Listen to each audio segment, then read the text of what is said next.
1. Warlords of the Wasteland. So for all these, I'll be showing that little introductory cutscene first, and then we'll switch back over. 3DO. Later, Zero.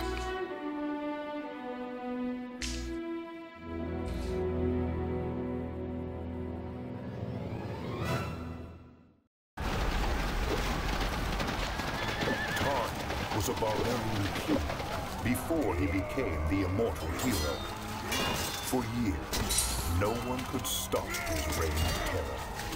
But all things must come to an end.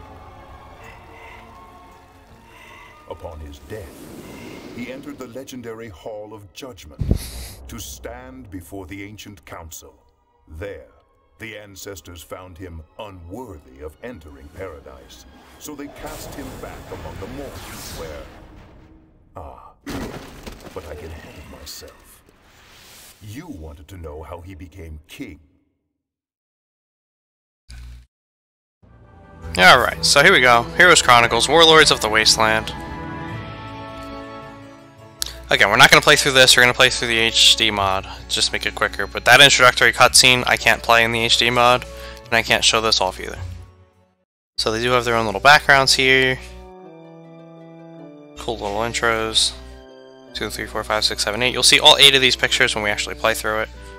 It'll just look different.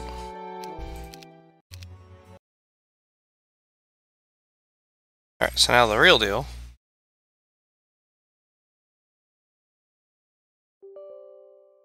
We'll do through the HD mod.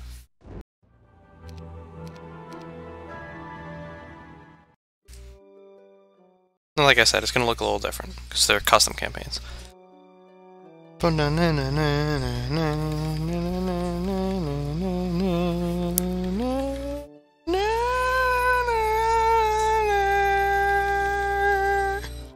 This fight's background and sound was later reused. Points for you if you know where.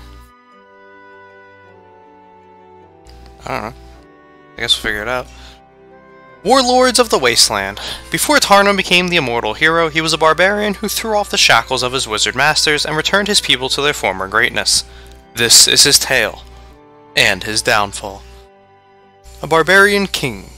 Tarnum must defeat the present lord of the clans, Rabach, so he can name himself king of the barbarians. Everyone is limited to level 6, and Tarnum's strongest captain will follow him to the next map. And of course there's no description here, because again, they used to just be pictures. So we either could start off with basic leadership or 15 hobgoblins. I'll take the hobgoblins. Let's go. Knowing where it all began will help you understand Tarnum, the choices he made, and the reason the ancestors gave him a second chance. His people suffered generations of enslavement from Bracadun and their henchmen, men like the brutal Rabak. An old man staggers up to you, frightening off some of your sheep, and stumbles right into your arms. That's when you notice an arrow in the elder's back. He's weak from loss of blood, but when he clutches your hand, you can't pull away. He tells you he's a bard, one of the last of his kind. It's hard to believe, considering your people's oral historians were outlawed by the Empire of Bracadun long ago because their heroic tales often spurred the barbarian clans into rebellion. Before his death, the bard gathers his strength to tell you his last story, a true history of your people that the wizard kings have tried to hide. Your people weren't always the slaves of the Empire of Bracadun! Long ago, one of the ancestors of your own clan, a great warrior named Jarg, formed a massive horde and conquered all the lands from ocean to ocean, including Bracadun! Your heart begins to race as you hear the tale. It's like the games you used to play when you were a kid, hiding out here in the wilderness away from prying eyes. With a stick for a sword, you stood up to the evil wizards. But when you grew up, you dismissed those games as a child's fantasy. But it happened. It really happened! And as you picture your present clan leaders, you can't imagine any of those drunken, pot-bellied fools leading an army, much less winning a battle. What happened to your people's courage? This is their story. Oh, well there you go, find out. Hey, Pro Tip Top. Bracadun!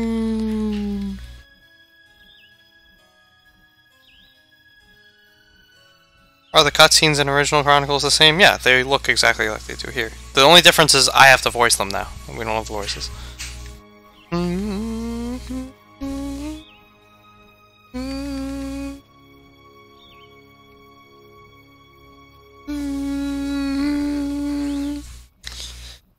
obviously this takes place well before the events of Heroes 3. Tarnum is a young barbarian who has spent his entire life under the oppression of the wizard kings of Bracadun. But he's always dreamed that life could be better. Should be better. And as you can see, he's Krakak. Like, if I played this without the portraits, then it would be Krakak.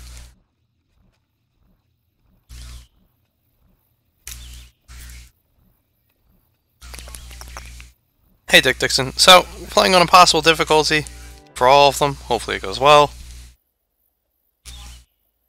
And while yes, I've played these before, I only played them once. Just once. And I gotta admit, I played them on normal difficulty because I was just interested in the plot. So it kinda does feel like I'm gonna be playing these for the first time. I don't remember the maps. I remember the plots. Maybe I'll remember the maps as I go along, but it won't be anywhere near to the level that I know the Heroes 3 campaigns. And all the games after this, which are just the numbered titles and their expansions, are going to be straight up blind. So we're entering into the unknown for Heroes Complete-a-thon. And yes, I'm aware that this video is going to start off with a lot of talking, but I need to explain a few things here, so whatever.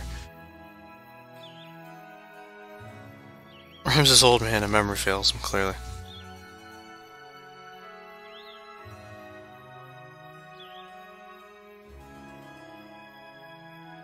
So, into Morganheim. And there's nothing in Morganheim. Oh! Hideous. So we're not going to use Invite a Hero. You're not supposed to.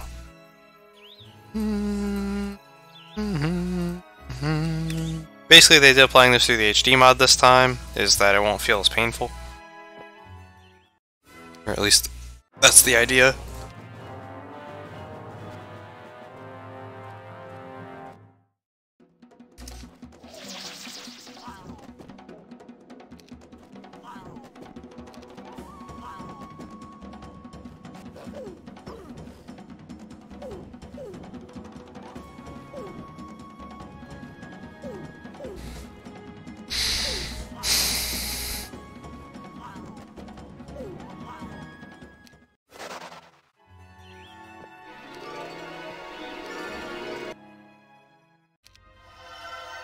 Alright, Gurnison's gonna be the one I carry through. Free ballista in every map.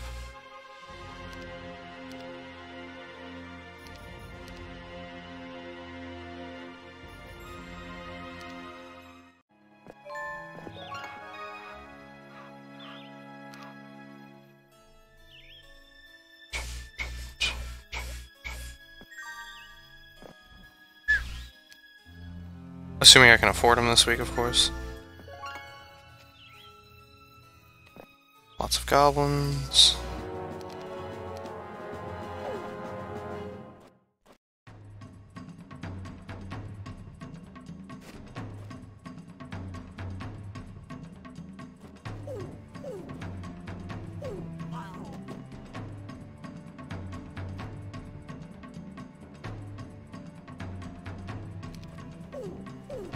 Purposely put them there to draw out the attack. Yeah!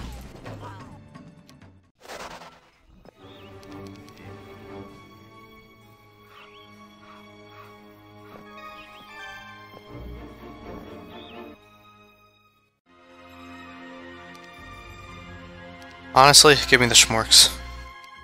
I think they'll be a little more useful here.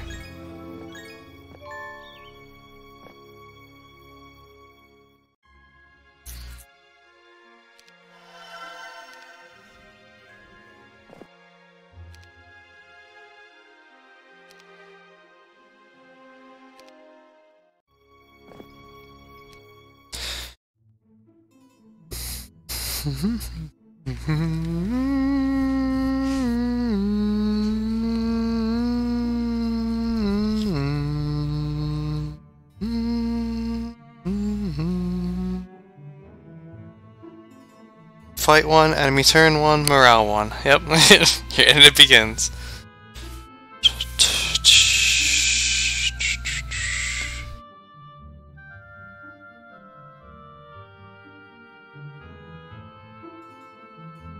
Hey, Flaming Soul, yeah, man, it's our boy, Darnum!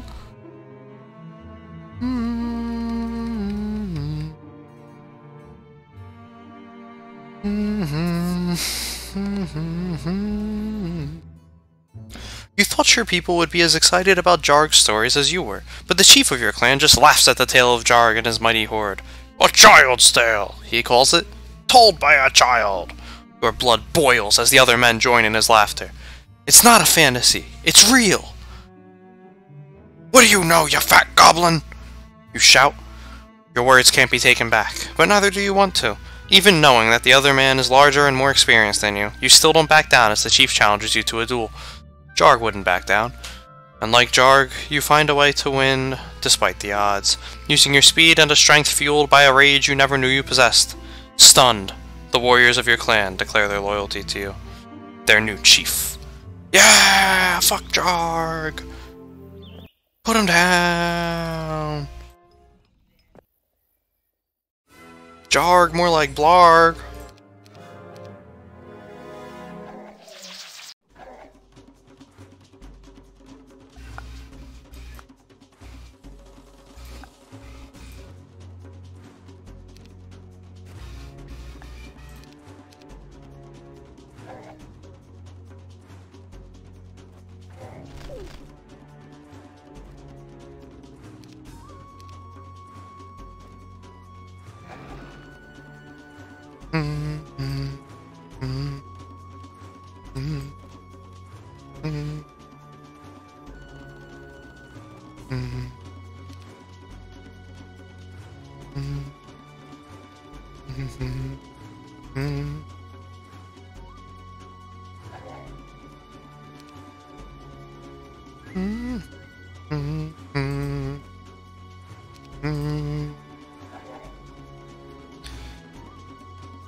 Yeah, I'm gonna be playing this a lot more cautiously than I did Heroes 3, just because I don't know what I'm gonna need to beat these scenarios, like how much army or all that.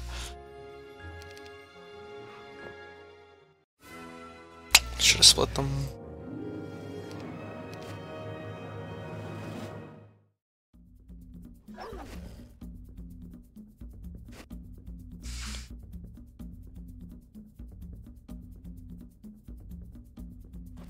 Yes! They took the bait.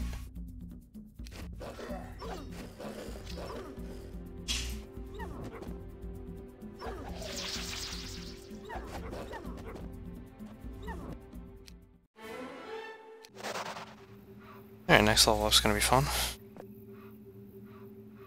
Kappa.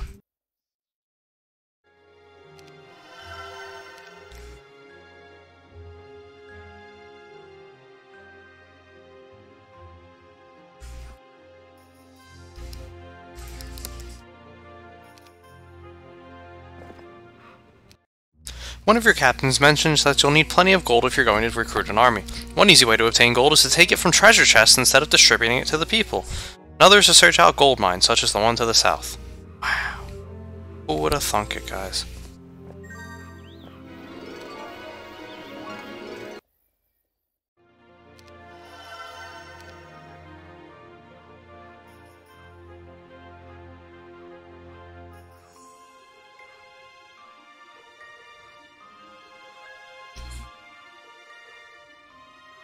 Go to jail, Jarg! Jarg denying that the show is fan fiction!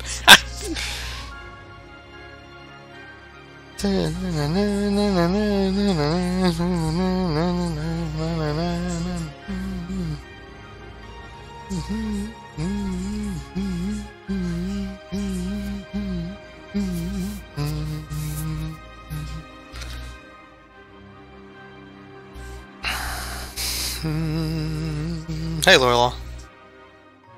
It's on SOD. As we explained many times. Didn't you want to hire Jabakis? No, I want to hire Gurnison, because he's got a ballista. I just don't have the money for it right now. Trickle-down economics at work in the barbarian lands. Hey, Don Valentine. Tarn looks like he was cut with a rake. He was.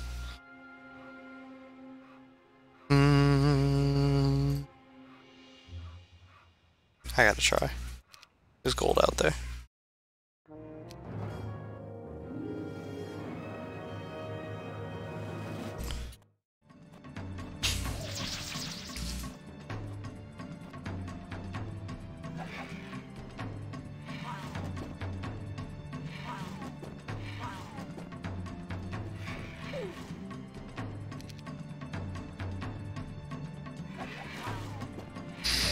Oof.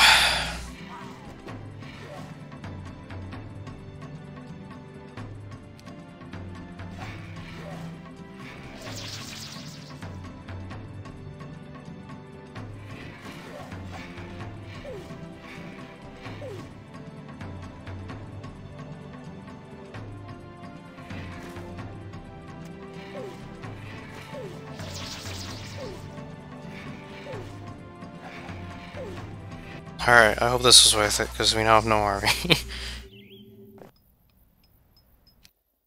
As you eat with the other soldiers, one of them mentions that he just came from the tavern, where he saw some mercenaries who might be willing to join your cause. For the right price, of course. I forgot about this, but I'm now remembering that the entire first Chronicle is just the game explaining itself to you. So no bees, right? Yeah. That I remembered. Ah, I knew you'd be coming. Dreamed about a handsome young warrior coming to my door. Yes, I did. How would you like a sturdy weapon at your side? I'll give you one, but first you need to bring me 50 wolf riders to protect my home from the raiders that have been moving through these parts. Okay. Out of the shadow treetops springs a pack of obsidian gargoyles looking for blood. And that's gonna be GG.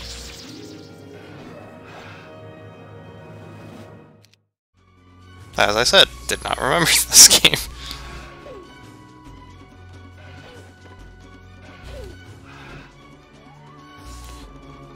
Slash the bitches from Brakadoon! Brakadoon! Well, as I've said many times, I do not know how long this will take, or any of the ones after this, because I have not played them. Or at least I haven't played this on Impossible difficulty, and I haven't played the other ones.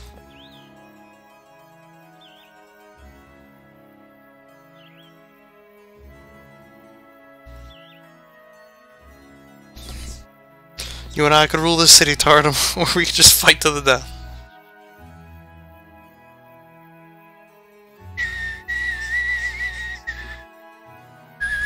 Hey, we're getting to Hardak. When is Railgrace tutorial? I know, right? Oh, rip. Yeah, I know, right? Collect all resources, my chief, says one of your advisors. An army requires a lot of maintenance. It might even be wise to hire another hero just to collect resources and troops while you explore.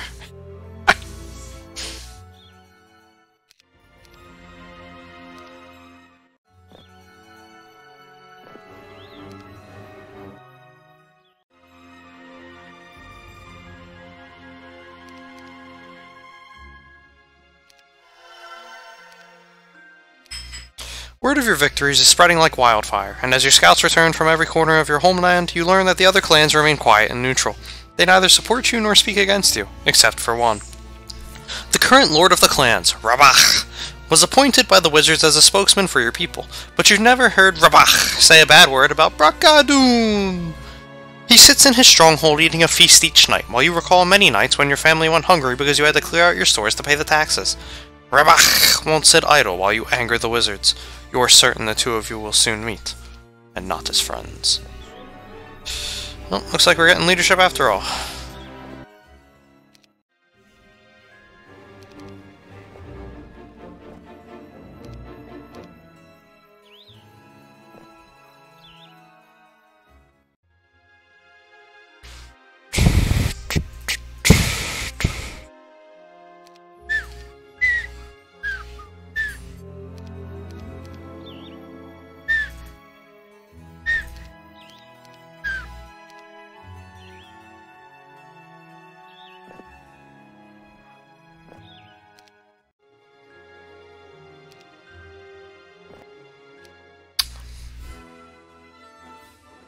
Alright, I'll take it, but I should have split the goblins.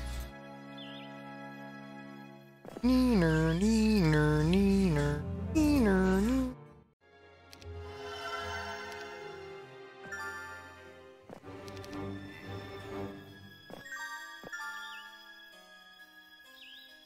There was a gold mine down here.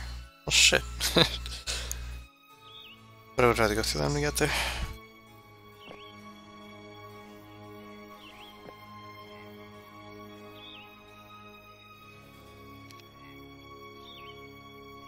Well, let's kill the gnolls first. No joiners. Fuck you, gnolls. You mudlander scum.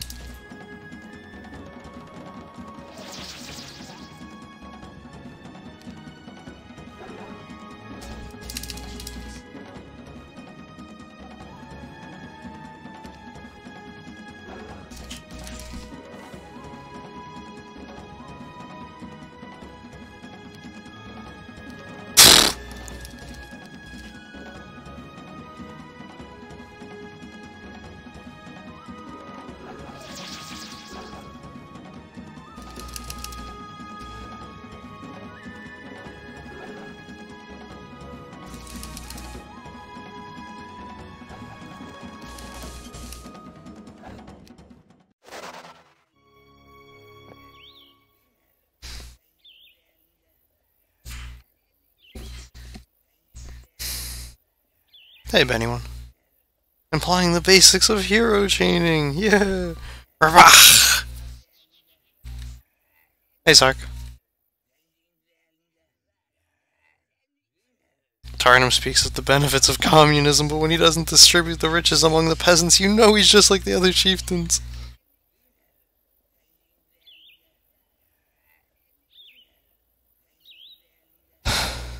One time you defeated Ravach in this map, and you appeared in Tavern the next week. How about that? Hey, Roosmunch.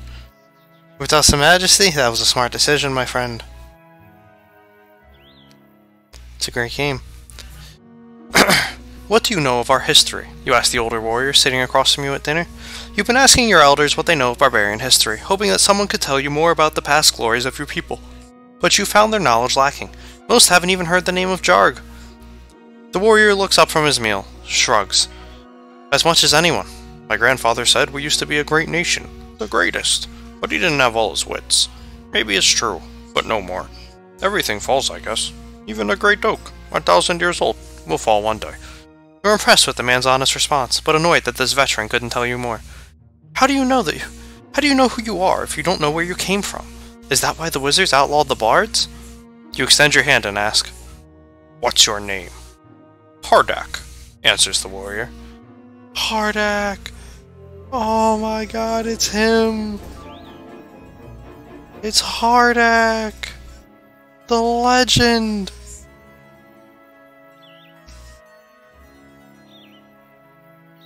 Got a teleporting gnome today, that was a first. That is a first. And hey, Doros!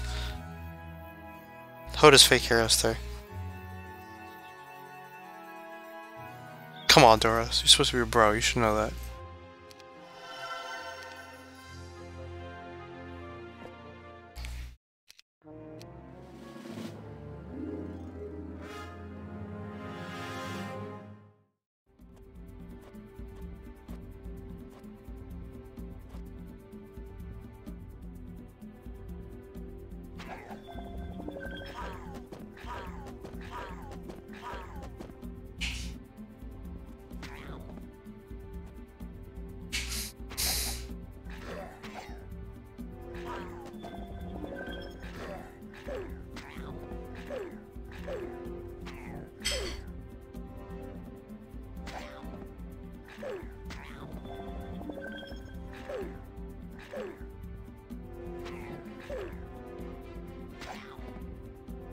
Oof, that's gonna be a rip right there.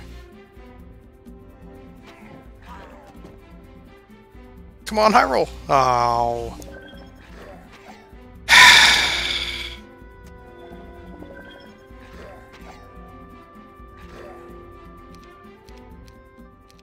Fine. Lame-o game-o.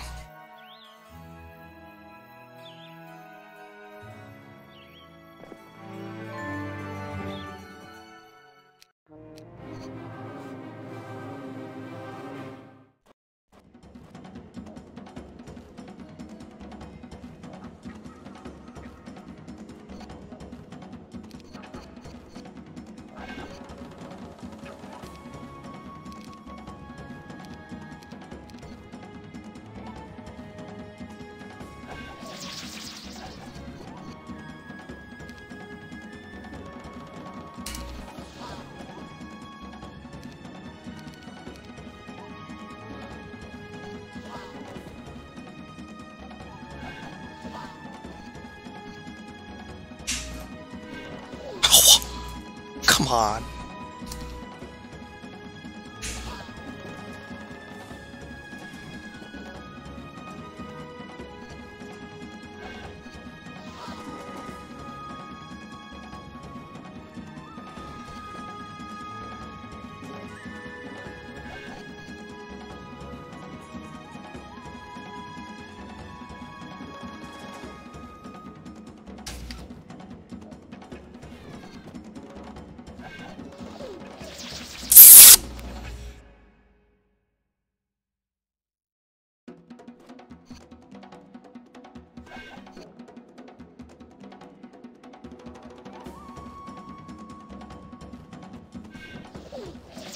Oh.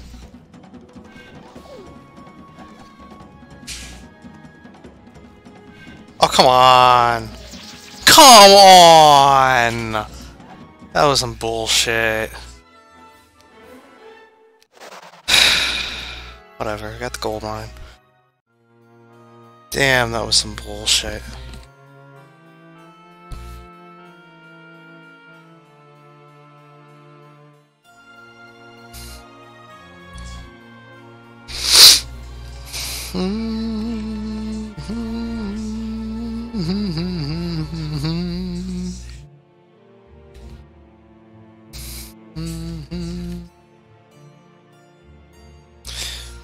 Which Heroes 3 campaign do I find the most difficult? Well, just crack hacks because of the second scenario. The rest aren't really difficult anymore, they're just fun.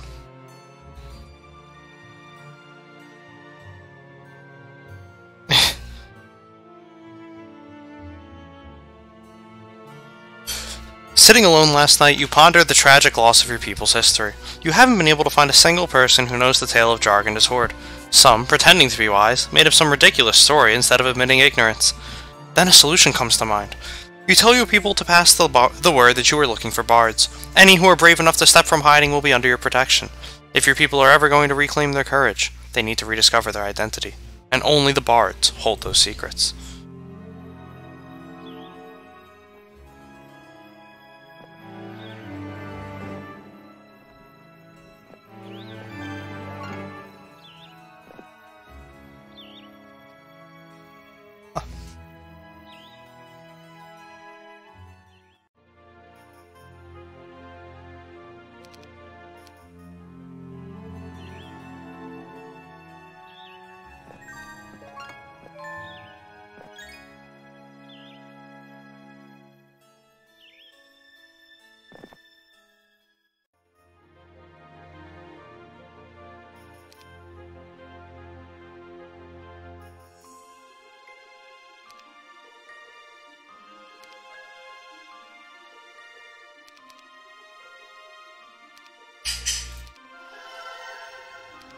Get the army first. I'll deal with the rest later. Your name is on everyone's lips these days. Some say you are a troublemaker that is going to bring down the wrath of Braccadoon! Others wait to see if you have the strength to back up your words of conquest. You've heard that many secretly cheer you on, but there is still one obstacle in your way. Rabach! The Lord of the Clans.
Hey, Savu.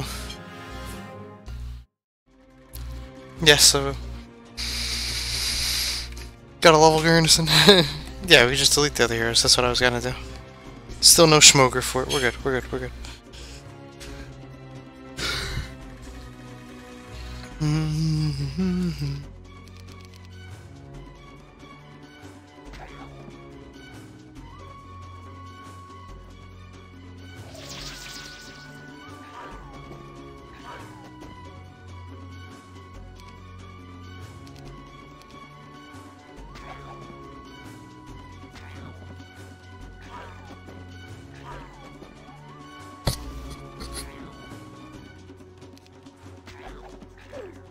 Boom!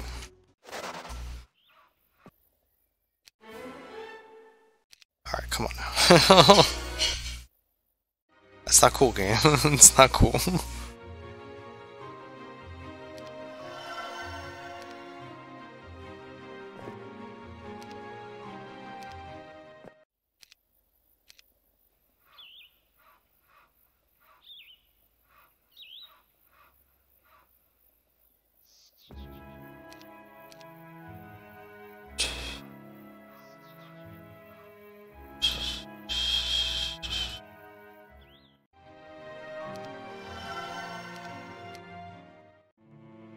During a moment of weakness, when you feel like no one but you cares about restoring the glory of your people, your father sneaks into camp late one night with a group of farmers and cattlemen. They say that they're impressed with your success thus far, but like many they have families to take care of and can't pick up a sword like they wish. Instead, they offer you a gift, the result of a collection taken up by your secret supporters. This is the best we can do, they say.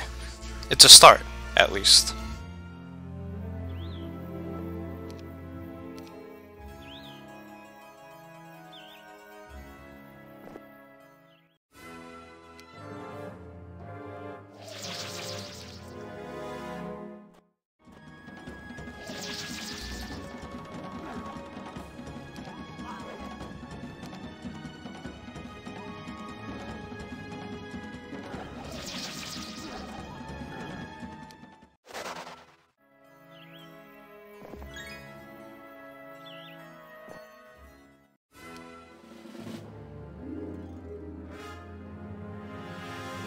No, I don't know how windmills work.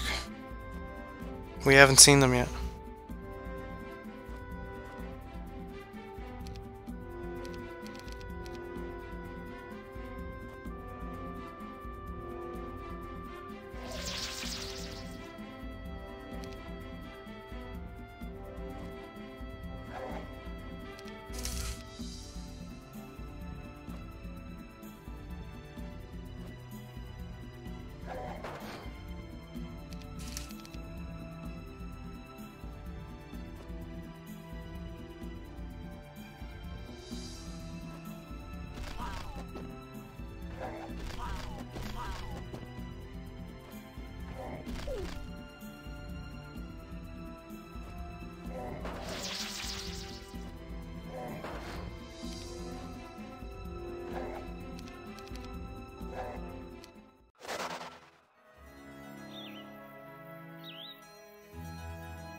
Why do trolls make strange sounds when they die? I don't know.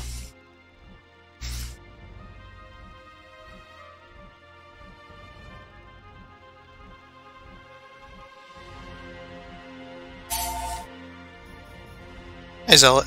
And then it turns into crystals, or gems, or stones.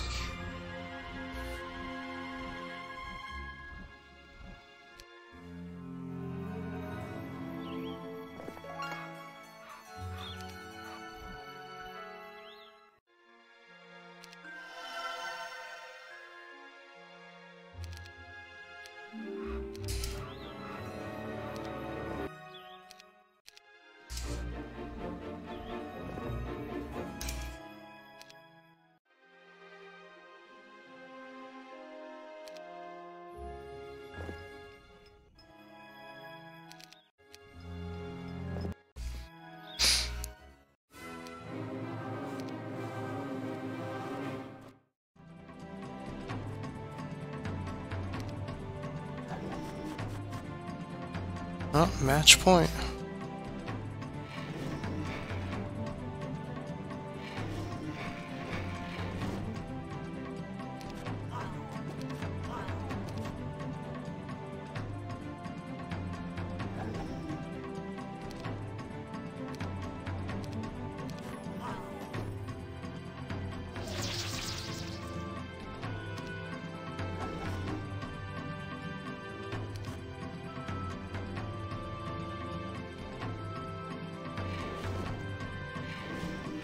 Not a single lightning bolt. Logistics. Thank you. God, I was limited to a level on this, but logistics.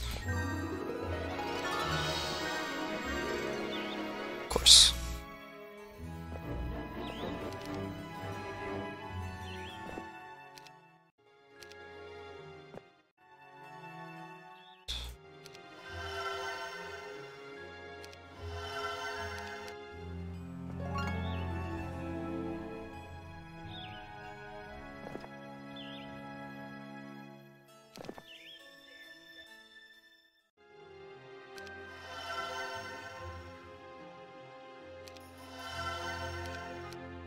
One of your captains informs you that a messenger from Clan Lord Rabach has just arrived. What could the man possibly have to say? He's certainly not going to join your cause. Probably some empty threat. Tell the messenger, you say, that unless he's bringing me Rabach's unconditional surrender, that I'll see the Clan Lord on the battlefield. Damn, not even hearing him out.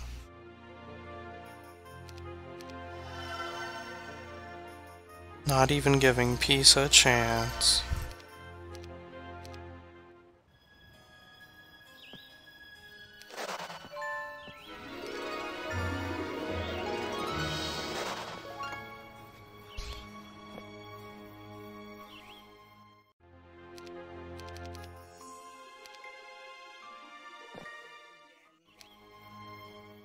Alright.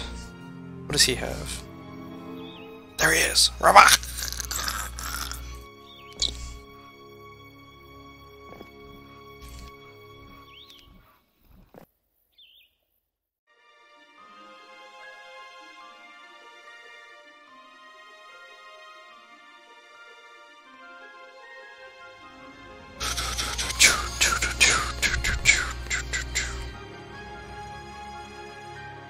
Is this a serious hut that gives you the Ogre Club? I'm assuming so. Which I don't think I'm gonna go for.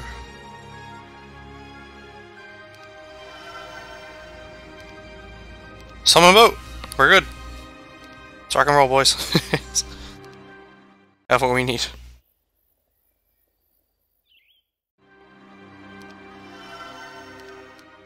Inspired by the boldness of your reply to Rabach's ultimatum, several bands of creatures come out of the wilderness, hoping to join your army.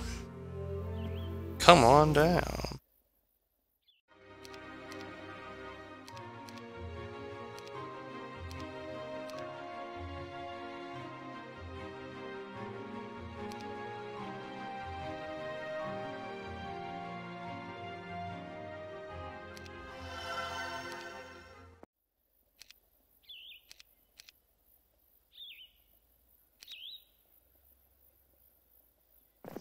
Yep. At last, 50 Wolf Riders. I'll keep them.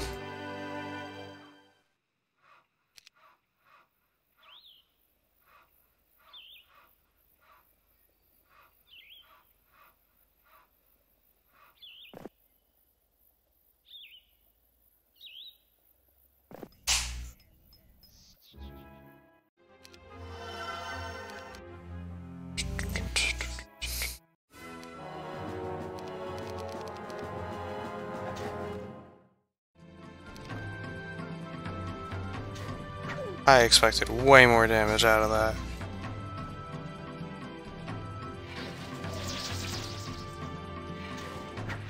Again, no lightning bolt.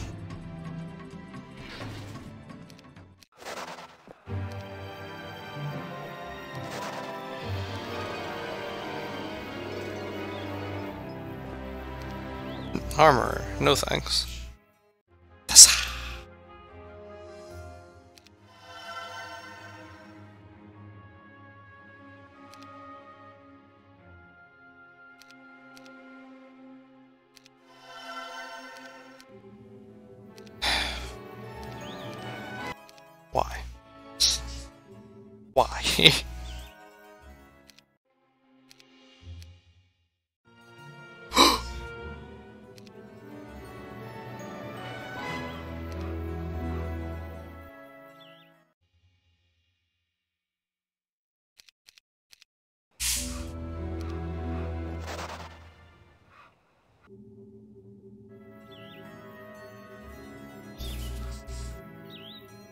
What did the witch hut give? Armor.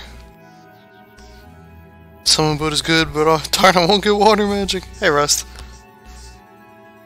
Check what? I checked everything! Hello, Carl. What the fuck? I checked this. It gives you the Ogre's Club. I checked this. It gives you armor. Pay attention.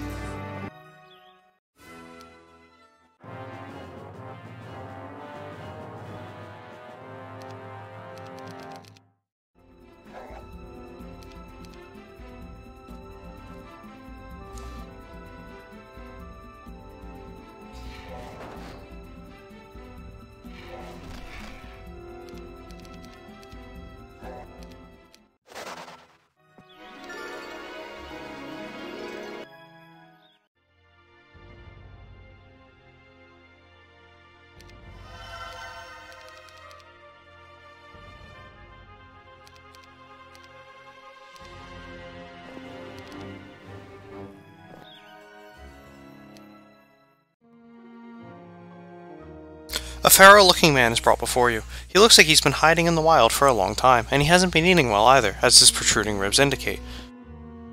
The soldier who brought in the man says he was lurking just outside the camp. Who are you? You ask. I am a bard, my king. I'm not a king.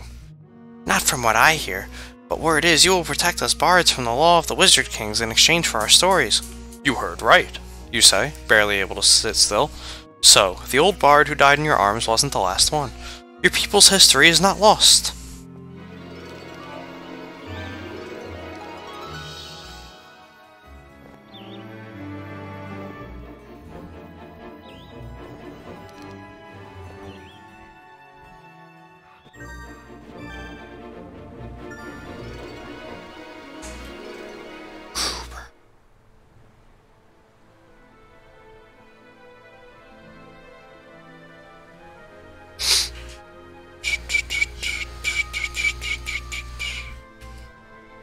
You sent it what? Check it, I want to know. 2:32 p.m. It's 2:36 p.m. Like... Get out of here. Hey, Driftlord.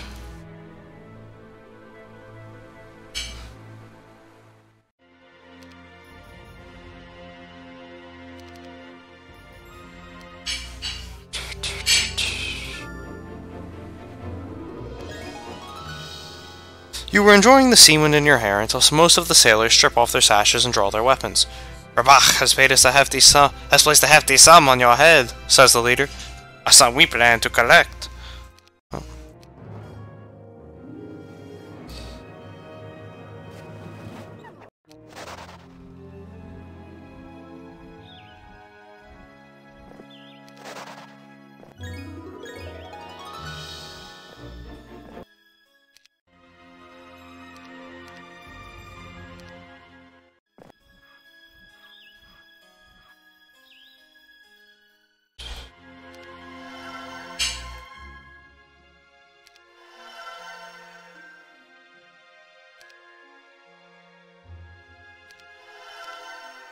I think you can only get barbarian heroes, so... We're bound to get Gurnison again, right?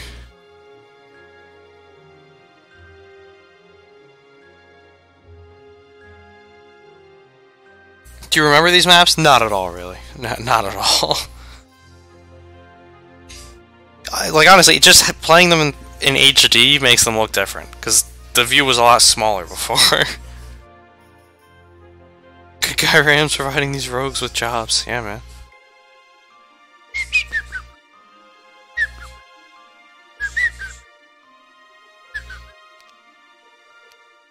As you remove your armor after a long march, a shade jumps from the darkness, swinging a gleaming blade. You dodge and club the assassin to the ground with your bare fist. Later, when your troops drag the thug away, you say, "Assassin!" Rabach has learned the ways of the Wizard Kings too well. Now, I know I'm on the right path.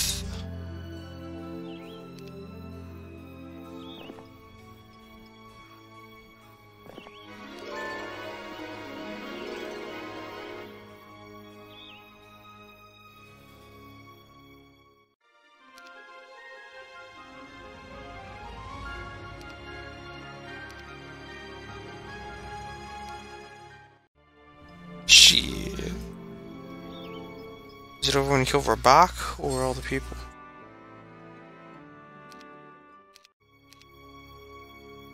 No, it's defeat all enemies.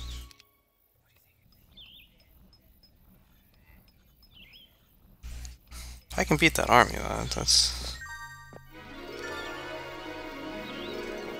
nothing compared to mine. In fact,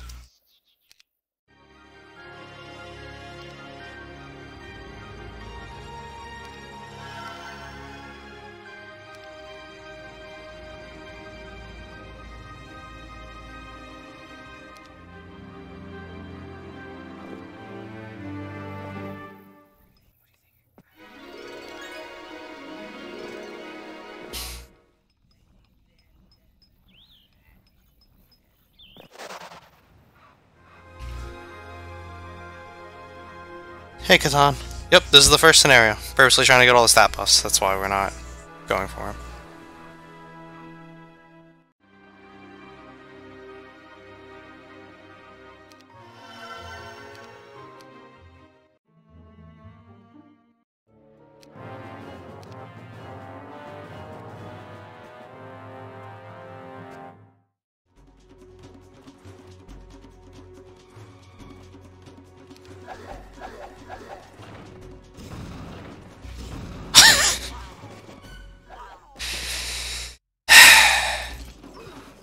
Ballistics remains undefeated.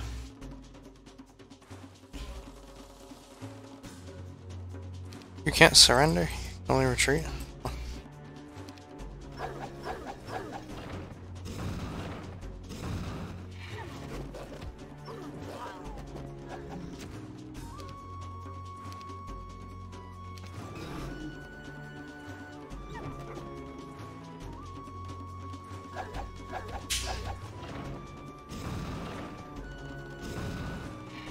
It's not even expert ballistics. If it was, that would have died.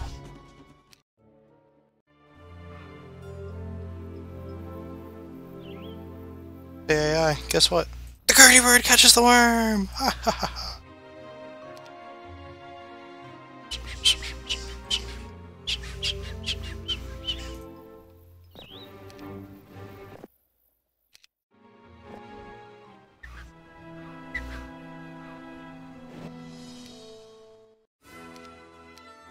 Alright, now we defeat the assassins.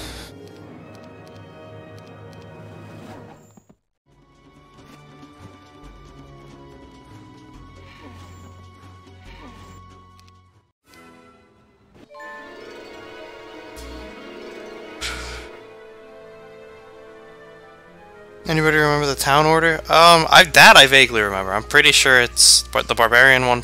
Well, I don't want to say it in terms of towns though, because it does change. Like, some of them are mixed. It's not like specific, you know, factions. Or by specific factions. Match point. Is Nadal gonna hold? Nope, Federer won.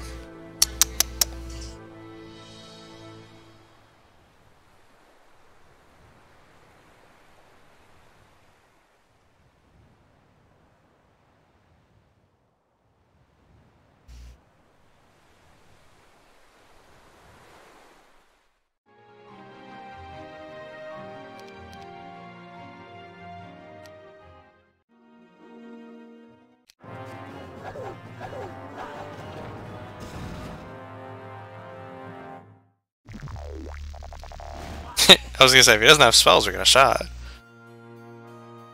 Of course, the Russian mid. Over the past few days, 3 more bards have come out of hiding, but they bring sad news. They are the last. You shudder to think how close your people came to losing the history that is locked within the minds of these 4 men. If not for their courage and determination to keep the old ways alive, you realize the barbarians would have become simply the lapdogs of the Wizard Kings. You immediately order each bard to take two apprentices, so that their knowledge will not be lost if they should die. And teach them quickly, you say. For next year, you shall take 2 more apprentices, and so on.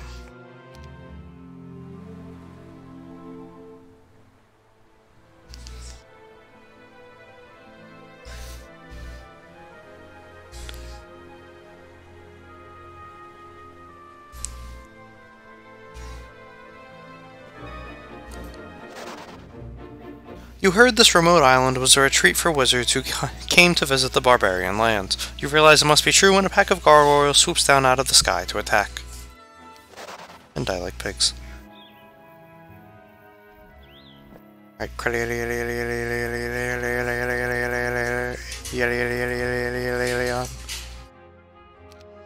swear you gotta hold the line, my boy.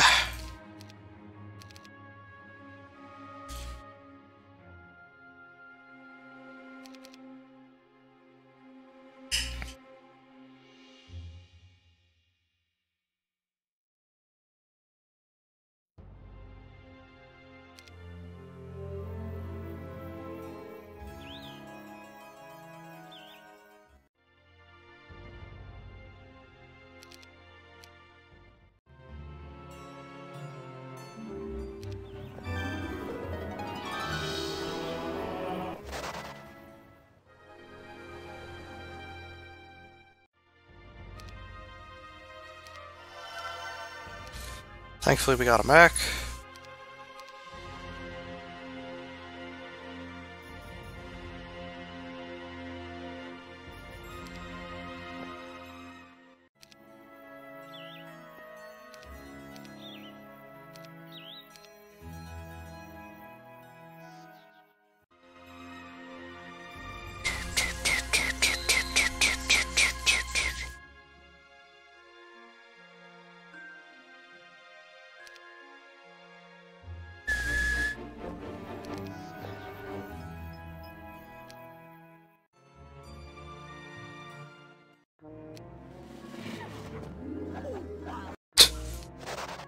Rabak, you ain't got shit. You ain't got shit, Rabak. You ain't got shit. You ain't got shit. Rabak, more like Ranak. Oh, cause knock knock, bitch, I'm coming to town.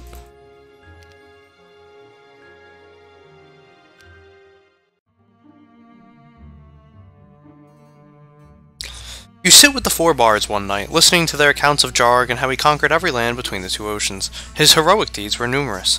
Jarg lived so long ago, you say. What of the barbarian kings that came after him? The bards exchange a knowing glance, and then the eldest says, Jarg was the last. He ruled well into his old age, but when he died, his kingdom crumbled. His sons fought each other for control, and ended up too weak to stand up to the wizards who formed Brakadoon. Jarg was the last? You say, amazed. No, says the elder bard, there must be another. Only a king can bring the people together. Only a king can throw off this yoke the wizards have placed upon us. It takes you a moment to realize they're talking about you. Bum, bum, bum.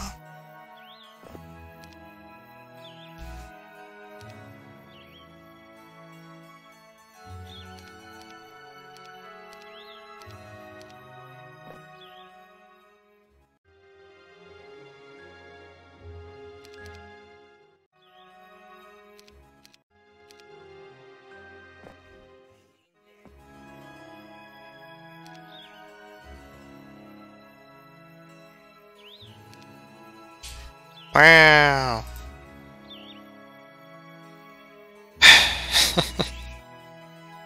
Love this game.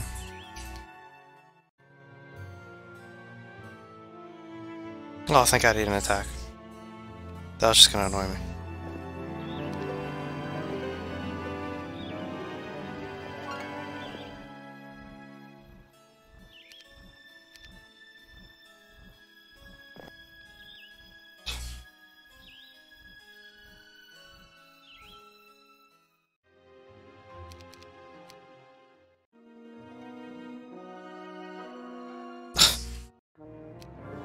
Come on.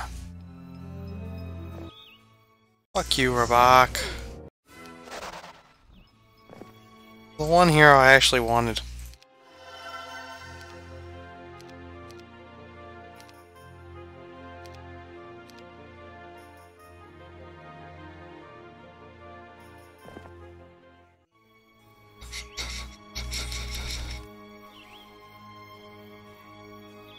Don't forget to eliminate AI without it being a final battle in town? Why?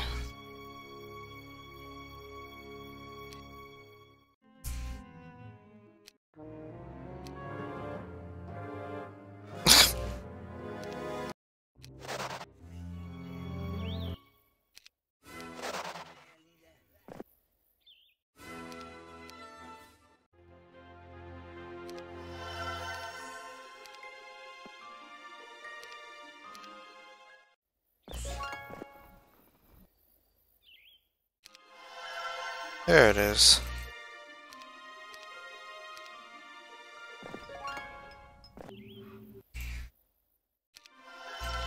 Son of a bitch.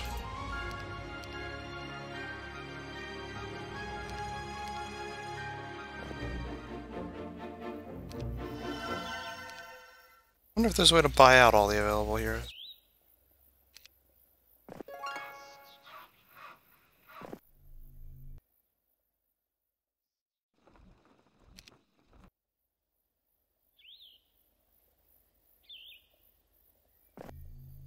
An ornate arch stands before you, sparkling with magic. You've heard the Wizard King sometimes use these to travel great distances in a single step.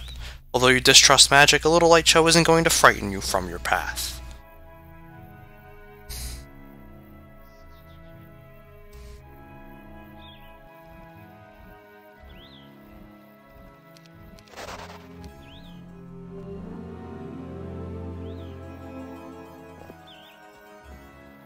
These lands belong to Rabak and his clan. By barbarian standards, they are rich in resources. Some say because Rabak is such good friends with the wizards.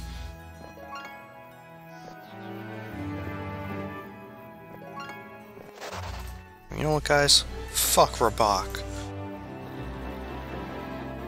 Am I right? Am I right? Yeah, we right. We right. Put him down! Sit down, Rabak! That's what I thought!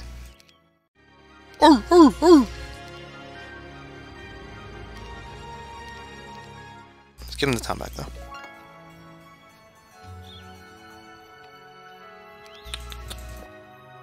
Slowing that down, for shame.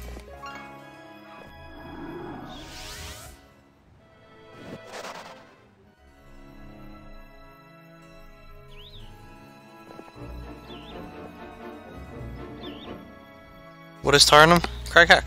A crag hack, yes. Demigod, he's the immortal hero, but right now he's immortal. This is his story. This is Tarnum's life. Marlanda? They have the Mudlanders fighting for them? Haha, that's what I was looking for.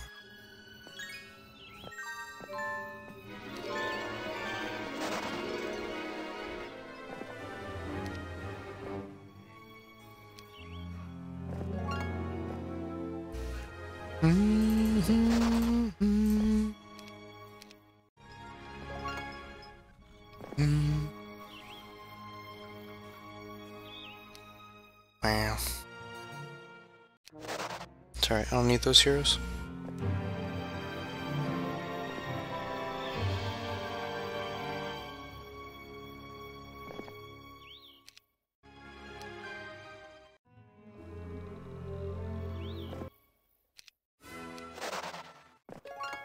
You gotta wait out the story anyway. I'll save it here for score though.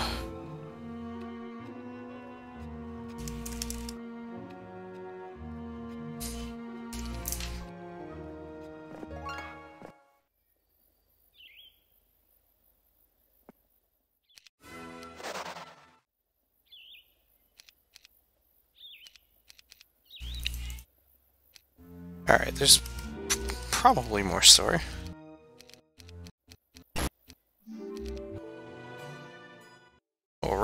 Think we all heard that one. Jesus.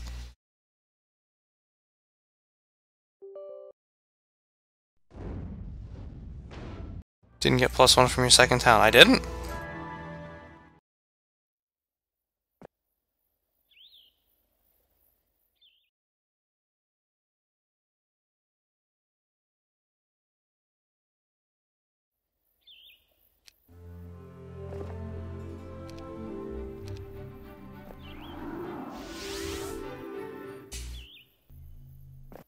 I didn't. Very good.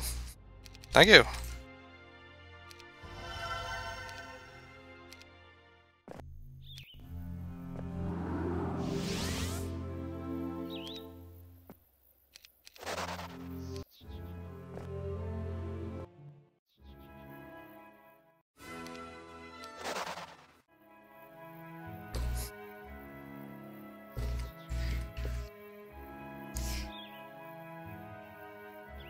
Gurney take the XP? Nah.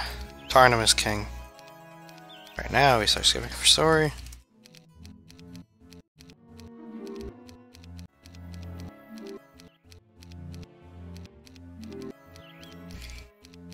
Is there really no more story? Lame.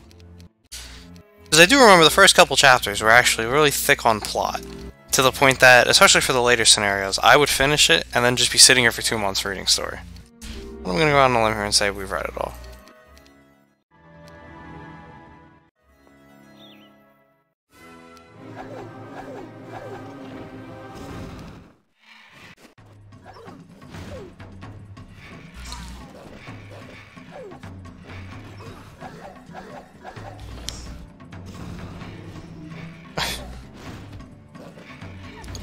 Thick! Eat him thick, boy! 17 attack!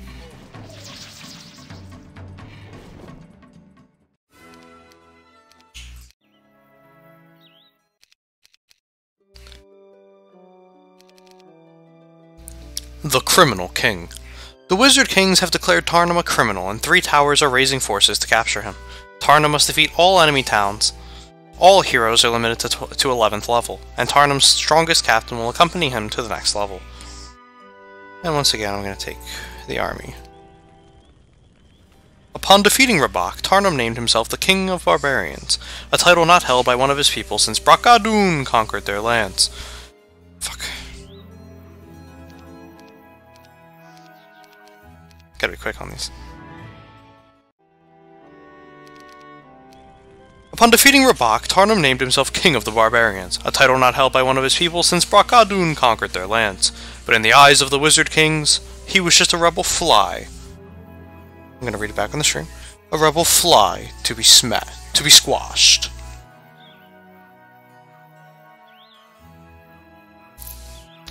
You've managed to place some troops in an old garrison to keep your land safe for the moment.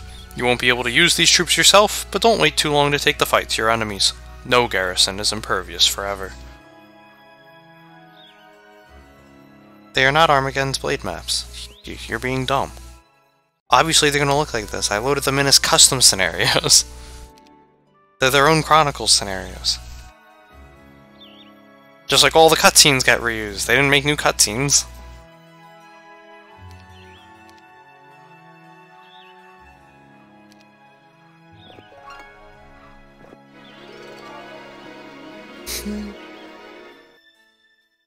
Everything except bees, okay.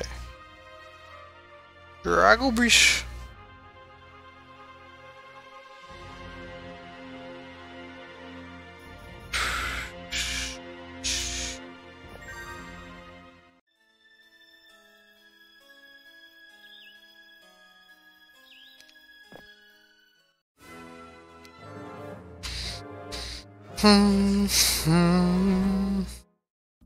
Why not put some effort? I did put effort in. We're playing it outside of the original one. Hey, come on, dude. I'm gonna sit here for a year playing the one scenario? Like...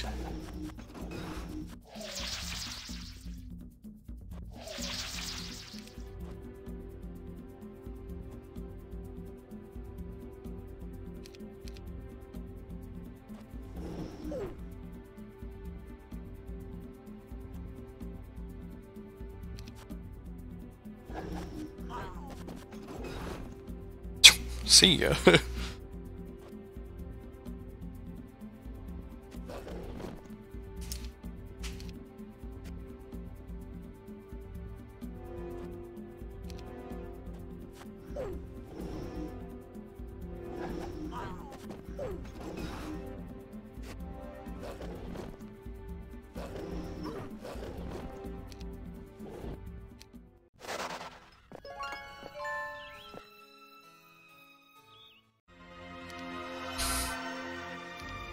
Chavakas. 12 schmorks! Oh my god. Search out the hut of the Magi, my king, claims one of your advisors. The Magi will allow you to spy on the movements of your enemy, so you'll never be surprised.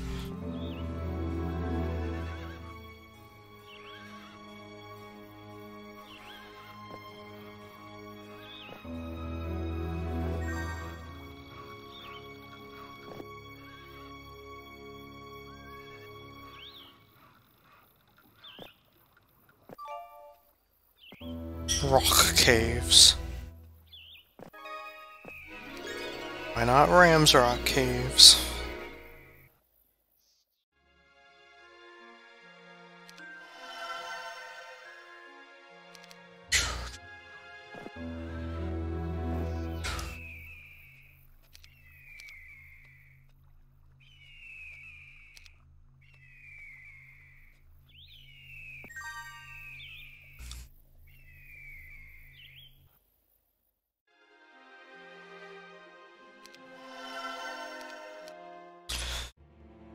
We are on the defensive now, my lord, says your favorite advisor and friend, Hardak. You should visit the Marletto Tower nearby and learn some of the defensive tactics they can provide. Now we know what a Marletto Tower does. Where would we be without our good friend?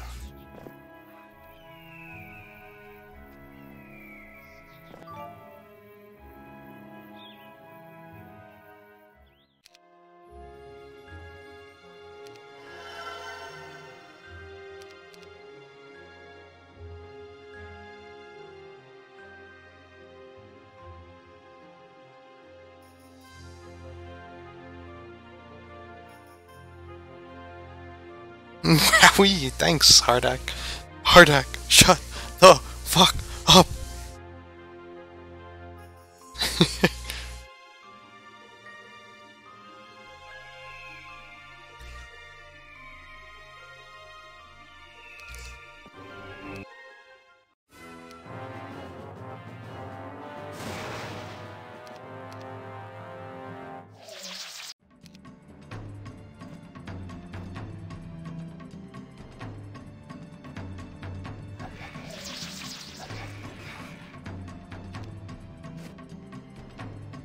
Shit. Yep, saw that one coming.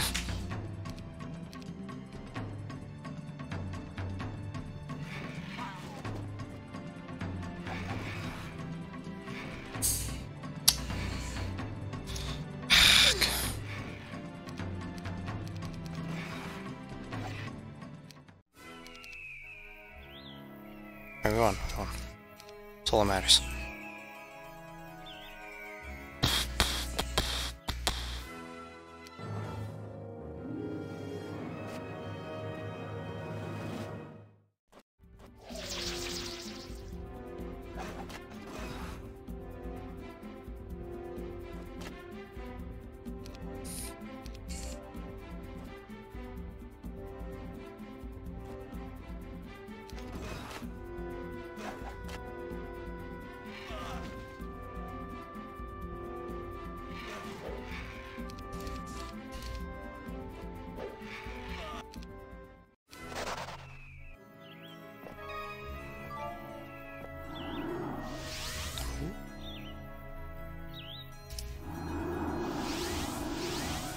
Making sure that was all that was there.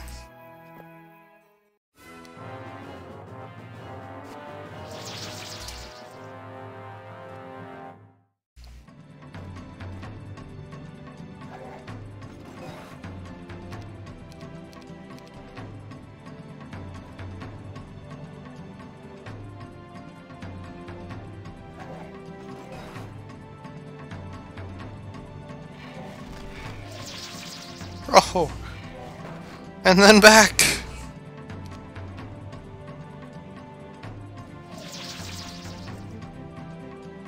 Leadership on Tarnum actually paying off! What a world we live in!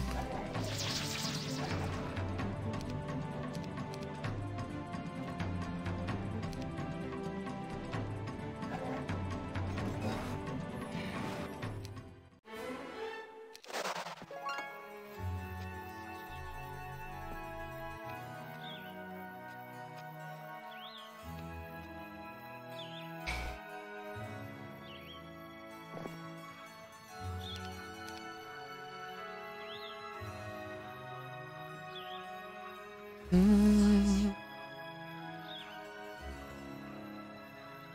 12 to attack defense, typical barbarian.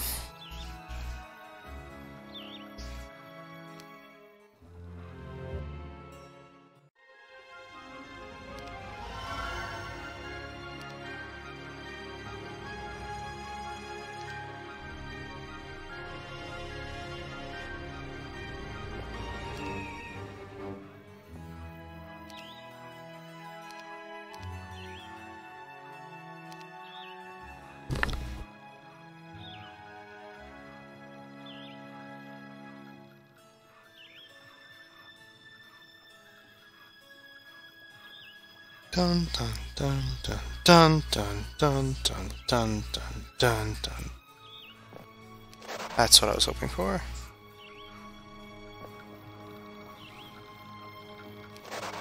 I'll save some army, because I knew I would need them for this fight.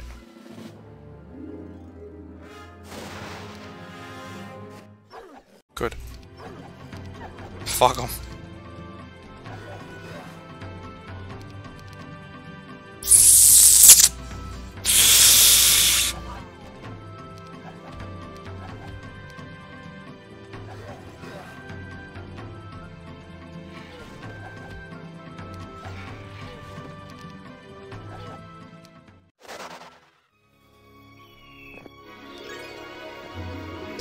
This is an important artifact to keep in your town, for even a small piece of the statue will attract others to your town to look at it, and more citizens means more recruits for your army.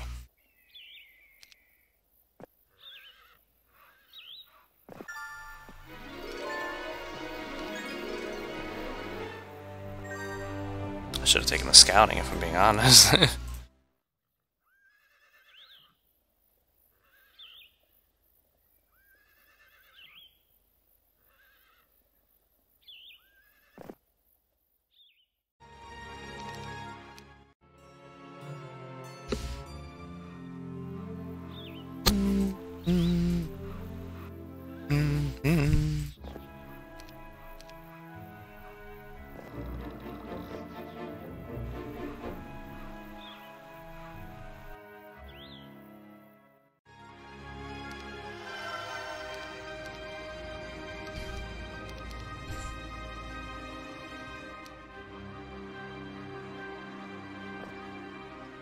He's all fight. Should be an easy enough fight.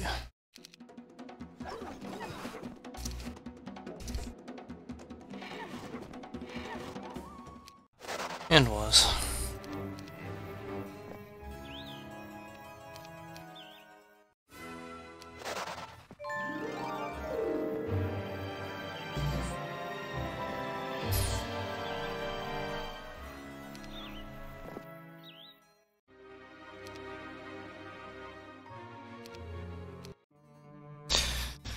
I know things can get hectic when you're fighting for your life, jokes Hardak over dinner.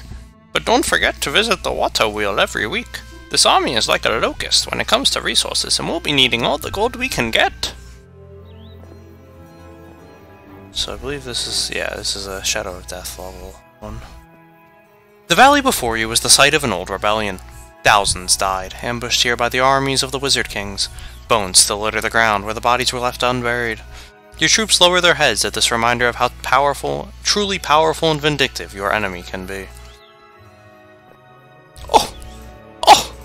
Oh, yes! Traitors deserve no burial. Is that so, game? Is that so?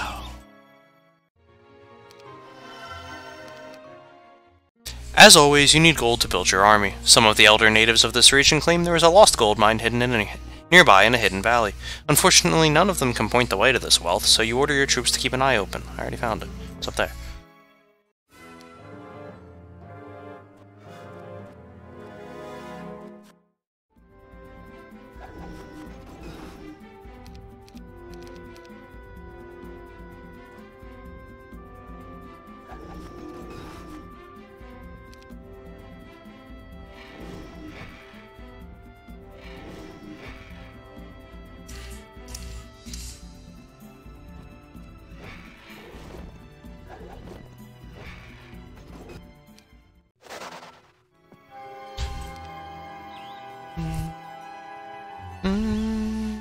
I was gonna say, I thought the game said there were 3 towers.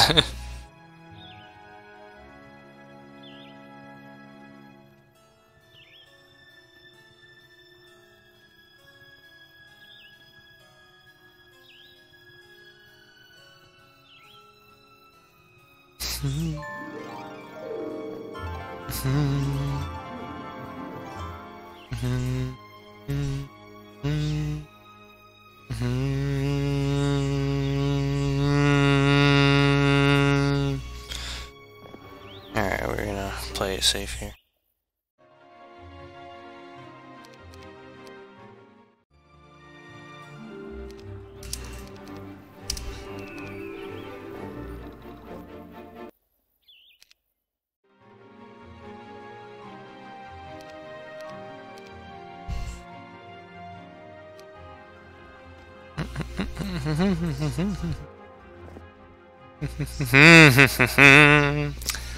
That's tempting.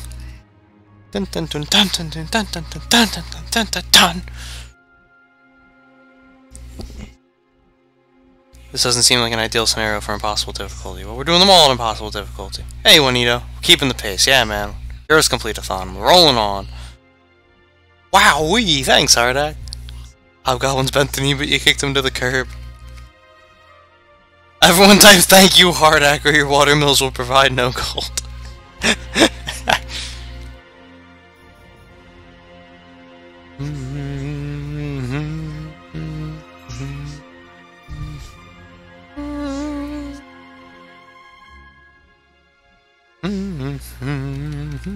Do it? Alright, I'll do it. I'll do it! Fine, fine.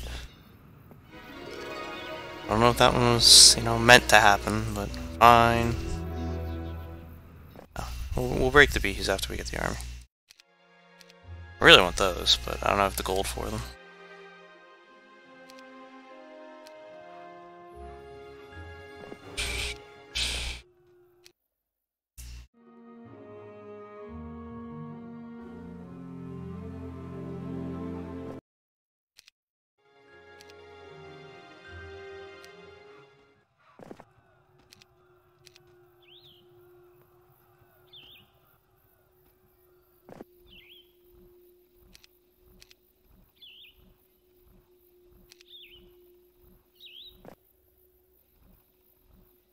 Should probably wipe these guys out while I'm here.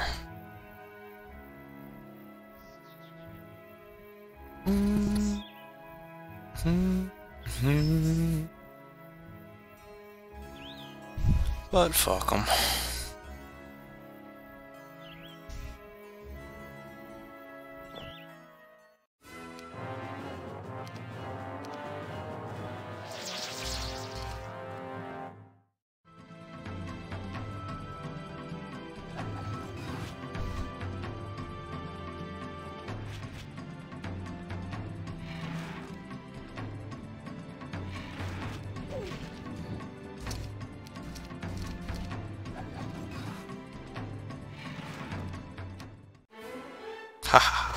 Yes!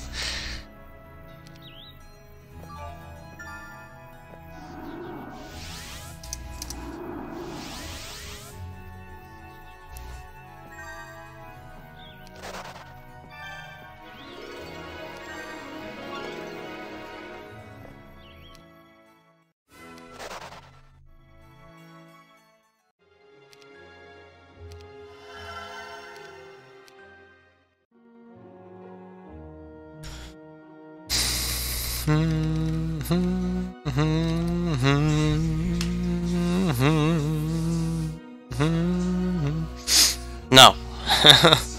I refuse, Lord Yorick. I want Earth.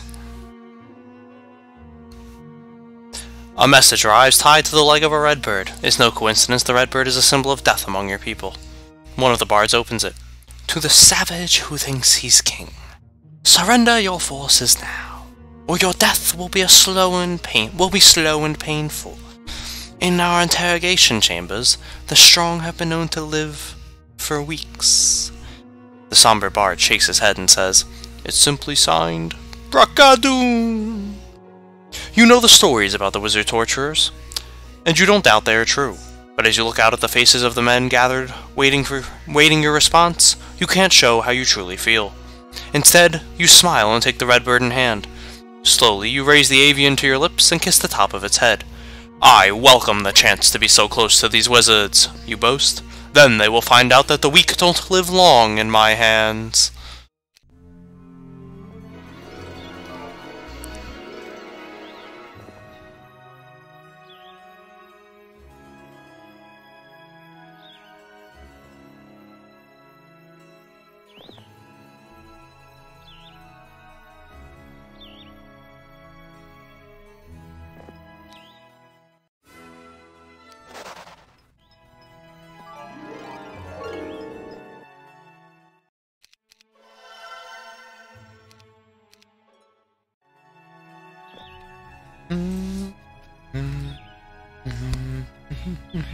Hey, people. Tarnum will show his skill. Schmork, schmork, schmork. I think he's showing his skill right now.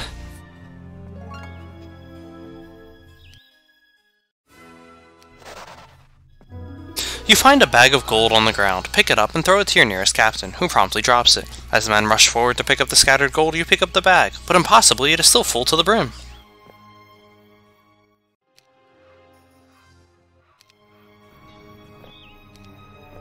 Yeah, I don't care enough about ballistics to go for that.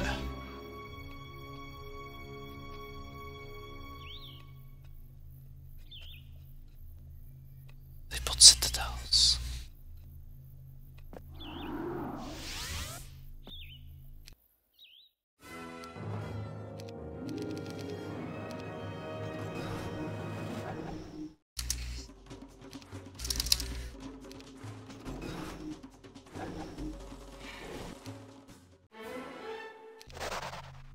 The wizards created the teleporters to travel quickly through the wastelands, but you have found they can be used to your advantage as well. With them, you'll be able to strike at your enemy with the deadly speed of a rock viper.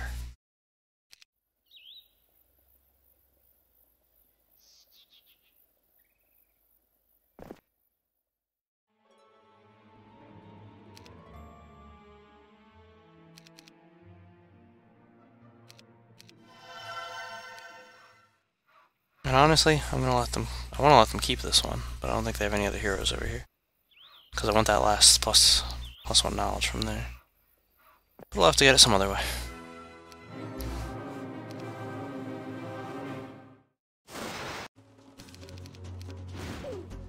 That's right, puny wizards. I can use spells too. Mwahaha!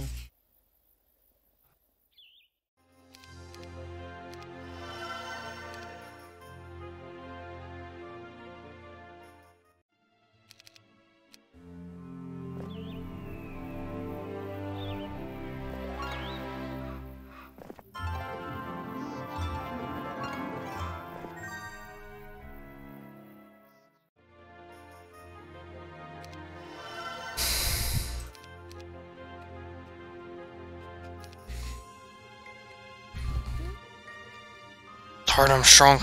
Tarnum crushed puny wizards. Is that portal thing near the bottom tower? It's a portal. Not taking luck, I know. All the horror. Whatever shall we do?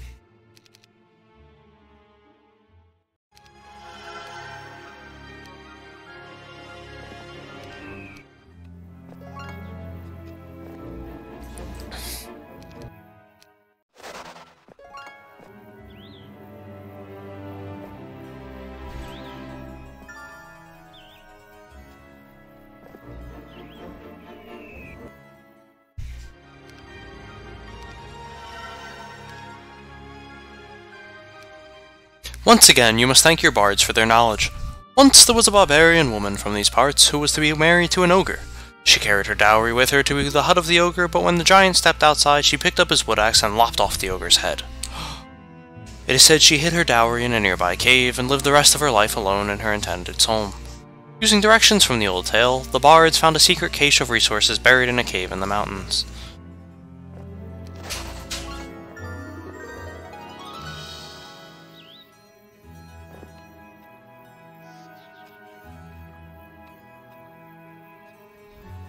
Well, Shrek, you had a good run.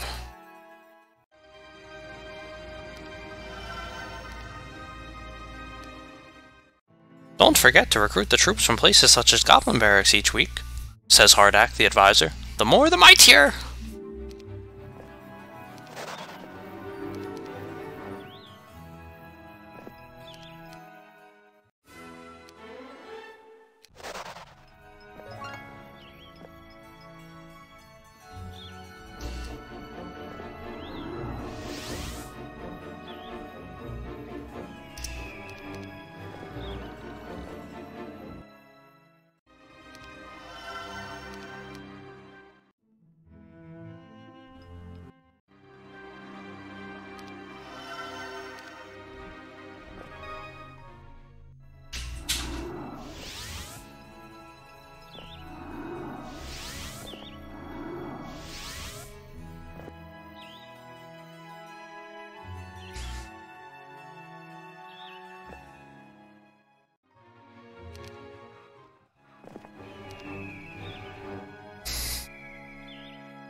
Actually gonna go with all 4 magic barbarian Tarnum, clearly.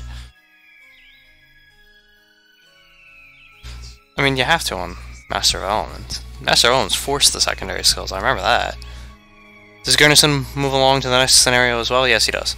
How many negas is that? It's a pack. Probably a high pack at this point, it's week 3 now. It matters not.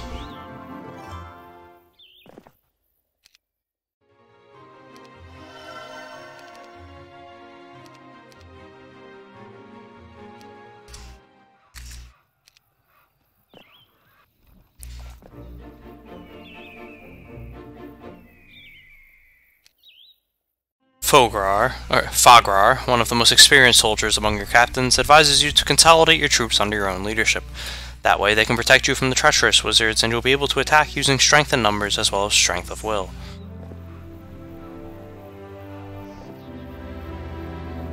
As opposed to what exactly, game?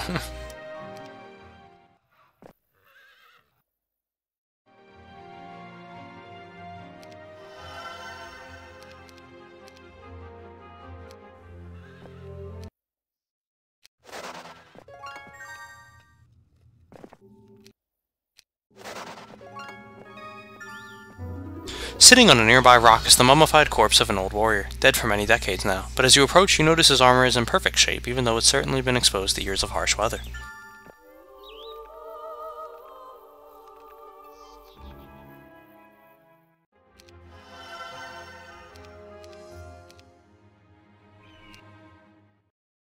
On a hunting excursion, you prove your strength by single-handedly slaying a behemoth. To your surprise, you discover that the behemoth had a group of hunters trapped in a nearby cave, and was waiting for them to come out. "You saved our lives," they say.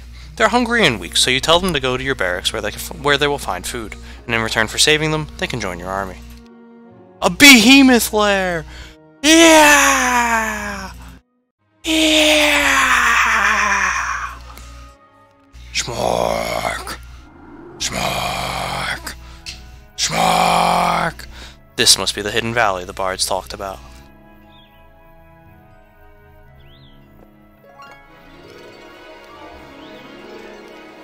Oof, that's not a good look. Why did I even take this fight? I don't want 8 whips.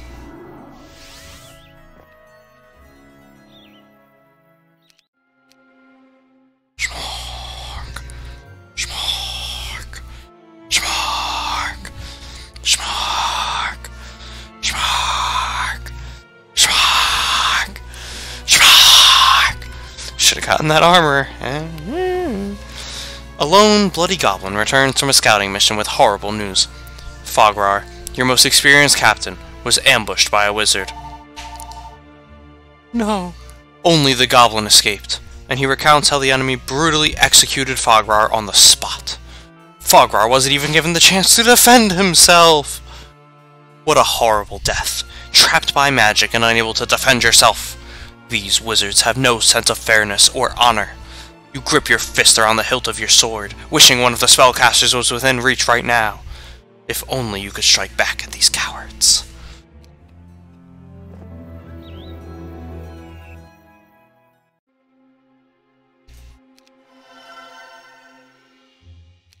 Pour one out for your boy Fograr. Or ballistics. Fuck ballistics. We're not AI. Hey, El Ciervo. Yeah, raise your schmorks for Fograr.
A pack of niggas!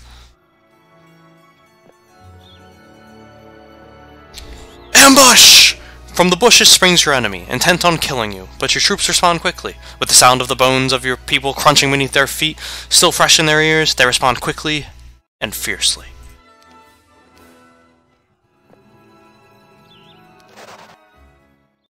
Schmark. Schmark. Schmark.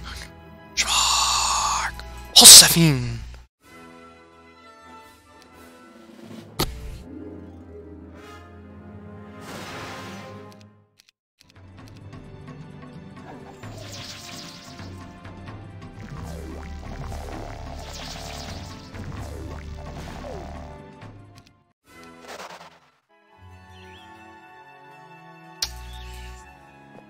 Can we block them? Alright, looks like we can at least block them from coming back. Yeah, there we go. That's what we wanted. I don't care that this is now a larger fight. I wanted to pop in and then leave so I could leave time for more story. No honor! You could have defeated the wizards like a week ago. I know, but the idea is we're going for story as well. So I'm purposely not playing quickly. We want as buff a Tarnum as we can get, which in Chronicles is, if I remember correctly, we got some really buff Tarnums by the end of some of these campaigns. And we want all the story.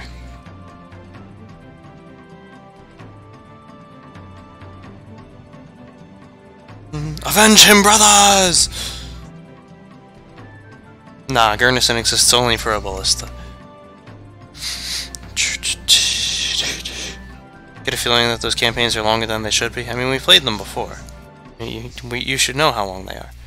One last slot for Adrian, and it gave you ballistics or Eagle Eye. Never forget when we took Eagle Eye. What kind of bush is that? That 20 gremlins and 15 gargoyles can hide in it. It's a big bush. Don't forget about +1 knowledge. I know, that's why I purposely waited the turn. Even though it let them build up. Hosefin! Hosefin è tuttavia! Paya, iktakam! Iktaki! In case anyone doesn't recognize these, it's from Stronghold Crusader. I gotta be careful here, they do have landmines. This isn't Armageddon's Blade anymore.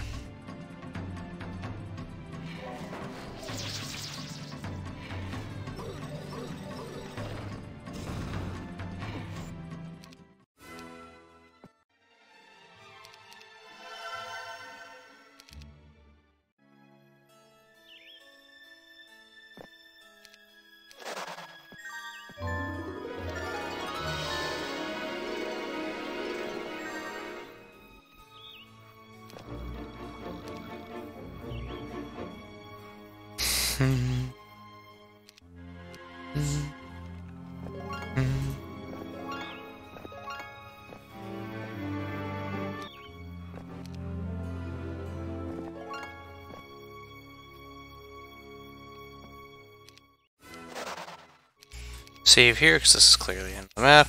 Alright, so I don't want to say those birds completely carried us. I think we still would have easily won this map, even without the pack of rocks, because I definitely think we could have beaten those beehies. I think it just we would have had to wait a week before we took these towns. There's a bug in this campaign, you're getting too much morale. Yes, we got the +1 from our main town. Sure, I probably just saved twice, but I couldn't remember. Your friend, Hardak, brought a young, long-haired warrior to your tent late last night. The three of you spent hours strategizing, then the warrior left in a new suit of armor. When the young warrior was gone, Hardak turned to you and said, "How do you know they'll fall for it? They're like coyotes. They prey on the weak, the sickly, the stragglers. They can't resist," you said. According to custom, as a barbarian king, you must visit a seer annually to have your fortune told, but the blind woman's mysterious answer bothers you. "Stay on the path you have chosen," she said. "The lure of another path will prove to be your downfall." Unfortunately, she couldn't tell you the meaning of this prophecy. Typical. What are you supposed to do? Turn left when you should turn right? You smile as you hear a report of a surprise magical attack on a distant village. Your decoy worked, forcing your enemy to focus their attention elsewhere, while you continued raising your army. Days ago, you sent a long-haired young warrior with a passing resemblance to you to that same village as if the barbarian king was visiting a woman. The wizard kings fell for the trap, thinking that you were alone and weak, but when they launched their ambush they found the village inhabited by your troops, and the young warrior in the king's armor wasn't the man they were looking for.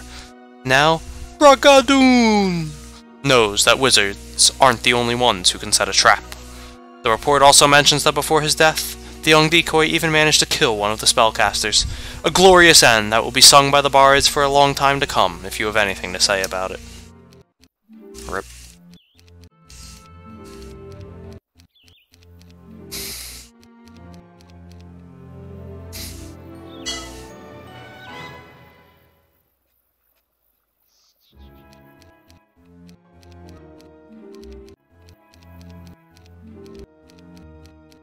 Guess that's it.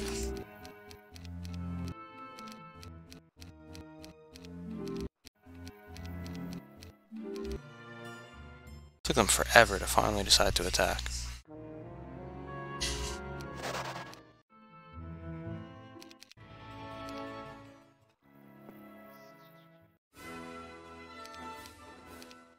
And victory is ours. 32-7. Keep counting. At the end of the story, what if they had Titans? I was waiting for it. Maybe the decoy won't have to die if you load and complete the scenario before that event. And we did. Ultimatum. The evil wizard, Curl, has captured the last 4 bards and threatens to execute them in 3 months unless King Tarnum disbands all his forces and surrenders. Tarnum and all other heroes are limited to level 15, and Tarnum's 2 strongest heroes will carry over to the next map. +1 attack. The bards possess the history and identity of the barbarian people, but after generations of oppression, only 4 still lived. Knowing the importance of these wise men, the wizard, Curl, imprisoned them in his tower and held them for ransom. Tarnum's life in exchange for the bards. Curl has chosen his fortress well. This rugged land is difficult to navigate and several important passes are blocked by impervious border guards. Find the Keymaster tents of the same color in order to pass, and do it quickly. Curl's announcement that he is going to kill the bards in 3 months unless you disband your troops and surrender has nearly broken the confidence of your troops. For months you have been saying how the bards and the history they hold in their tales is the secret to the freedom of the barbarian people. So what would happen if the bards died? If you don't free them in 3 months, you'll soon find out.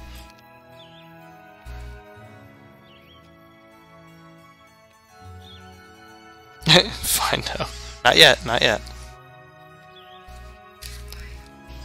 Hey Hellcarask, welcome to the stream. What's going on here? I don't know. Where could we find out this information? This is Heroes Chronicles Chapter 1, Warlords of the Wasteland. But if you're here, you must know that, because I made that my game description.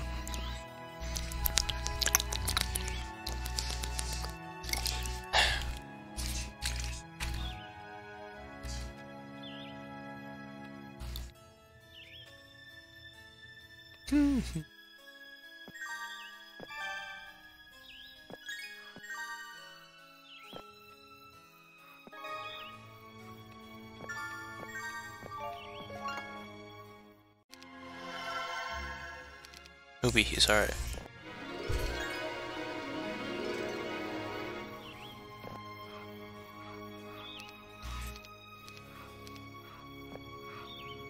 Give him the ballista.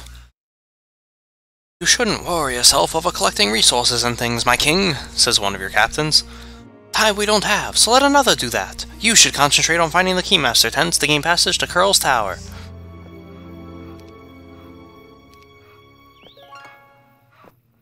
Hardak, your advisor, says it would be wise to visit the rally flag before any major battle. It always cheers the men and boils their blood for combat.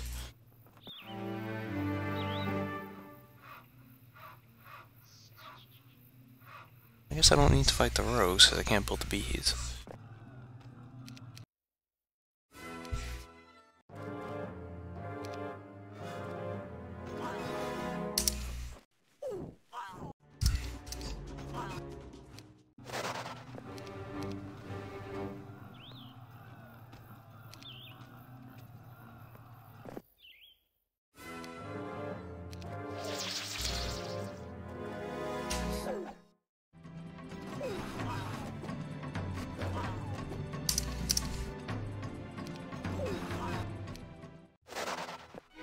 And I think we're now all seeing why I chose ballistics.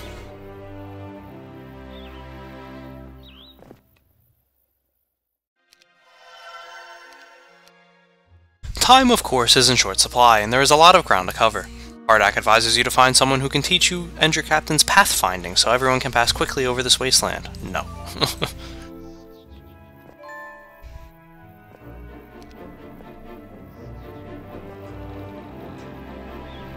It's a stupid idea.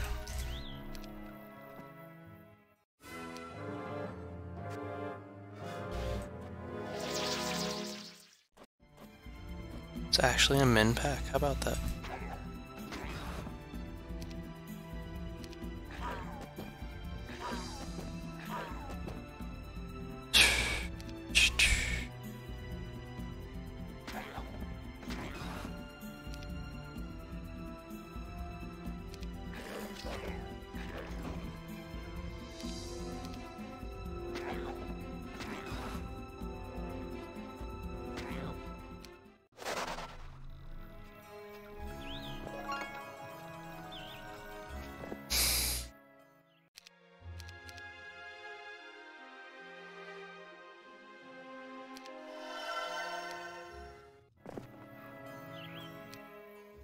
King Tarnum, says your advisor, Hardak.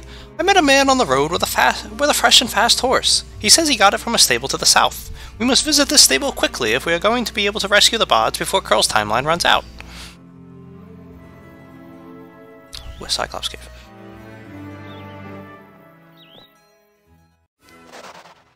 Okay, we're definitely gonna have to go up there. Probably should have split the units before this one. But whatevs.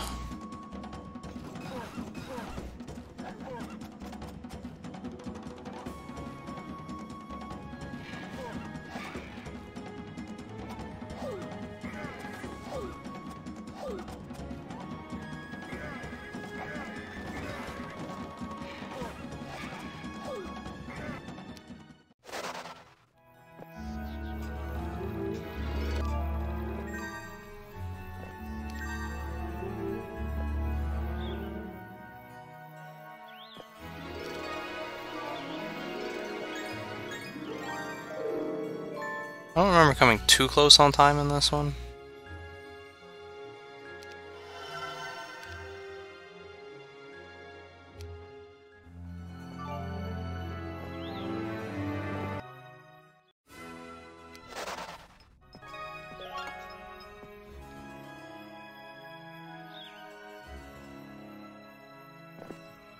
For entertainment, you pause here for a meal and wrestling. Everyone competes, including you. It's a difficult competition, but in the end you come out victorious, bringing the cheers of your men.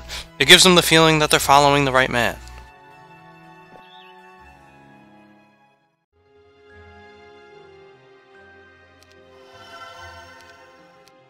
Once again, good advice comes from Hardak. He suggests you train your captains well, even if all they're doing is picking up resources. It's always good to keep skilled leaders at your side, especially in the battles ahead. I want Gretchen next.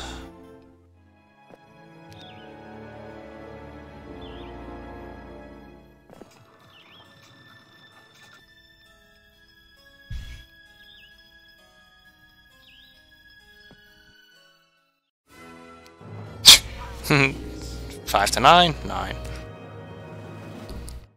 We do not have Dr. Pepper. That was water. It's a little early for Dr. Pepper.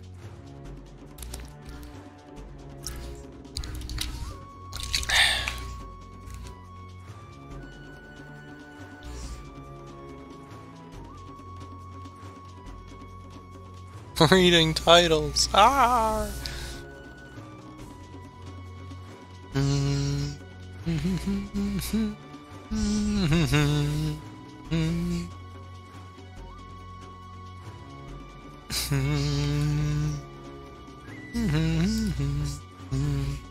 Hardak, the Wandering Tutorial Man. Yeah, man. What the hell was the Sword of Frost? You'll see.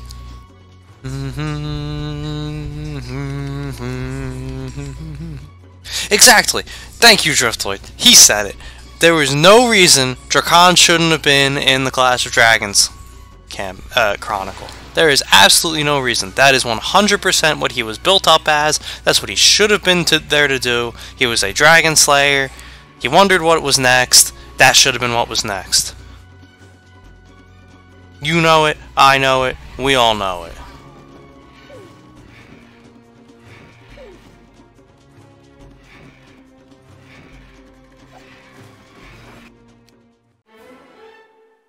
Armor it is.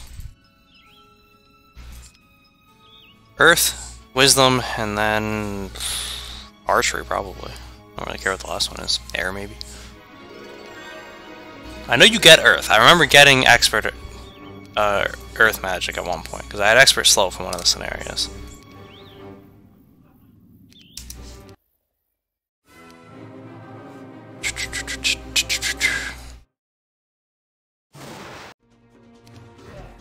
Fine with that.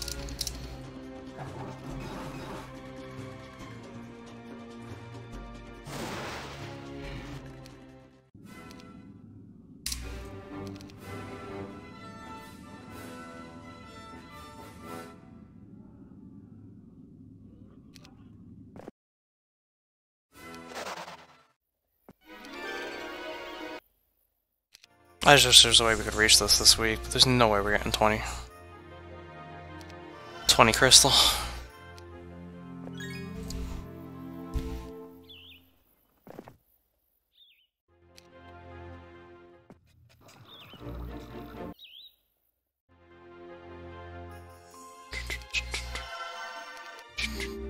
Rock growth, let's go!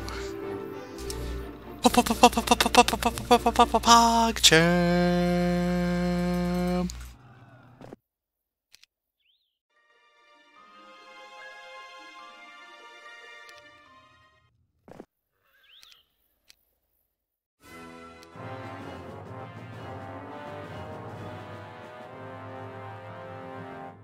This way Drakon only wonders what's next. I know, right? Some random water lore here, clearly. Never played Heroes 4 before. I've played a couple scenarios. Mainly because Pudik played them with me. But that's it. I don't like, I know how to move the heroes. That's and I've heard the music before, but that's my experience with the game. I've never played the campaigns. It really will be almost a whole new experience for me.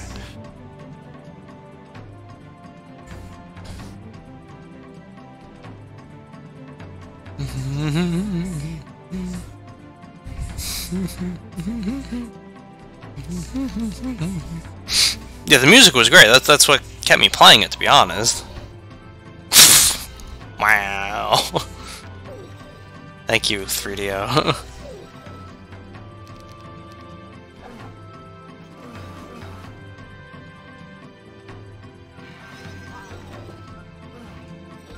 Oh, they lived.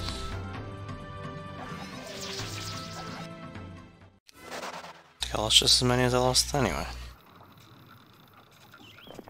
It's auto combat lost anyway.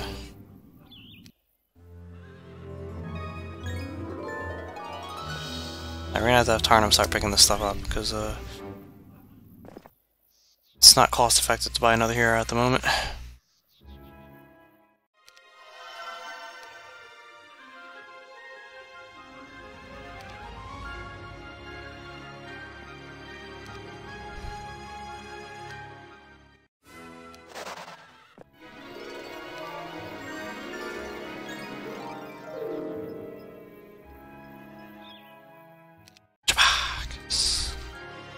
You know what, I might just bring Jabarkis. Give me some schmorks every map.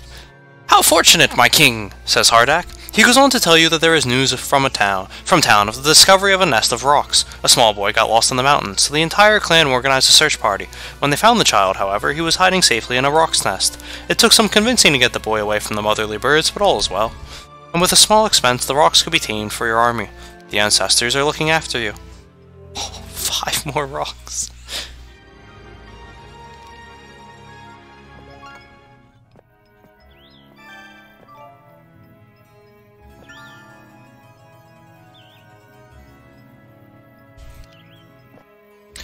Stand back, little man! This is Cyclops gold, not for your petty little war!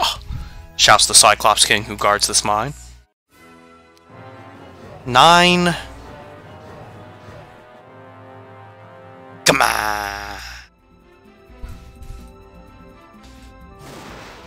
Come on, 3DO. Why you gotta do that to me? There we go. Not that it does us any good, but there we go. Oh, no! Not the birds.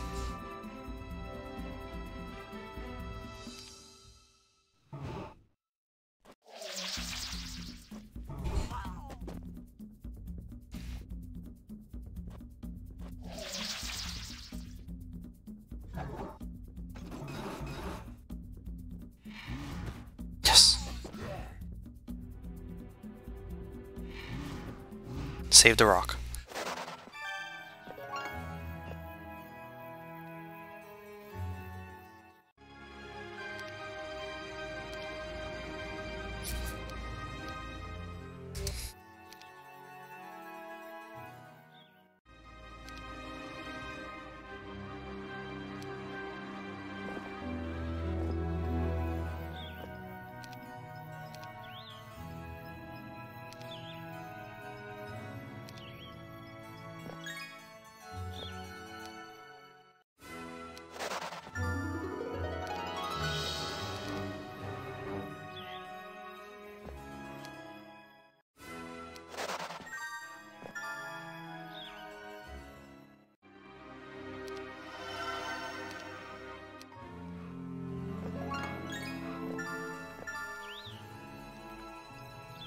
Let me guess, pathfinding? Yeah, it is.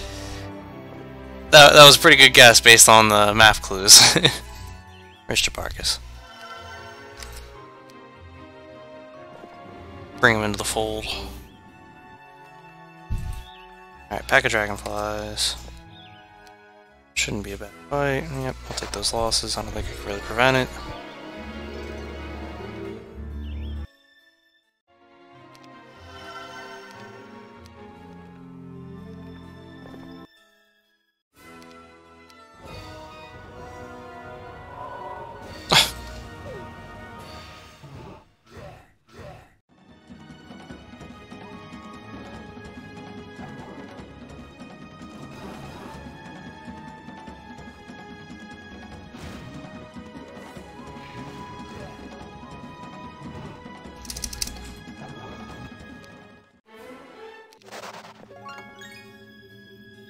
Admittedly, that resistance is tempting, but no.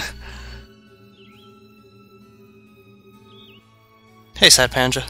Heroes 5 are super fun if you can live 3D world map. We'll see. That I've never played before. Yes, I've seen Seth's review of Heroes 4 as well.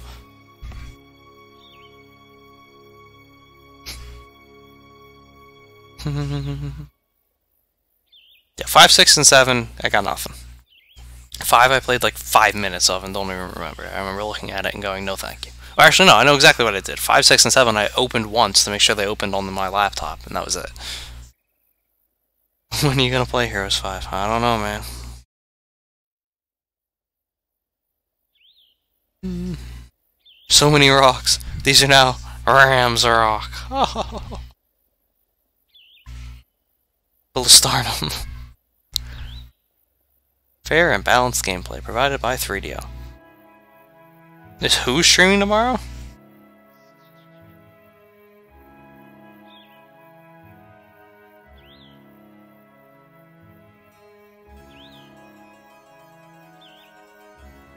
Sorry, what? I don't know who that is. Helkarask. Take the witch hut. No.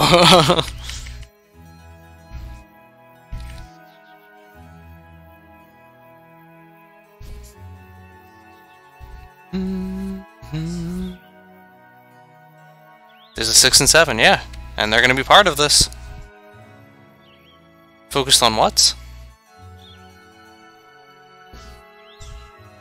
Will I destroy the person I don't know? That seems like a riddle.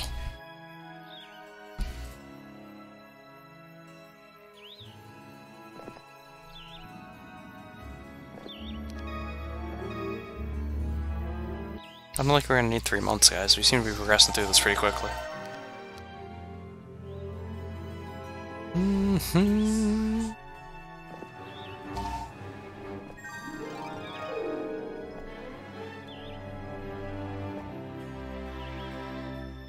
Famous last words, I know, but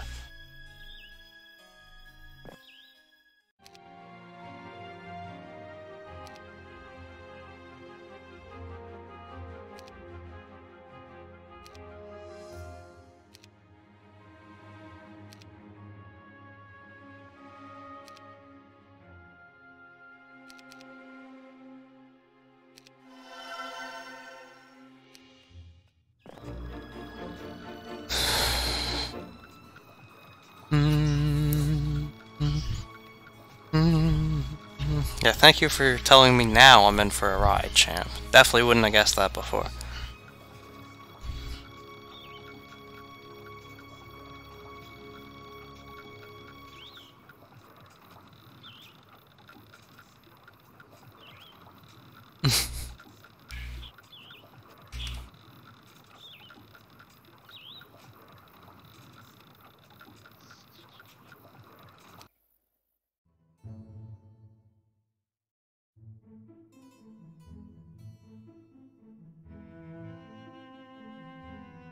A spy comes to you with horrible news. Impatient, or perhaps as a warning to you, Curl has gone back on his word and executed the eldest of the 4 bards. This is grave news, for the elder bard was the wisest of the storytellers, and now his knowledge is lost forever. This act only reconfirms the urgency of your quest and the evil nature of your enemy. That night, you find it difficult to sleep as you wonder what tales of barbarian history are lost now that the elder bard is dead. In a way, you've already failed your people. A piece of them is gone forever. Getting off your bedroll, you come to your knees and grip your hands in the dry dirt. Between clenched teeth, you swear, "I will not fail again!"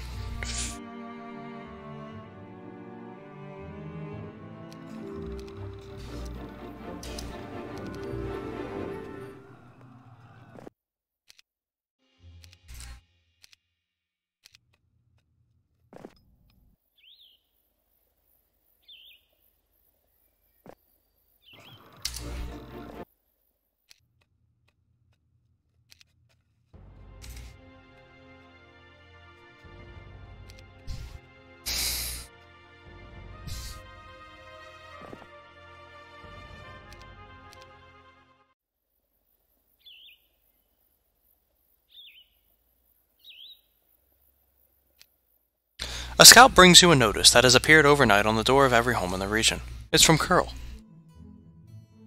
The arrogance of the so-called barbarian king, Tarnum, has caused the death of an innocent. Like a coward, he refused to turn himself in, and now a poor old man has died. Let this be a lesson about the true nature of this criminal who claims he is king. Now I must ask, no, beg, Tarnum to surrender, and stop others from suffering as well. You crumple the paper in your fist, but say nothing. You can't shake the feeling that in a small way, Curl is right. Uh-oh. Uh-oh. Spaghetti-o.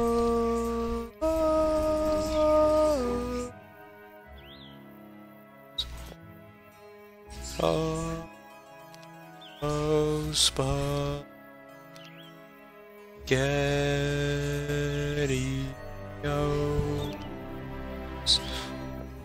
The soldiers ahead fly Curl's banner, no doubt a unit left behind to protect something important. As you approach, they raise their halberds and prepare for battle. They will obviously fight to the last man, fearing the wizard more than your army. Oh, that was dumb of them.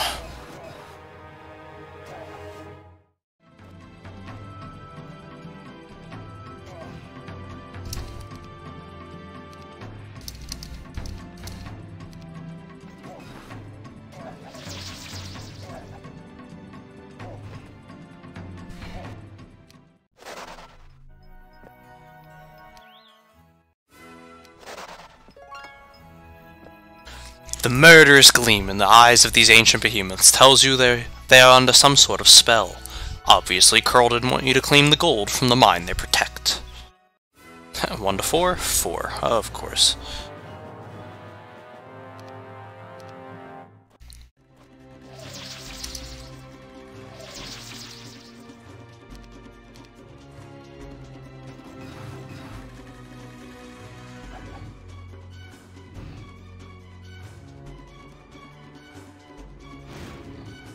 Shit.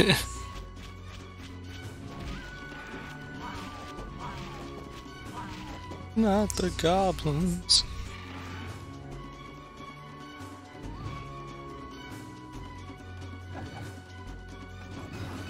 Oof.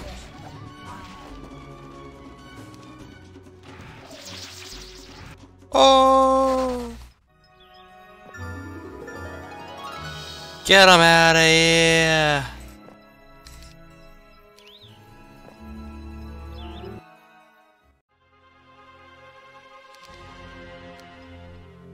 Alright, red tent down here.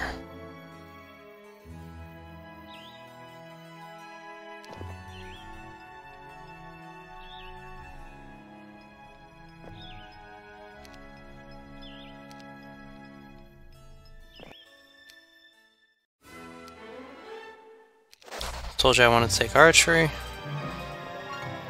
So really at this point we're just waiting on Earth and Wisdom, which I don't even know if we're gonna get Wisdom. But definitely Earth. Oh. Ooh, lads, I thought these games were just merry quests for the MacGuffins, but we're getting serious now. Dude, just wait. I remember the plot to Chronicles. They get, ooh. Girl's a smarmy fuck, yeah, man. Put girl the fuck down, yeah. We're gonna put him down. Mm-hmm.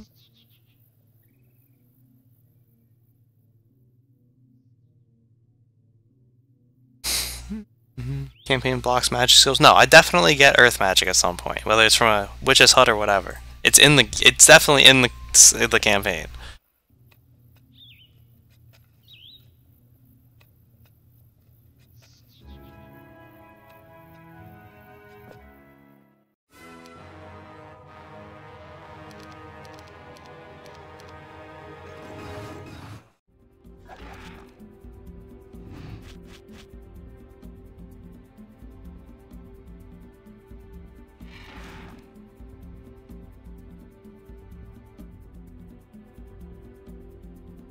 Ah, the odds of it doing enough. YOLO. Oh, that's unfortunate. Don't kill it. Aww. Revenge! Revenge for the bird! Tank the retaliation. And put him down. And 3 birds died. That's I guess that is to be expected. Or that was to be expected. Let's go for the capital now.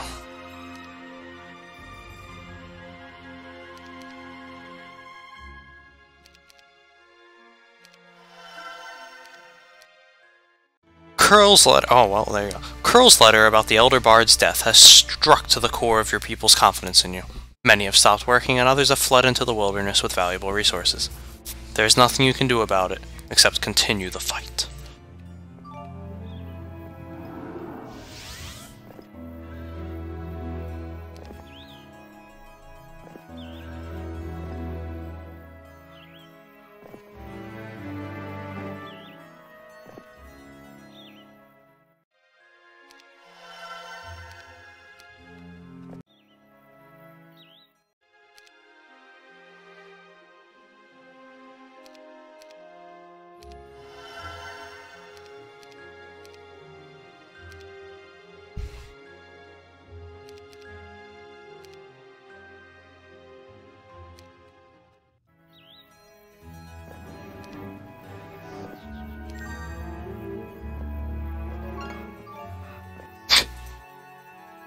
Of course. Today, some troops entered your town willing to side with your army against Curl. They have a particular hatred of this wizard and recount a tale of his atrocities in those barbarian lands Curl governs. Curl despises barbarians more than any wizard, although we don't know why. Whenever a crime is committed, he doesn't bother to investigate. He just throws the nearest barbarian in his dungeon, and no one stays in Curl's dungeons for long. At least, they don't survive for long. You listen as they describe some of the tortures Curl uses, shivers running down your spine, and realize you're dealing with the worst of the worst of the wizards. Oh, the worst of the worst of the wizards.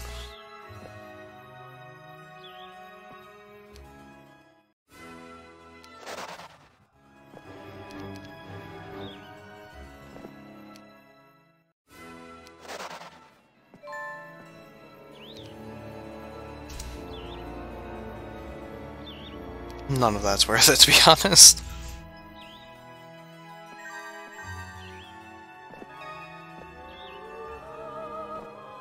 Alright, so we're already almost done. I think that speaks volumes in and of itself.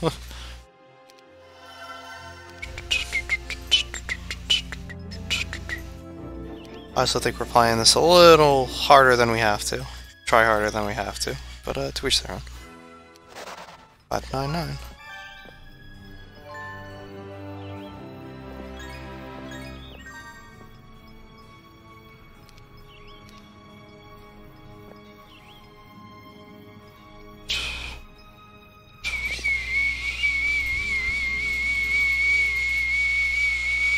It could be worse, I could be leveling up the other heroes.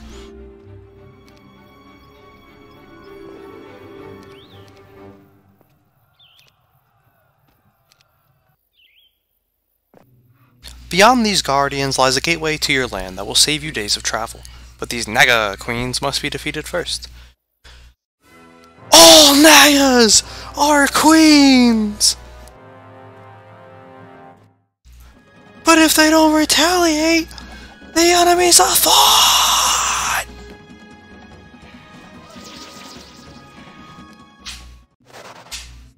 Put him down.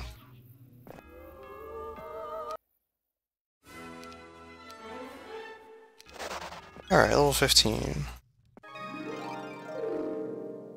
Oh, I didn't have to fight them.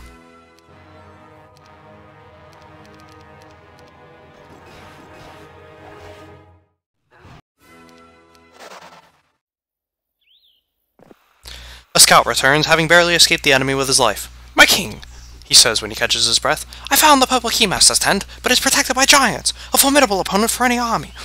You best make sure you can take them before you attack." I can take them.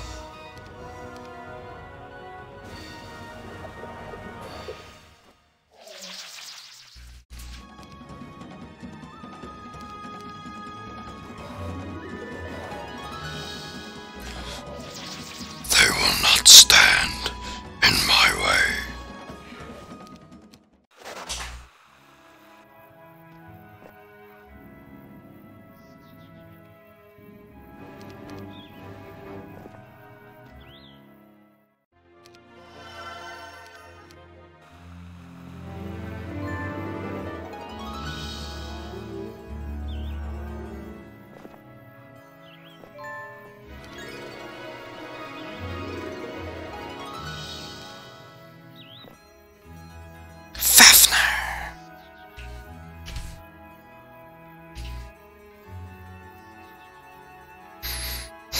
Hey, Pudik. Who is playing what? I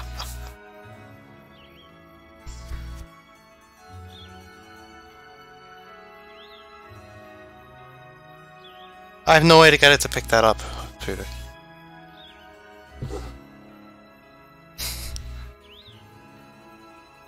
Hey, Wojtek. Tarnum? More like Tarnum. Let's flee in the wilderness with gold and crystals. Yeah, man.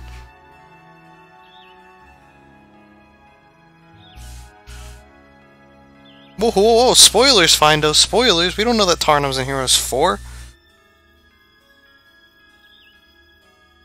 Damn, girl's a bitch. Yeah, man. Hey, Karakota.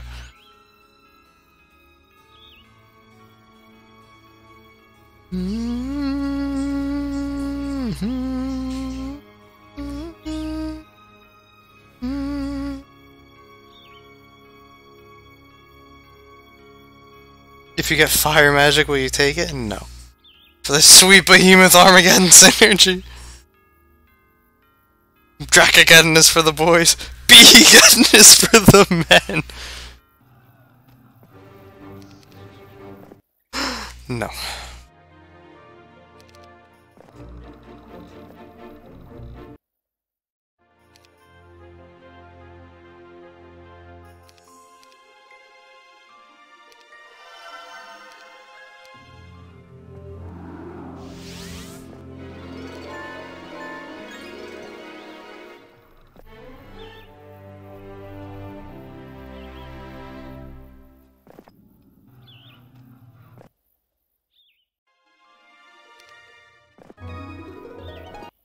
It's chilling here anyway.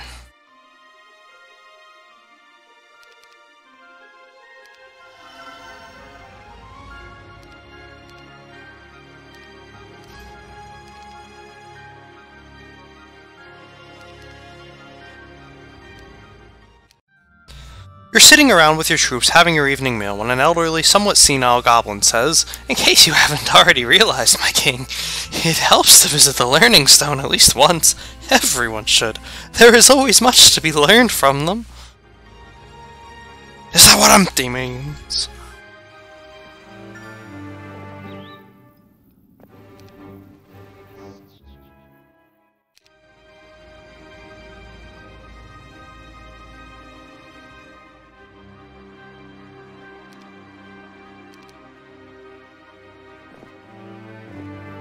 Curl's land lies beyond this border guard. You'll certainly find them prepared for your arrival, but what choice do you have?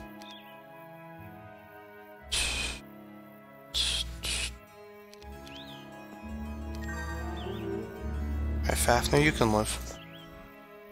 Cloudspire.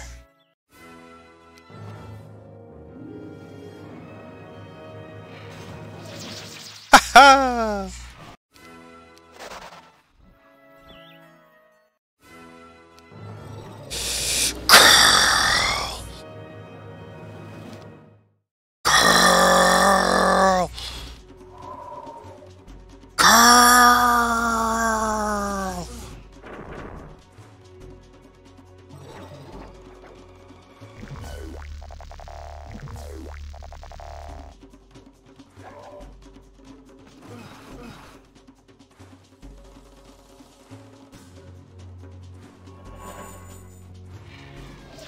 Oh!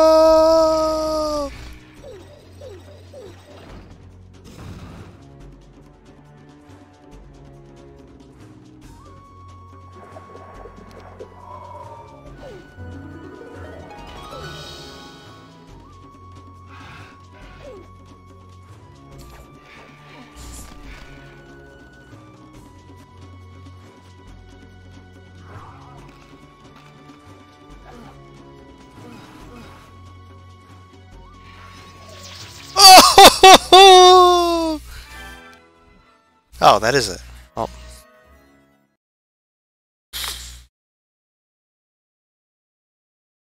That's fine.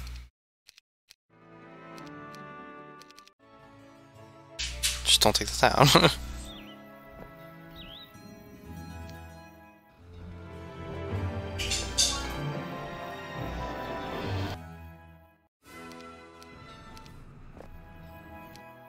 Once again, the senile goblin, who has named himself one of your advisors, he's worth a laugh at least, gives you a great piece of advice. Whenever you wander upon a mercenary camp, have all of your heroes visit it, says the goblin. The training you receive will benefit any future battles.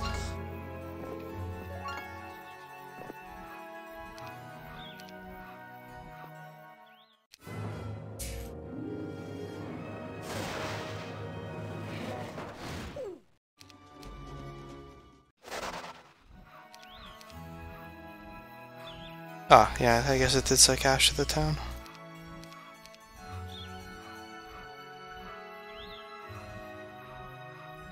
Curl, more like hurl, yeah man. The senile goblin.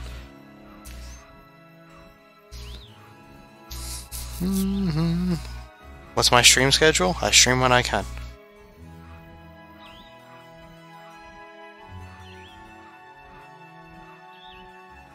I stream when I can, I don't when I can't. That's as simple as it gets.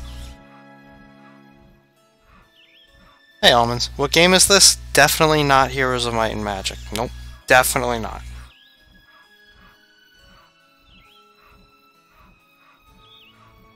Forgot about +1 defense behind this hero. No, I didn't. I wanted to capture the town and then let him recapture it, but it's over once you capture the town.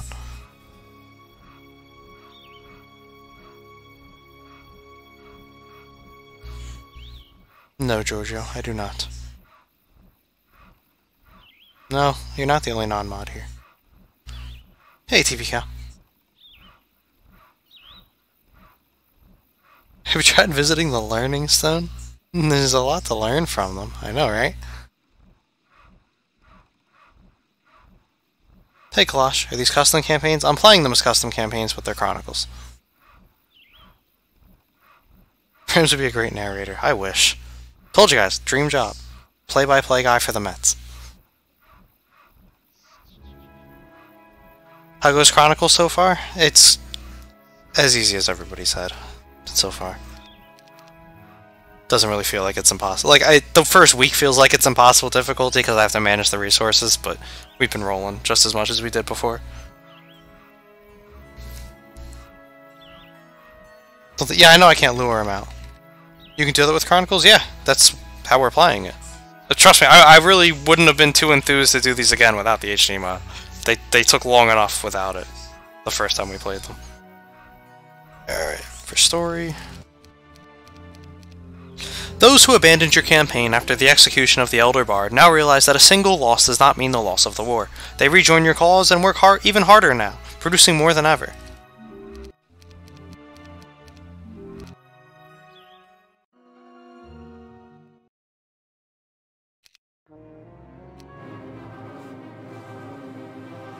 I didn't know you could attack.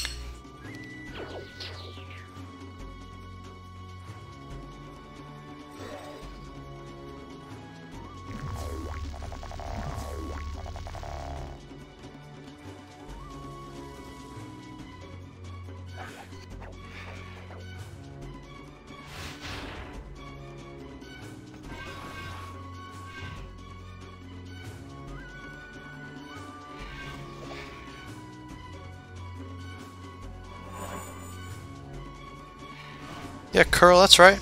You ain't shit! Yeah! Resistance! Real resistance! Yeah! Those Nagas were queens! And because they were queens, they got fucked! Just trying to save those birds, I ain't gonna lie.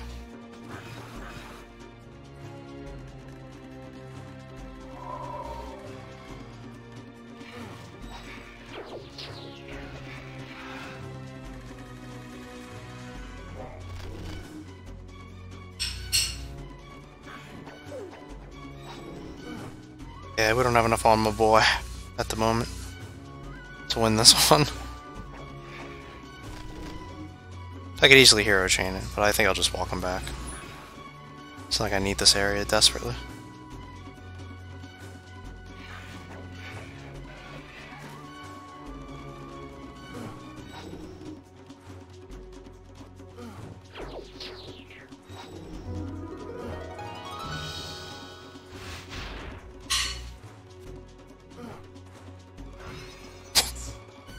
Maybe. Maybe.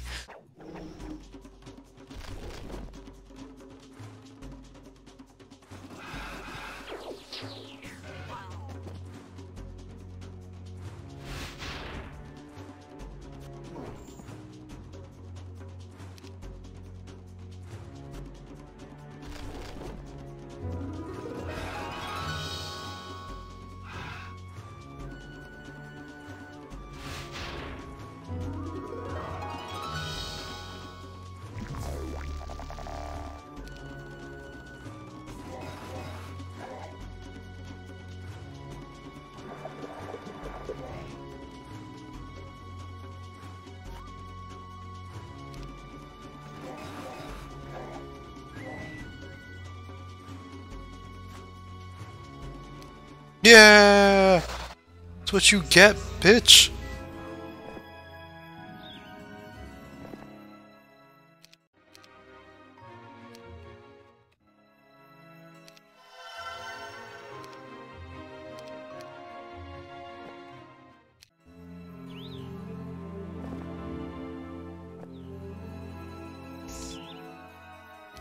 Try and sneak attack me? Fuck you. Sorry, I'm not carrying these losses. Could've just taken the other town.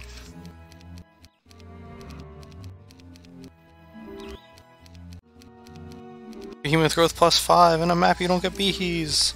Fuck you too, game. Alright, so that's it for story.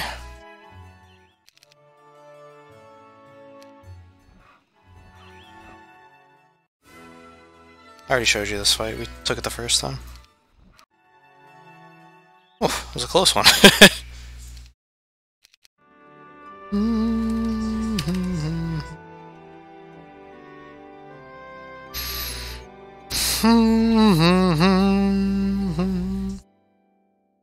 What did I do to play those on Normal Heroes 3?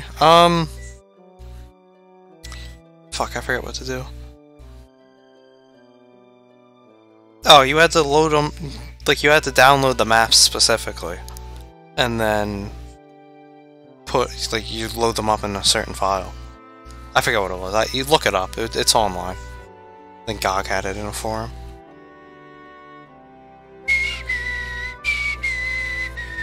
Hey, Vokami. Real resistance, all planned.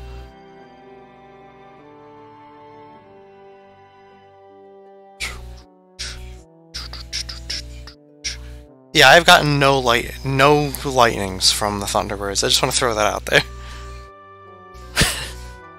Ah, shit, here we go again. You are doing it! Yeah, man, easy win. 45 to 8! The Mudlanders are back! Somebody once told me!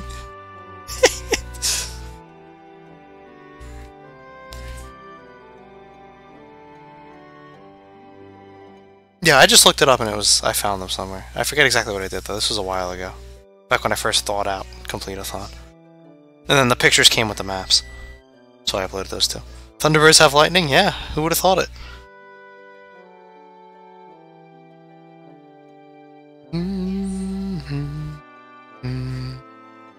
Once again, this map is not indicative of where the stuff is taking place. In actual Chronicles, you don't even have a map. You just have the pictures that show up in the cutscenes. It's loading it up as Armageddon's Blade because we don't have anything else for it to load into as a custom campaign.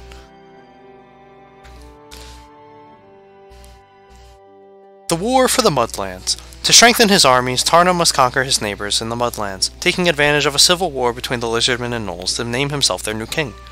Conquer all towns without losing Tarnum. All heroes are limited to level 18. 2 heroes will follow Tarnum to the next map, so we only get 3 levels. Awesome. 15 schmorks. Although the Wizard Kings ruled the Mudlands, not even they were able to completely control these muggy swamps. Then Tarnum dragged his armies through the mud with just one goal in mind: join the forces of the Mudlands with his own, so he could finally bring down the empire of Bracadun.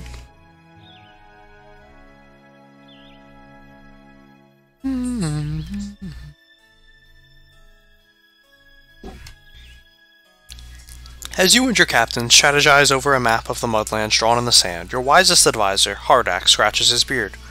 We know gnolls and lizardmen are fighting each other for control. Civil wars are wicked and chaotic. Now is a good time to attack, but do it quickly, my king, before a new ruler is decided. If I recall correctly, Adrian's in this map.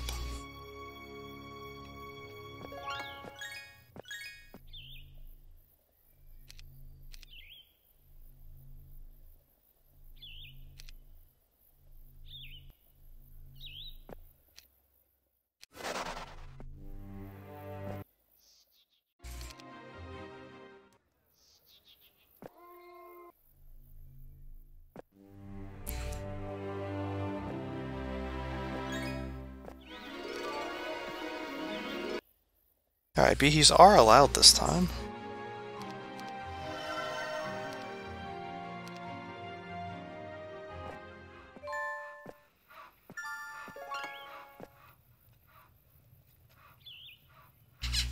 Welcome back, Ivy. That empire is Braca doomed! Seek the seer's huts, said the wise woman standing outside your tent this morning. She could be some crazy old lady, but something about the way she disappeared when you glanced away gives you the impression that you had better listen to her.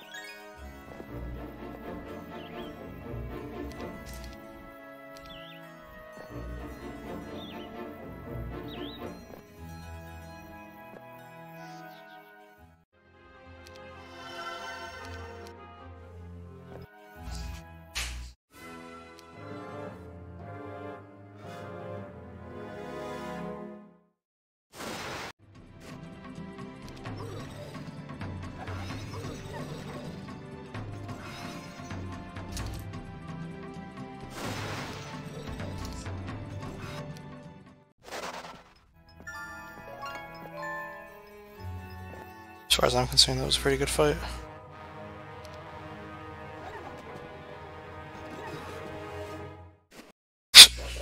Went the long way. Before I forget to do that again.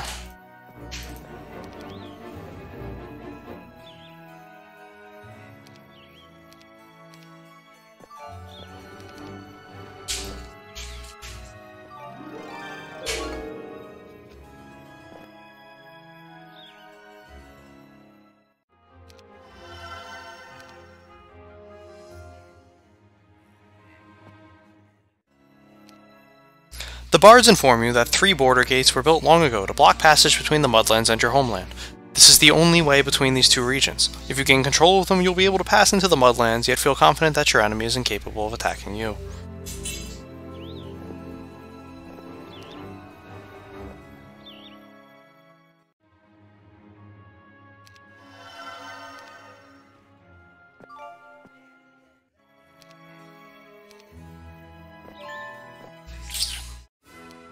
Thank God this wasn't anything big, because that was an accidental click.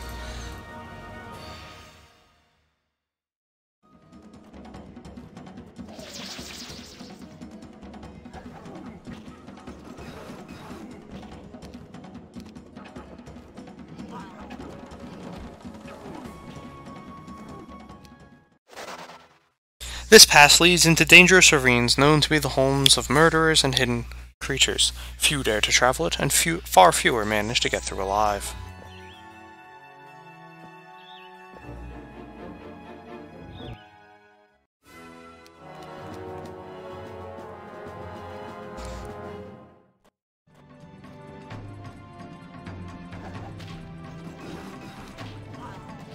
Ah. Ah. Didn't matter, but what are the odds?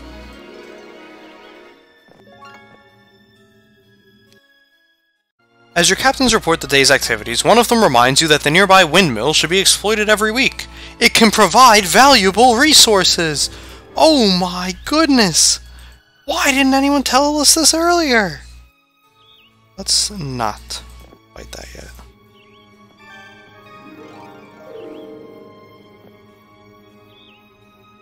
Let's go up there instead.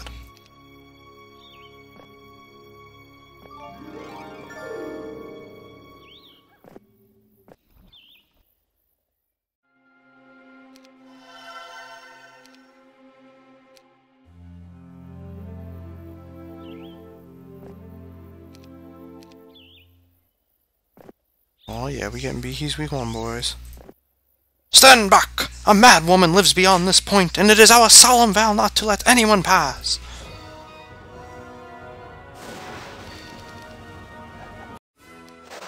Sorry, monks.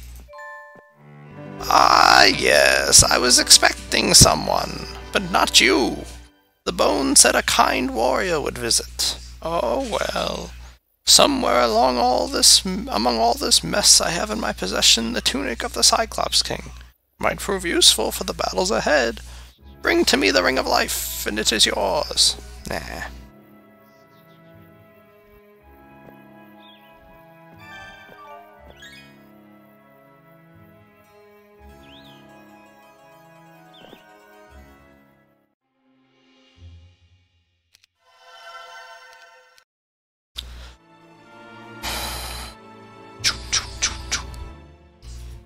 I can't believe you've done this. Tardak seems like a formidable advisor. Hope Tarnum going to keep him by his side. He does. Random NPC showing up to tell you how to play the game on the 4th map. Exactly.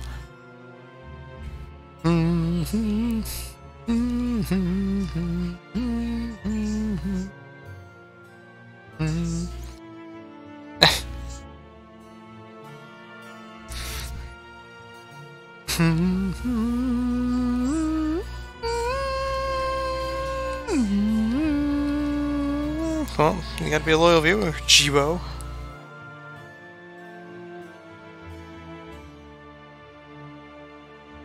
Yeah, I mean, it says it's a loyal viewer badge for a reason. Come on now.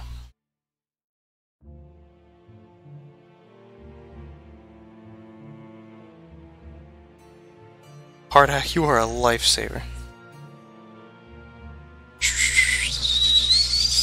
Remember to eat to feel less hungry, indeed.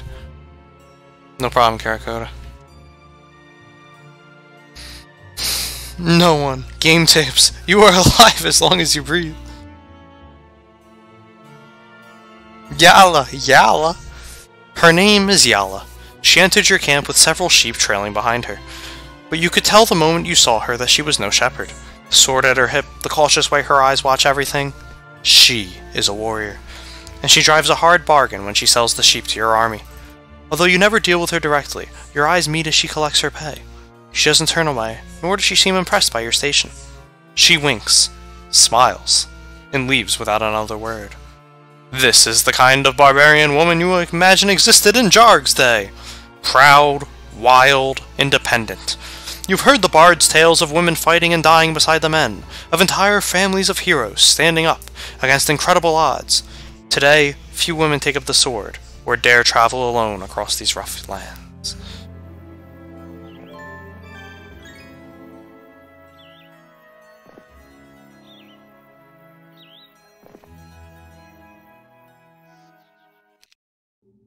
Tarnum, you better find some fucking gold.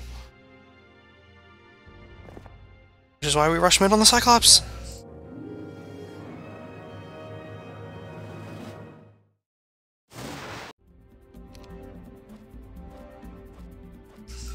All that morale earlier, but none when we needed it.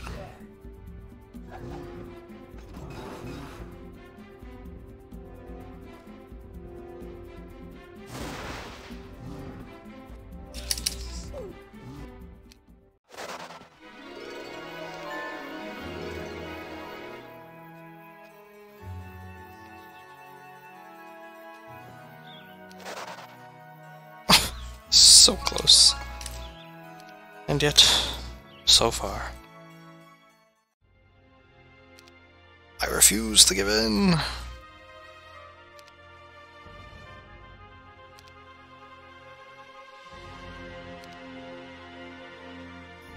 Yeah! Bees week 1!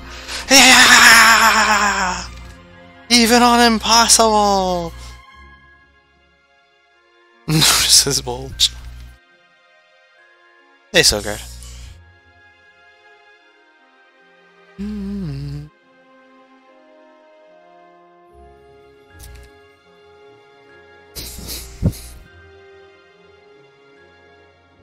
think this is Hom too? Strobel, tell Iwie what the morale counter's at.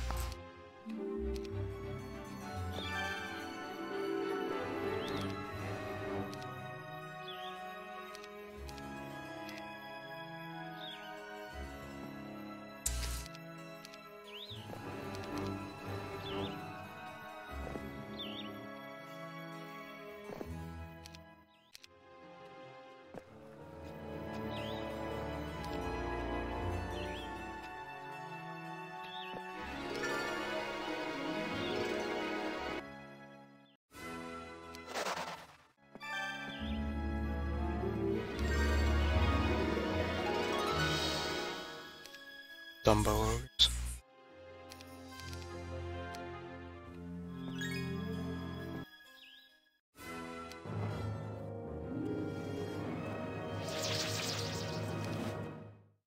There's the morale. 45 days.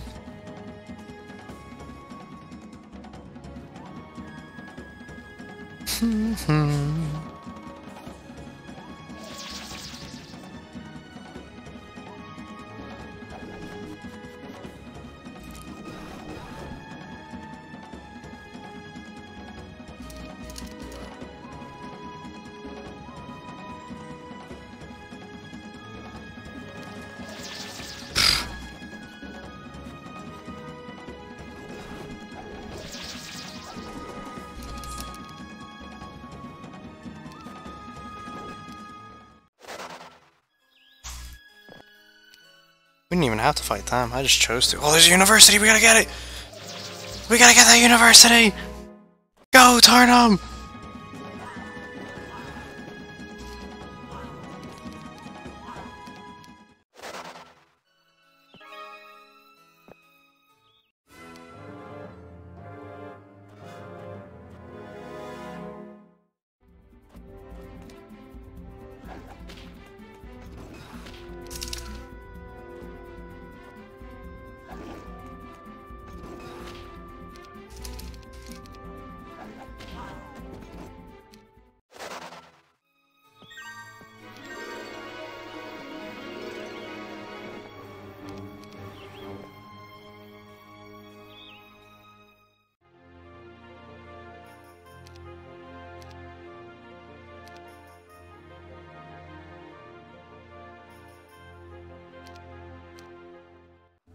That's Spellbinder's head.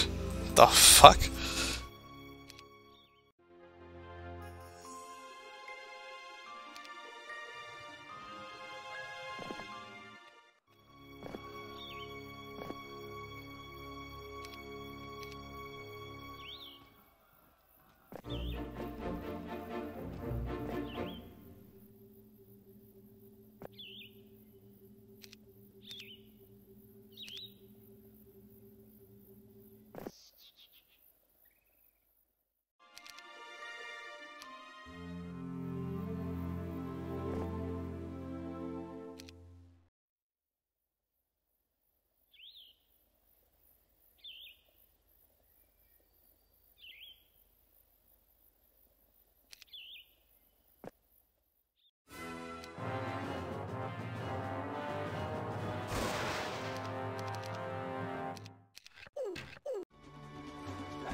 Yeah, blind.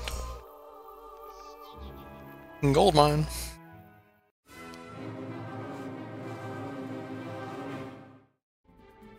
I miss summon boat is OP song. Lol. Burn the university like a good barbarian you are. Kappa. Talking about to learn to read, boys! Hey, Ninja. You don't have enough gold to pay the student debt? I don't have student debt. It's for nerds. Not to mention y'all stealing his money at the same time.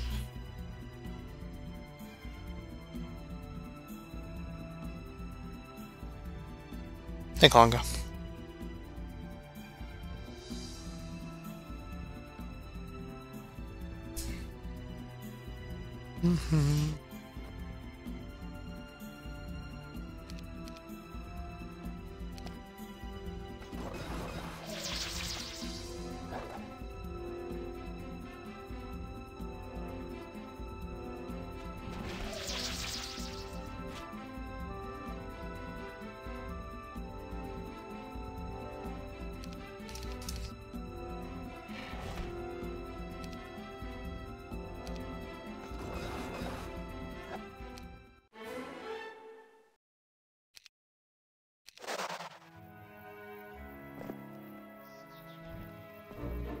Not so mighty now, ya moose.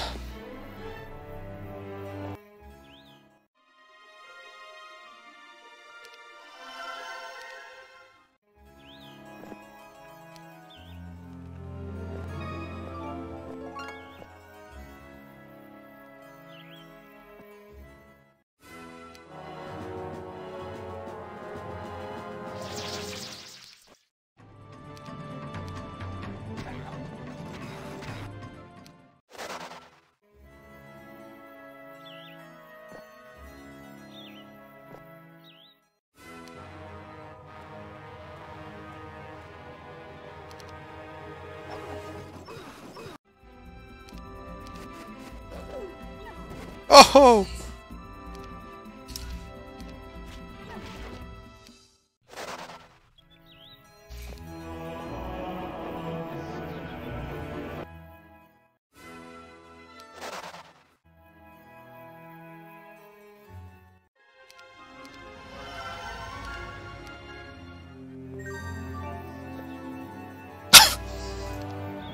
I already had the two I wanted.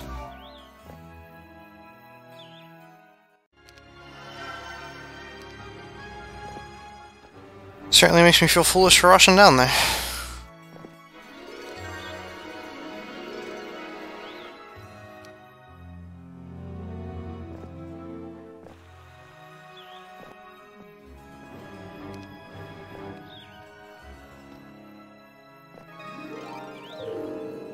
You know what? I don't want to mess up Jabarkis's perfect development here. 7011 10121.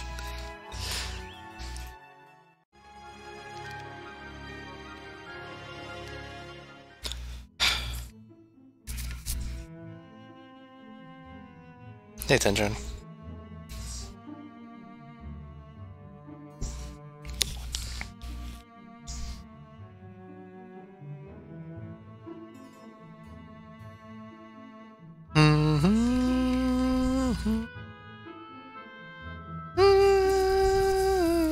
It was Iwi. It was the third scenario of the Foolhardy Waywardness campaign. Yeah, I summoned the boat right in front of me. I was like, get the fuck out of here.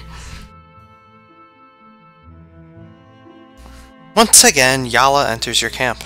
This time she has information to sell, so you arrange for her to meet you alone in your tent.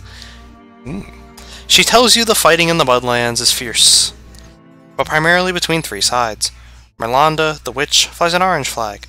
Wasteland! The lizardman has a blue flag. And finally, the gnoll, Alkin, wears red. All are devious opponents, but thankfully their hatred is directed at each other for the moment. Yala's information comes at a high price, but at least you get to talk to her for a while. When you ask her what clan she's from, she frowns and her eyes go cold. I'm clanless, she says. Clanless ever since we stood up to the wizards. The men died fighting.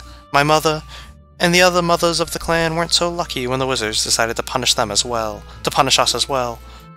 Join me. I have all the clans behind me. Join my army and you'll have your revenge. I promise. No clan would help us then, so I don't ask for their help now. Yala leaves, her mood suddenly dark.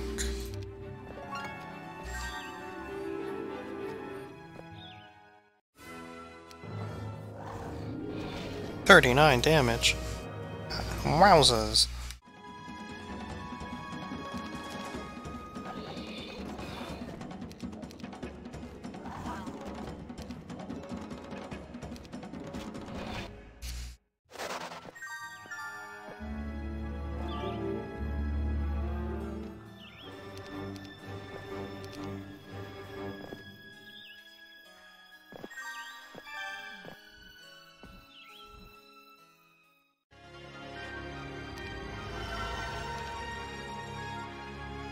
Yep, there you go, Adrienne.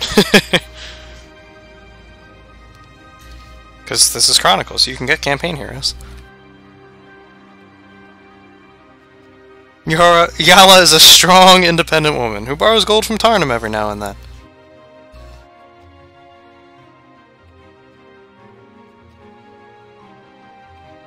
RNJI! I like the acting. Thank you, I try. Hey, Elkamerat. Welcome to the stream. Brakadoon! What happens when you don't have enough gold? They just take all you have. Like, it caps at 2,000, but if we had less than 2,000, they would have just taken whatever we had. She's a witch! Burn her! We'll leave her in the tavern. An even worse fate. Ah, I shouldn't have taken those results.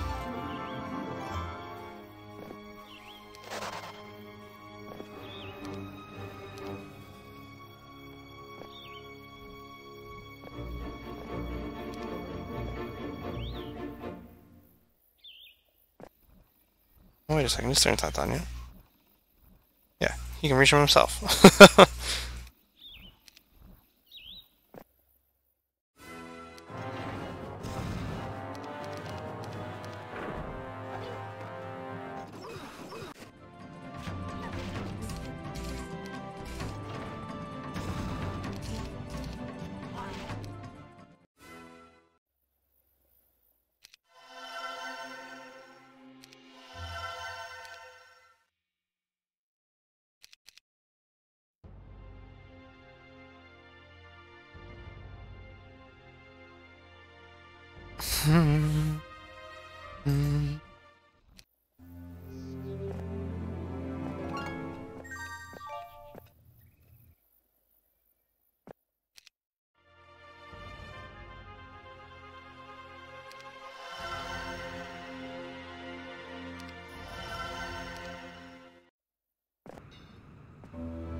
Mudlands.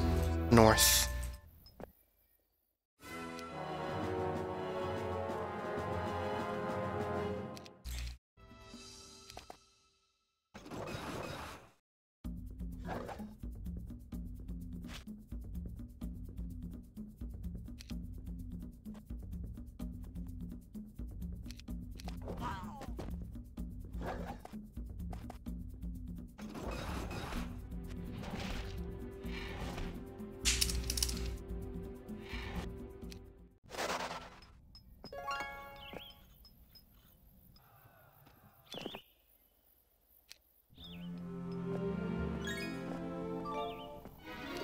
I remembered this.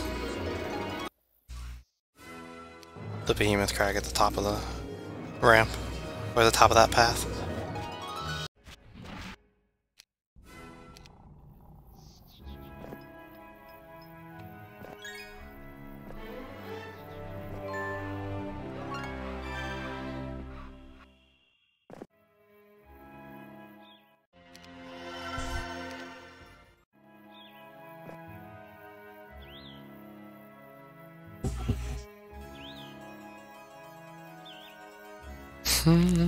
Hey Dave, 71 viewers, and it's going up!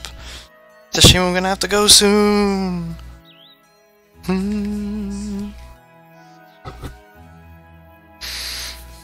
Yeah, I chose not to take El Trumpo with us.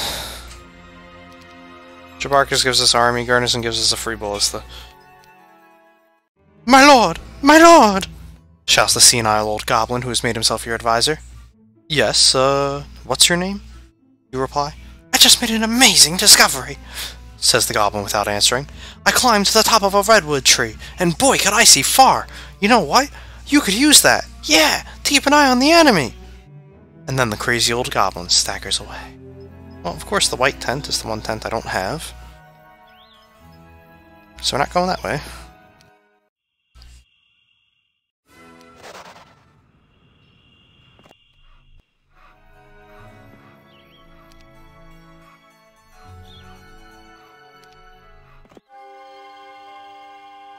You win this round, Merlanda.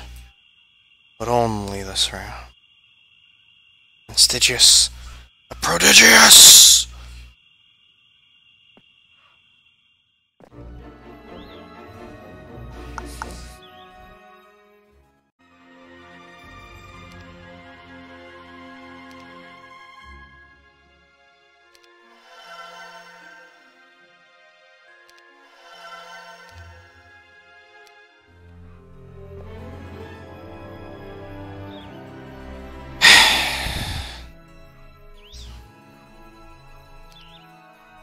Take the pathfinding. They were very much forcing that. I still maintain hope in Earth Magic.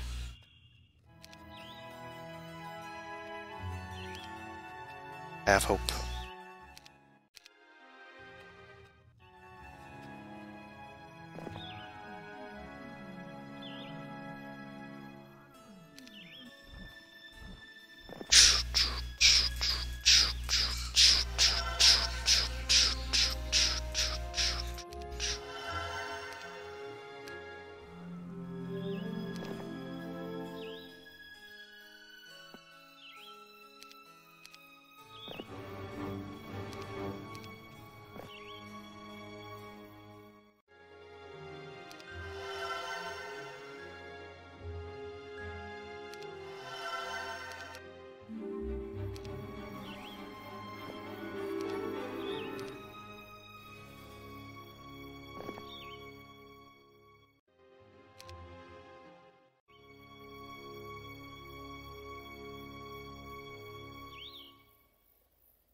Something Rams don't remember about Hero City campaigns, Chronicles of Wayfarer.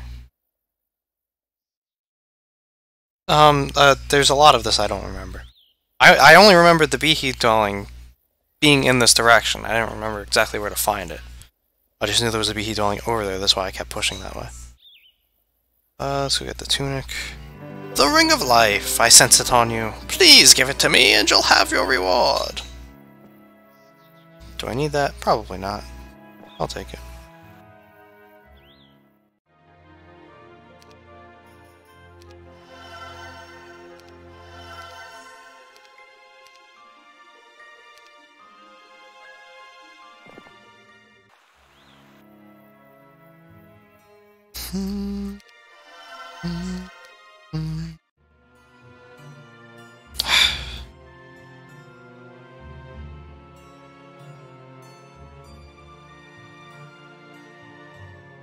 Is this a blind playthrough? I've played all of these Chronicles campaigns once on normal mode. I did not play them on Impossible, so I don't know if they're going to get more difficult later.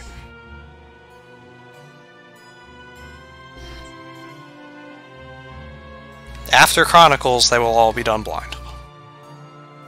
Will you recruit Adrienne? No. And yeah, Hamon was blind.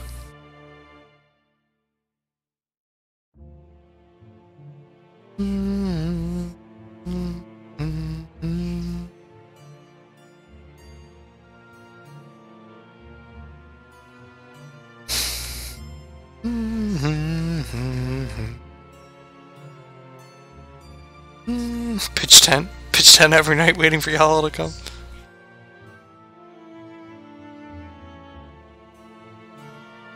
You find yourself distracted each night when you pitch camp, waiting and hoping for the beautiful barbarian woman, Yala, to arrive. She's been fighting the wizards longer than you have, and you sense in her a connection, as if she knows you better even than your friend, Hardak. Finally she appears, trying to sell more goods stolen from Bracadun. So you invite her to share your meal. Over mead and mutton, you talk late into the night about your dream of restoring your people to the glory of their past. I want to give our people strength, so that one day every man, woman, and child would rather die than bow their head in shame, you say? A day when men would rather walk than sit around the lodge, drinking and complaining about their lot in life, Yala adds bitterly. That would be nice.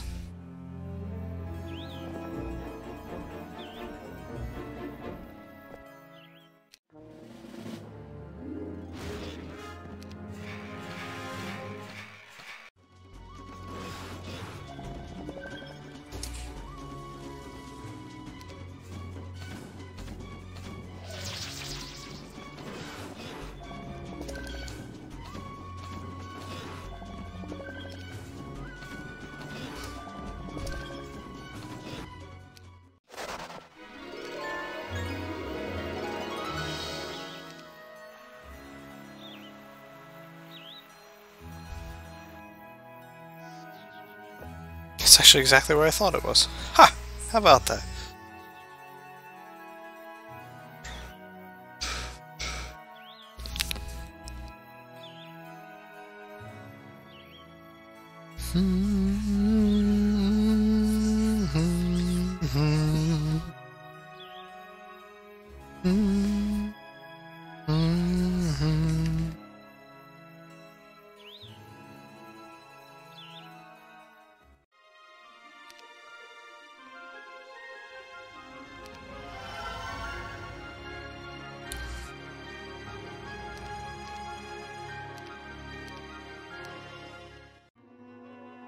When you wake this morning, Yala is gone.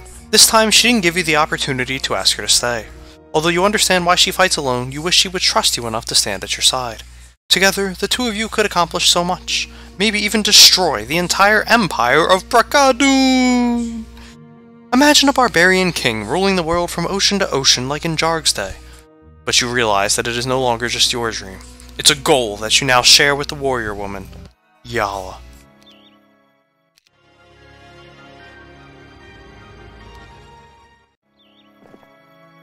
Let's finish farming our zone, because I don't think we're going to have to fear too much from the AI at this point.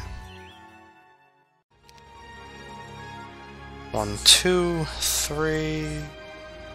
It's 5, 6, 7, so I have to build something this turn.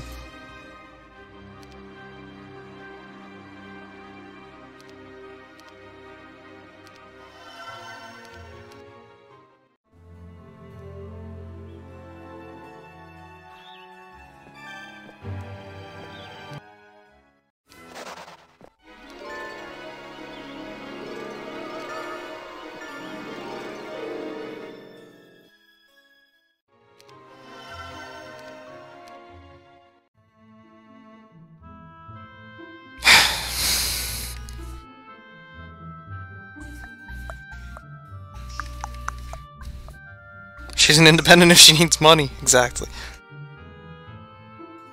You're summoned to the well-guarded carts where you keep your gold, finding a distraught Hardak placing his hand into one of the sack. His hand comes out and he scatters what looks like rusty pieces of iron on the ground. What's this? You say? Apparently, my king, some of the gold we've collected was fake. Perhaps some kind of magic had been placed on it, Hardak says. How much of it? You ask. I don't know, but I'll check.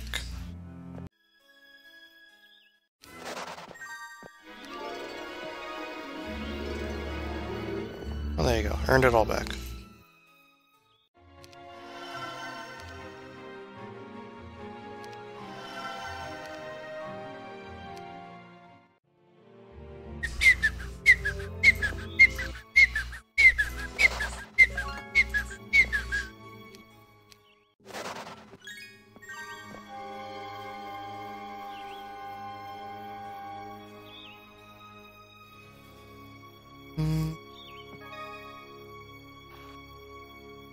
Oh, there are all our enemies.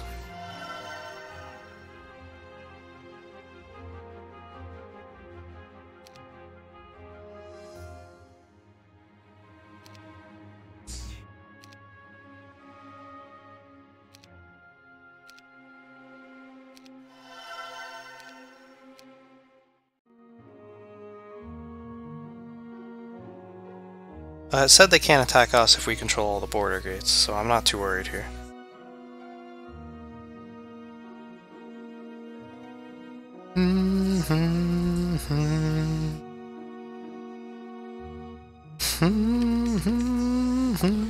She's so bathwater, my god. Your trusted advisor, Hardak, approaches with a sour expression on his face. Why do you never bring good news? You joke. At least I'm not the old goblin, Hardak replies.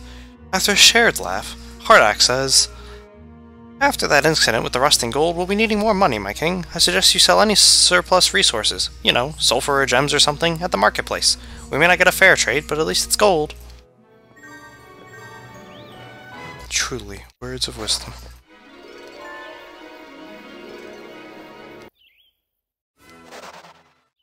And the other one was guarded by genies, and this one's guarded by hobgoblins.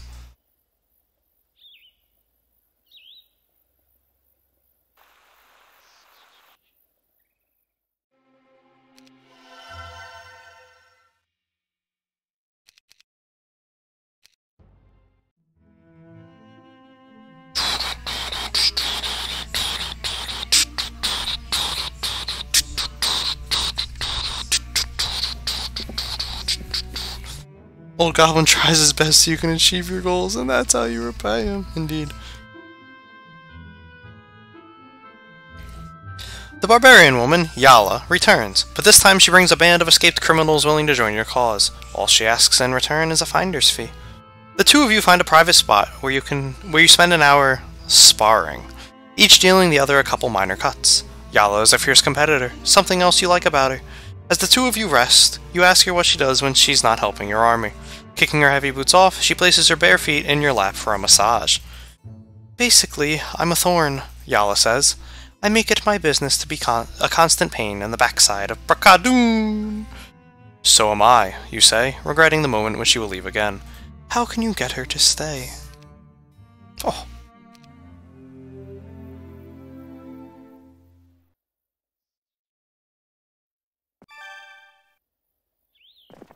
Sparring, Craigasm.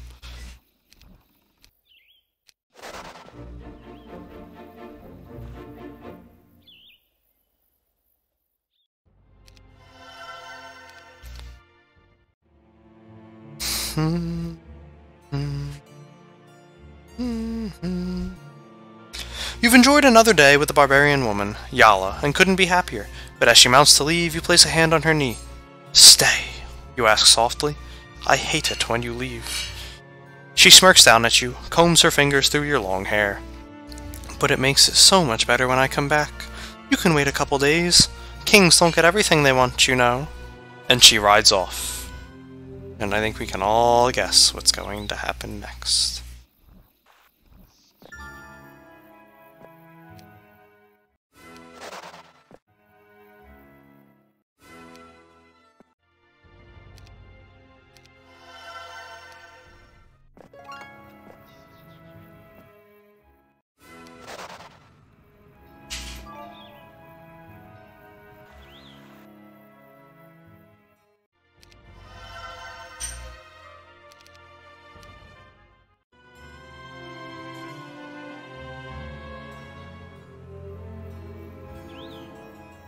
Few cuts.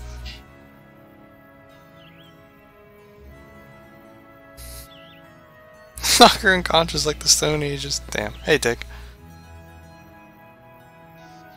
She's gonna steal your golden run.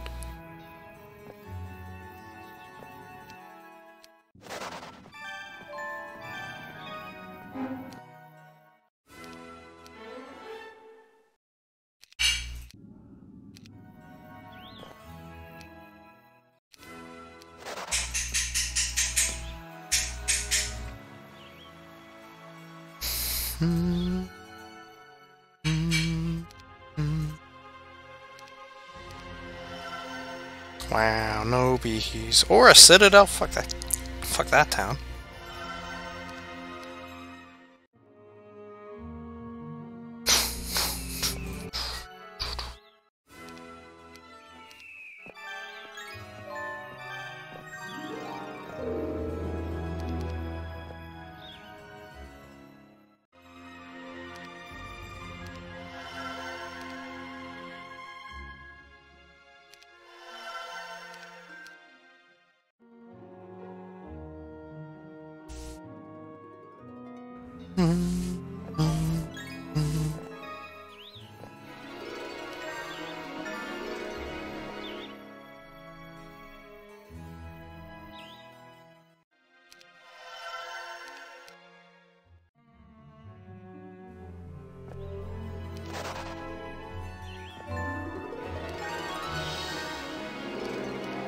Oh, worth.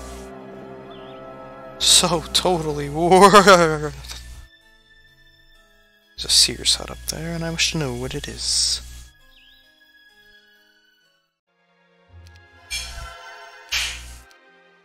Blue has been vanquished! Oh my god! Oh my god! Wow!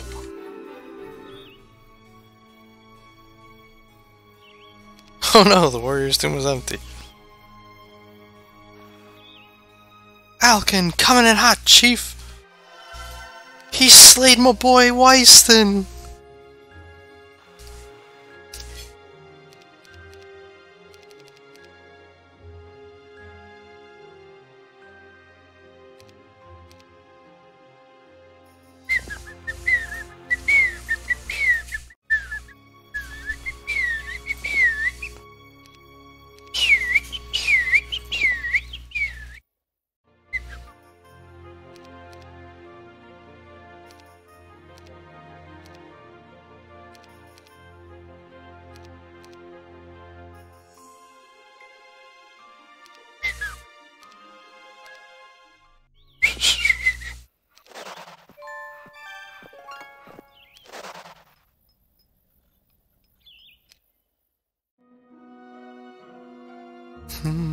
Yeah, Wasteland's red, not orange.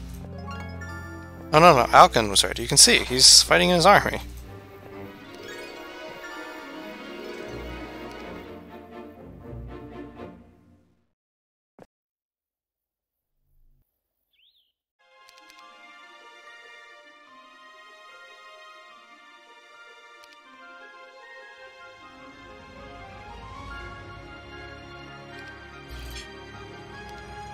And now we trade it all away.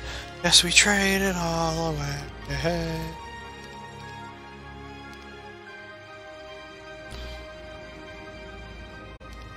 Alright guys, I will be continue.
Alright, let's go schmork.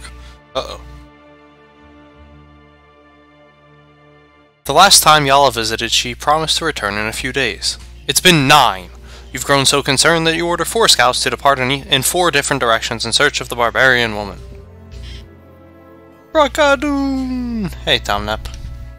Missed half the campaign already? Yeah? I mean, the second half is the longer half, though.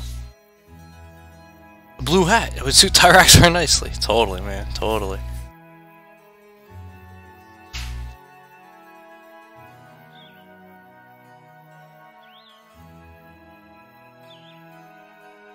Fast schmork player. I try. I'm even taking my time with these maps. We're not playing them that quickly.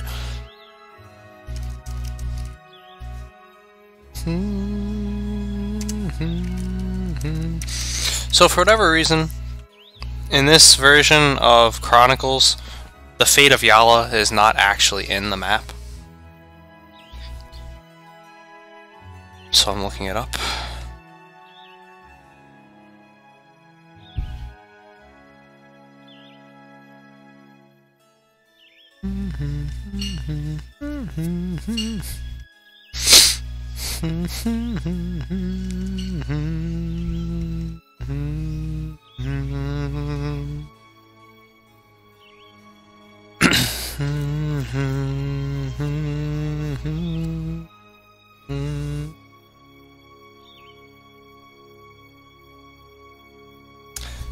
Oh, okay, that's what happened. So it was just a glitch.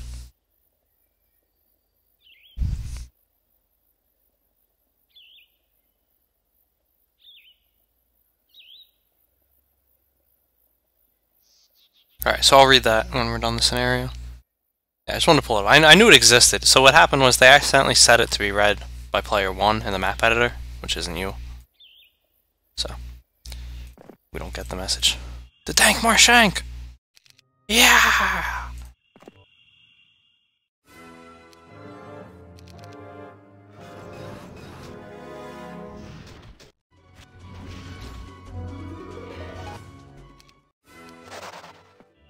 What's in the hut?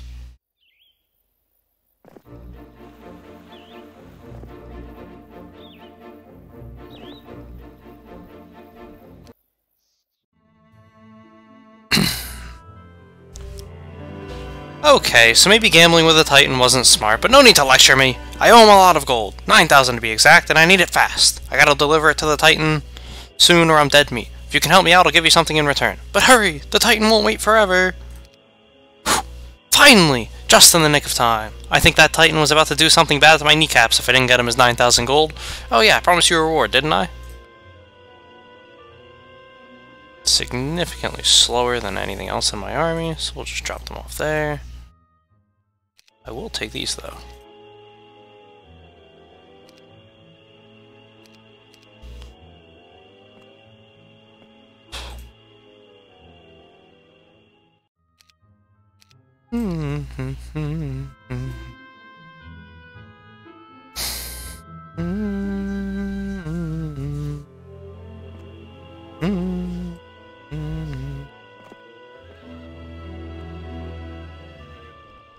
This is where not remembering the maps is gonna come back to bite me.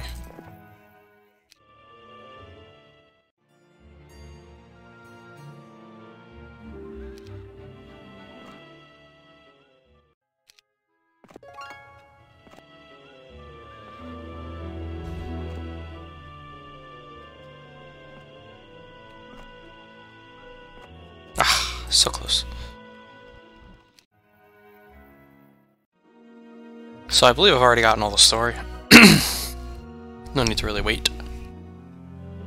Edgewater. Yeah. Put him down.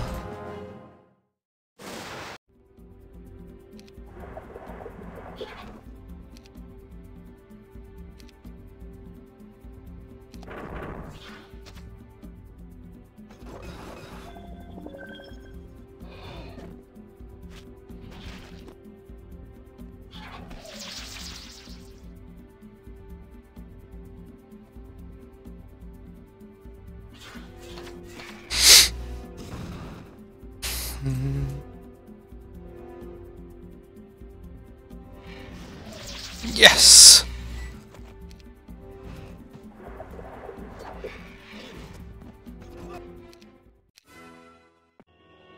And +1 defense. They're out of monies. Ha ha ha.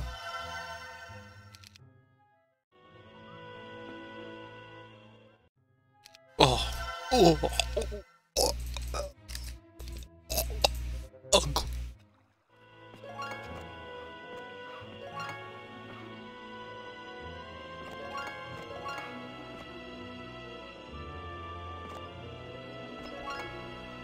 Alright. I'm gonna bum rush this lookout tower. Watching Rams playing Hom 3 while watching Rams playing tower defense. Sounds like a good time.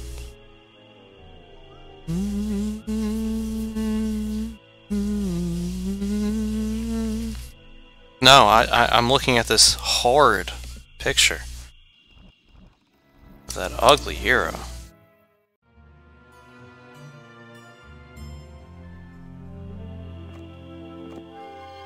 Beep, beep, beep. Because he's gonna be Tarnum later. Yeah, I should have realized that. So that is gonna happen. As we play through these, we're gonna end up seeing the heroes from later campaigns, and they're gonna look like Tarnum, unlike in the originals.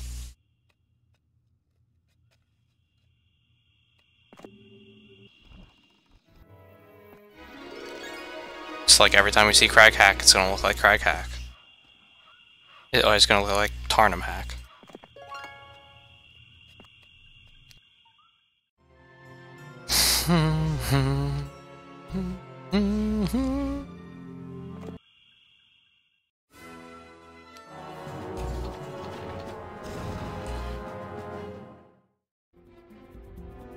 Who?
What's up, Alkin? Pew, pew, pew, pew.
Oh, they could have actually gotten through that tent.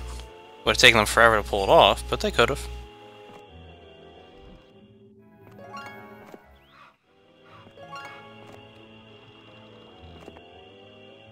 Korbach.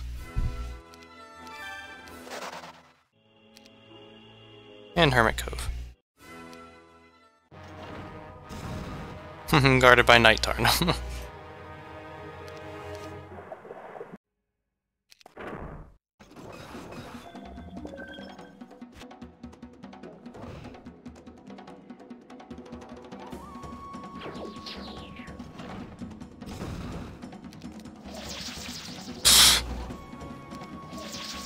Wow.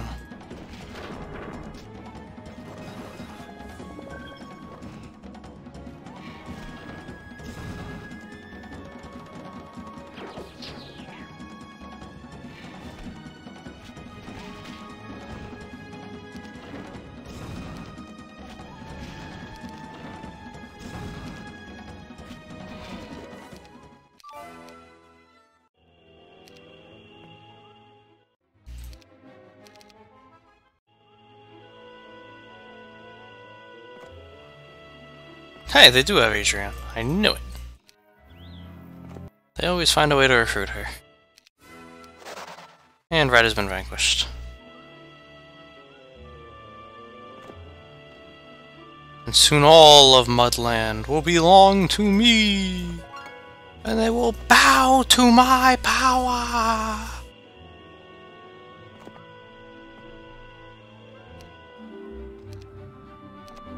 The Lost Gold Mine. Beware of big snakes. Beware.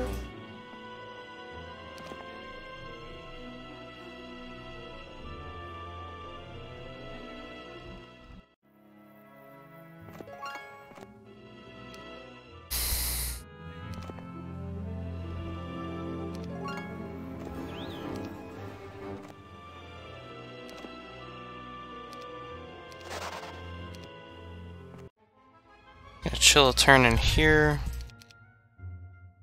to recover some spell points.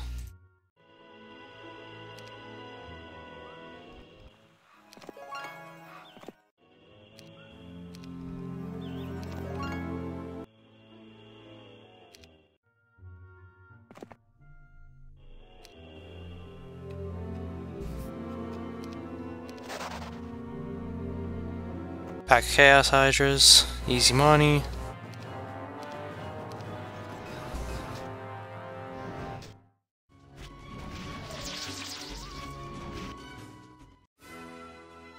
Hey Annabelle, slow battle animation, what the hell are you talking about?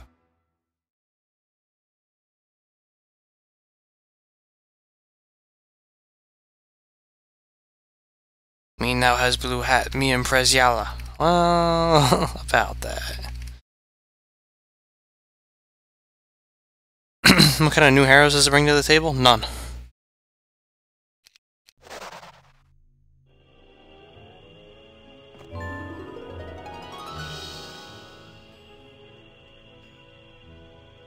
Well, you got 2 Tyraxors. Ha ha ha. Big snakes are going to be significant later in the lore, clearly.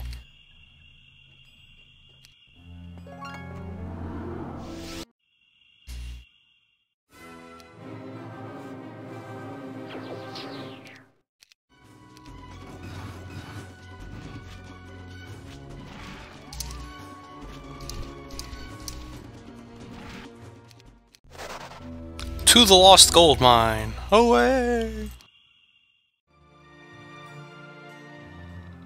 Fine with that. Slay Merlanda. Slay Drakenmore!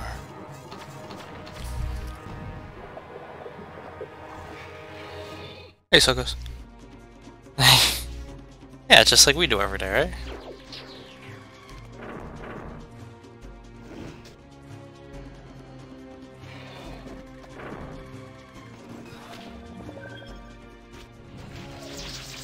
Schmark!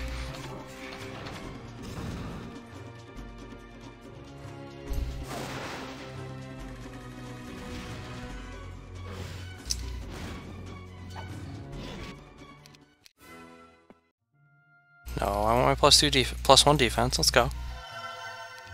All the buff stats.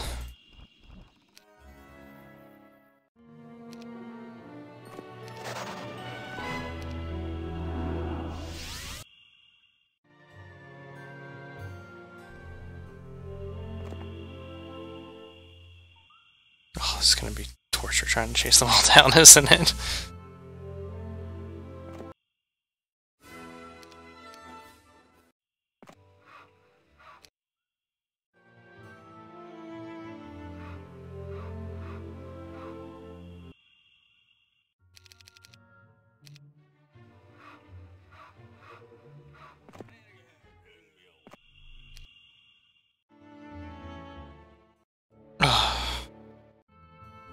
Alright, we trapped this guy though. He was the important one.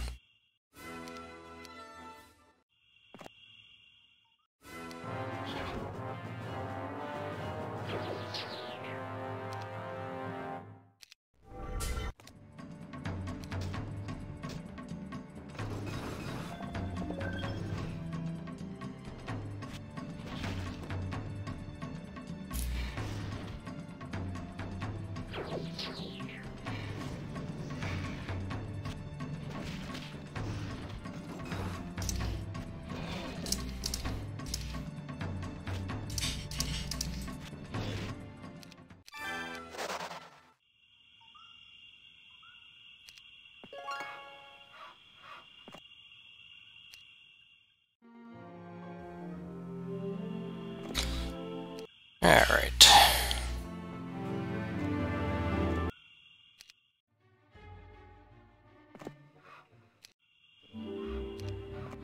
And before we close, let's put on the Stronghold theme in memory of Yala.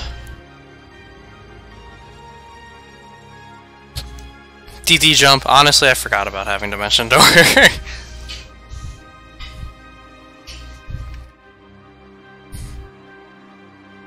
So the final message that is a little glitched and doesn't show up, but does exist, this is canon. A scout returns and nervously gives you bad news. The wizards of Brakadoon have plucked the thorn from their backside. Yala was captured while robbing a Brakadoon gold mine. Apparently, it was a trap she couldn't resist. The scout witnessed Yala's public execution. She boldly stood up to her captors and spat in the face of the spellcaster who conjured the lightning that killed her. You clench your fists and demand to be alone. For hours, you take your axe to the nearest trees, felling the entire grove, and then chopping them into pieces too small to even make good firewood. All the while, you picture them wearing the colorful robes of a wizard.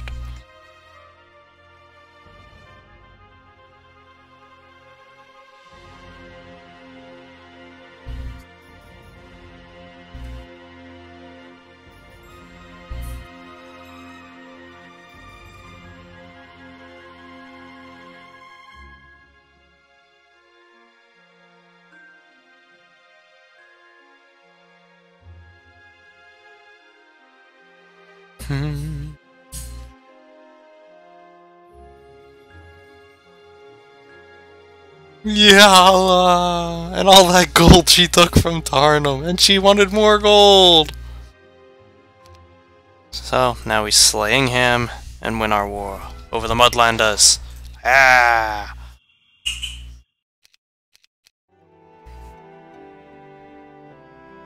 Oh, this one. Siege of the Wall Peaks. Tarnum must somehow battle his way through this heavily fortified region, defeating all the castles before he can continue onward. Don't lose Tarnum. All heroes are limited to level 21, and the 2 strongest heroes will follow Tarnum to the next map. This one could be a little rougher than it was the first time. A vast mountain range called the Wall Peak separated the barbarian steppes from the empire of Brigadoon. So the wizards built a castle in every pass to keep their land safe from invasion. They boasted that no army could cross the Wall Peaks. Tarnum set out to prove them wrong. Your shaman wakes you.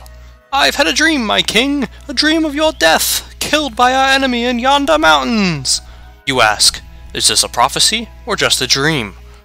Yes, my king, a prophecy, says the shaman, but it can be avoided. You must assemble a powerful artifact, the Stannis' Thunder! With its power at your command, even the massive armies of our enemy can't stand against you! Yeah, it's funny, they usually throw in a nice... Oh, don't tell me this is Garrison. Fuck this game. The game usually throws in a combo already in each campaign. Hey, Izzy. Tarnum is the ugliest hero I've seen in Heroes 3. Vey exists. You are wrong. In Heroes 3? They reused all the cutscenes. They didn't make any cutscenes for Chronicles. They're all remade. It is not fake Heroes, it's its own game.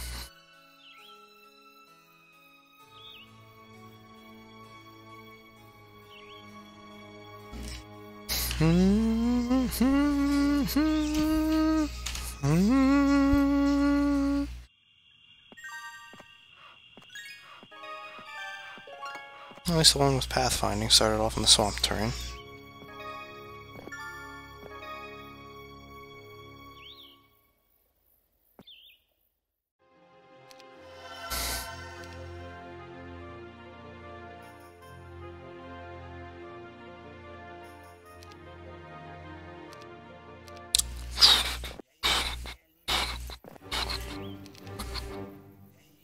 We're gonna win this for Yala.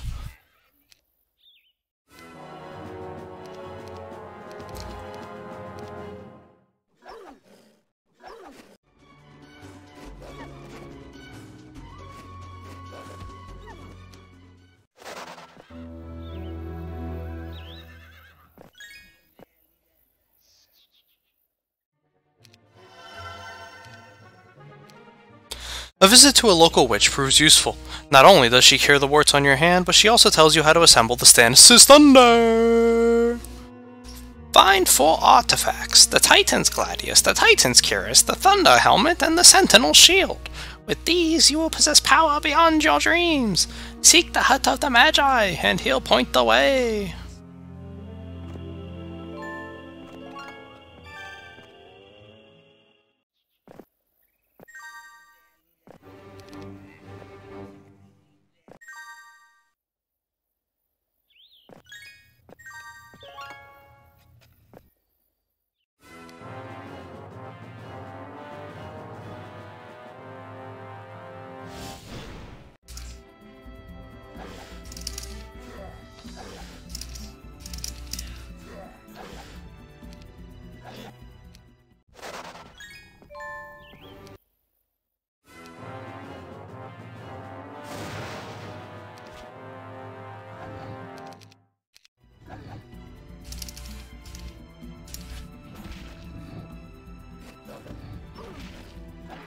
Thought that would kill him.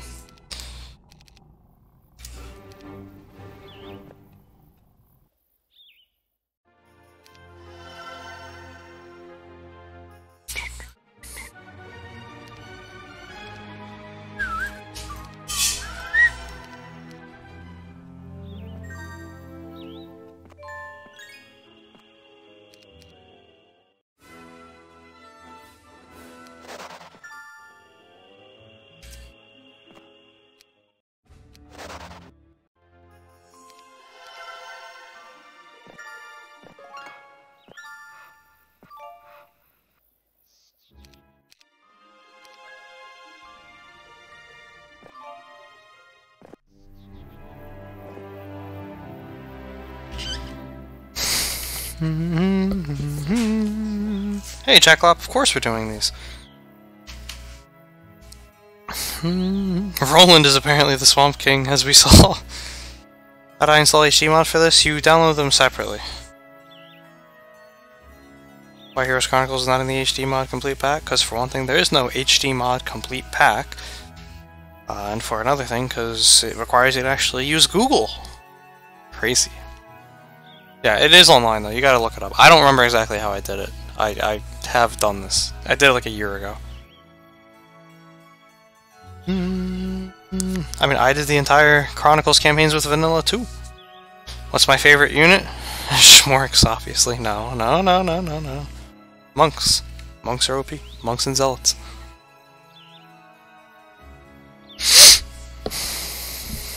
What is Google? I know, Sabu. Crazy.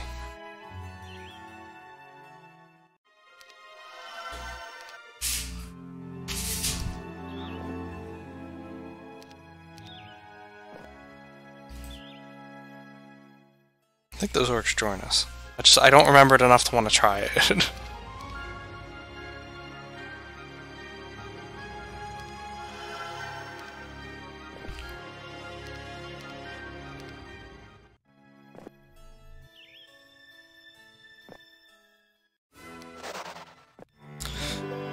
You hear right? I do have the Thunder Helmet, and no, I will not sell it. You'll have to take it from my cold, dead fingers. Or you could trade something for it. Say, the Hellstorm Helmet? That should be a good swap. I'd rather just kill him for it. I'm tarring him.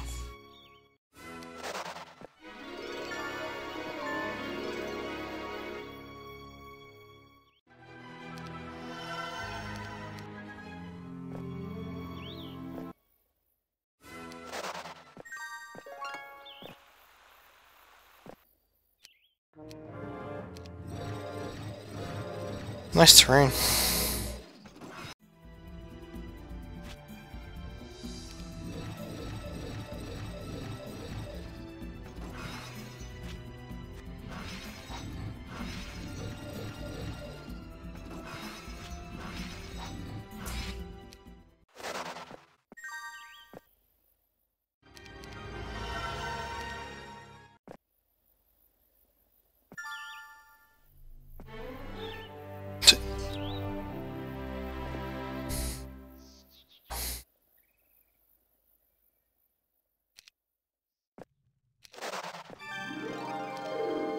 There's the Sentinel Shield.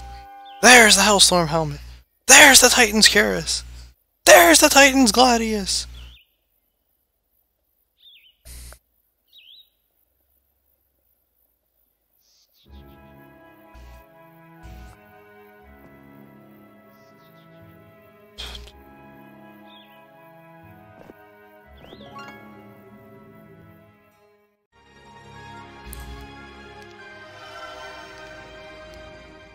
The months of combat have prepared you for the battles to come. Looming on the eastern horizon are the Wall Peaks, a vast mountain range with your enemy guarding every pass. Not even Jarg had to battle his way through these mountains, so you're about to cut a path no other has tread.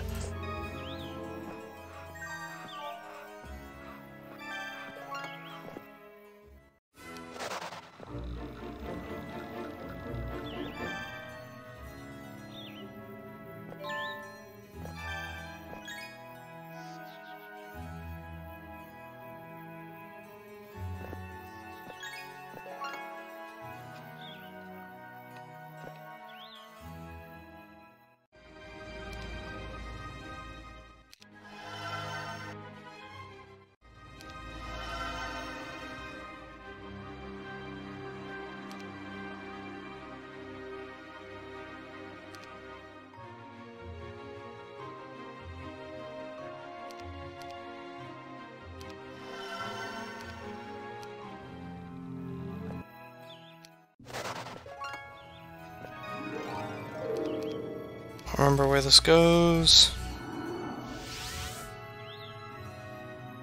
Okay, I'll use that later.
Useful gloves.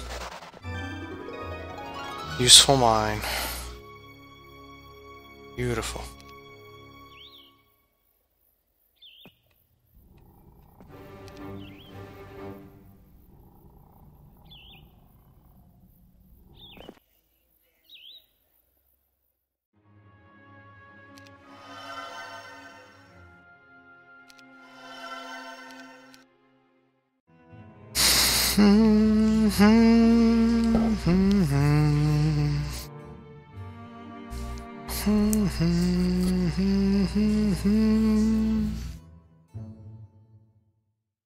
You're not the evil Tarnum yet.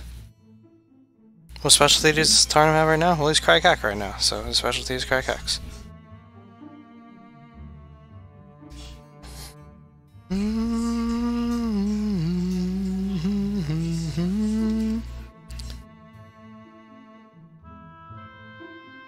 The shape you made on the minimap, I try.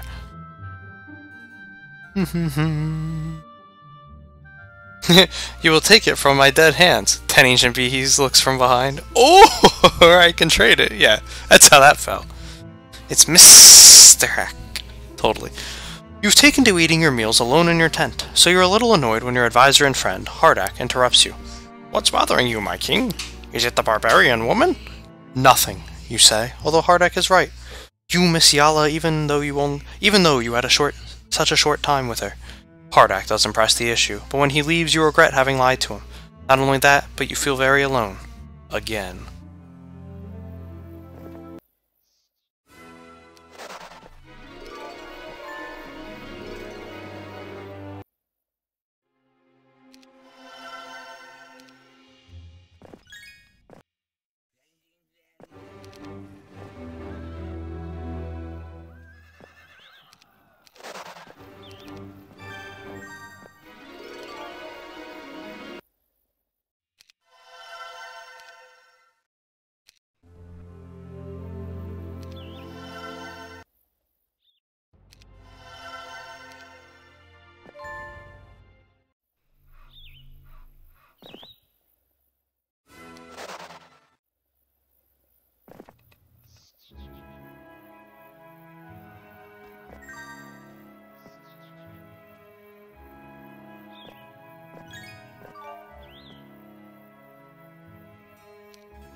Maybe he's better.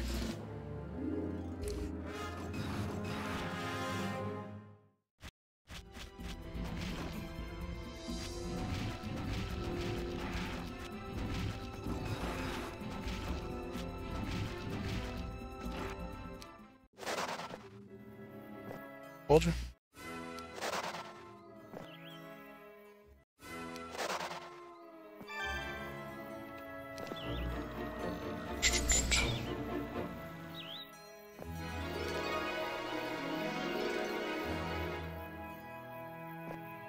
A quivering bush alerts you to the attack seconds before it happens. You alert your men just as the desperate bandits spring from the shrubbery.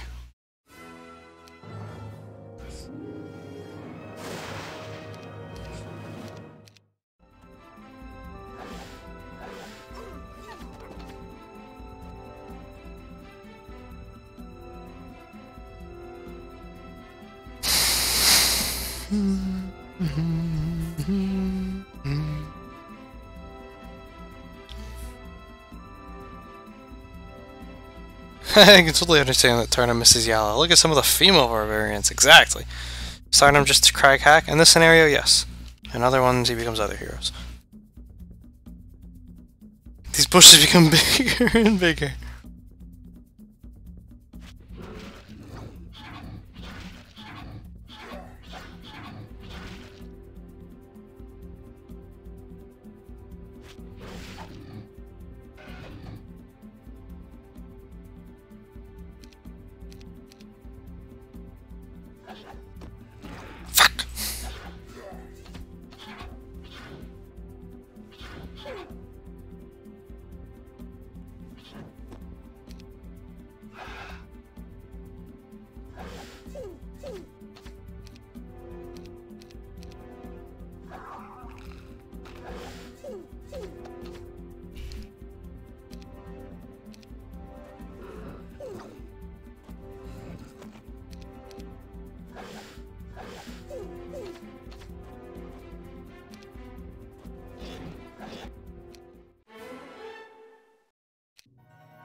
Yeah, moving forward there was fatal.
Material, we're not using any of these units.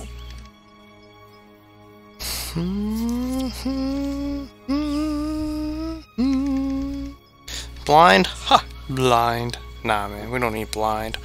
It probably would have worked, though. Hello, Christian. Did he restart? No. What? Artemis 10 knowledge, good?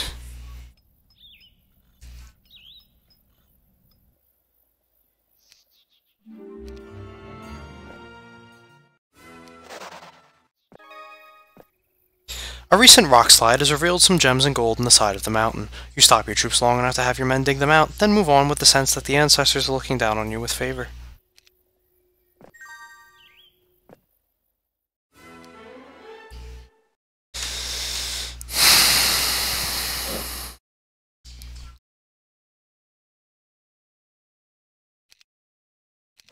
I believe. One of your bards rides up next to you. My king, I recognize this place. A battle was fought here long ago between a great clan and an army of titans. It is rumored that the Titan's gladius, a weapon of tremendous power, is still lost among the bones. Rumor has it. I'm gonna assume that this was a misplaced guard. Yeah.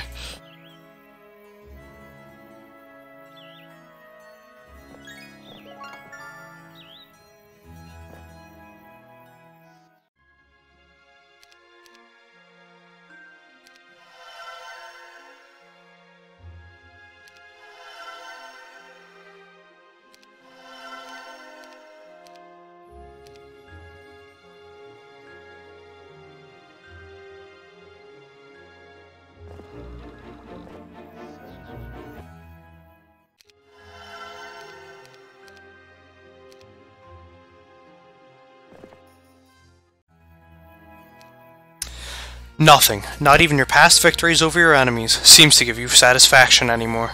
With each victory, you hear a dozen stories of armies who have failed to fight their way through the wall peaks, and the torturous punishment these men received for their arrogance.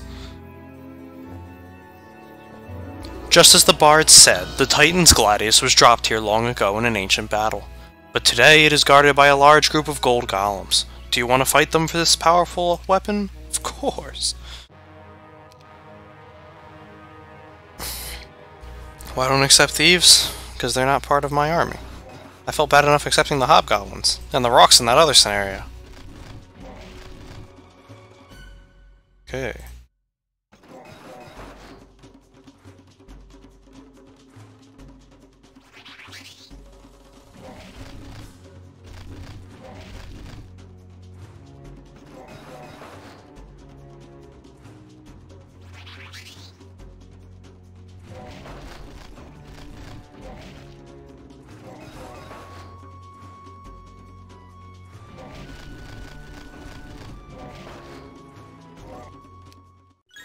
There it is. 37 attack. Our power grows.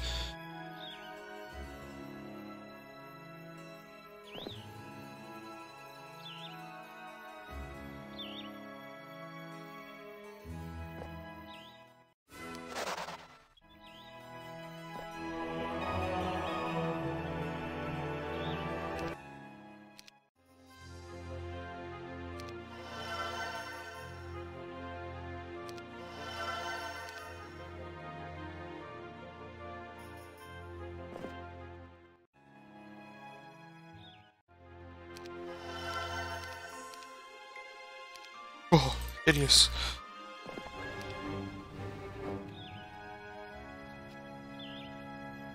Bullis Tarnum.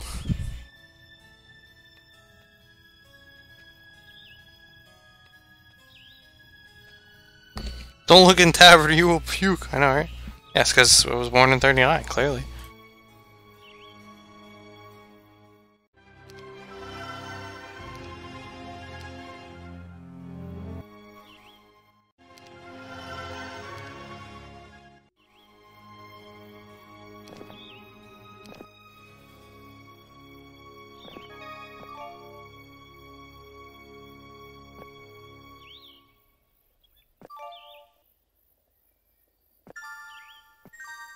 Come on, Gurnison. Yes!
You have a long talk with the bards about the history of the Wall Peaks, especially the military history of this region. What they have to say is not encouraging. No one has been able to conquer these mountains. There are just too many castles. But one tactic hasn't been tried. A true horde. An army so massive it would break the back of the world. You must build that horde.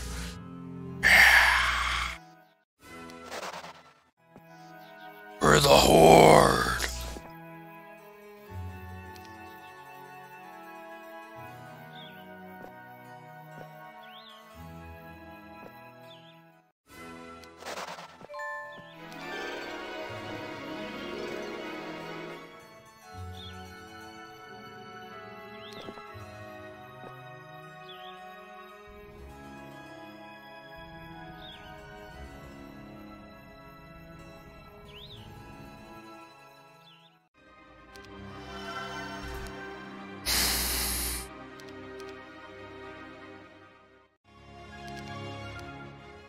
A report comes in that one of your supply trains was attacked. The enemy appeared out of nowhere, stole everything, and disappeared.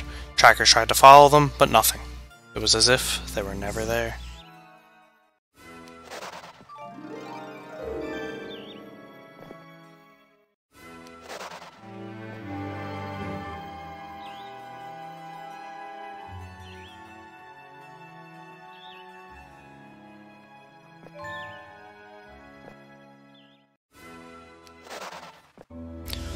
You are entering the Wall Peaks. Authorized travelers only. No papers, no passage!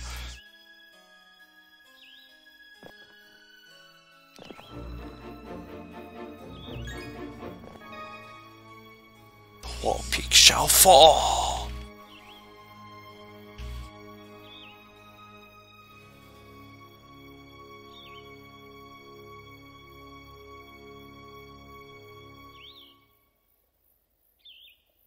It's true.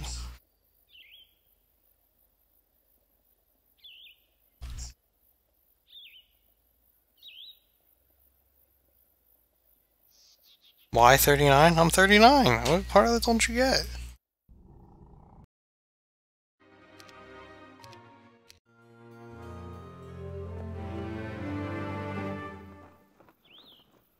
What are you trying to tell me I don't know my own age? Silly goose.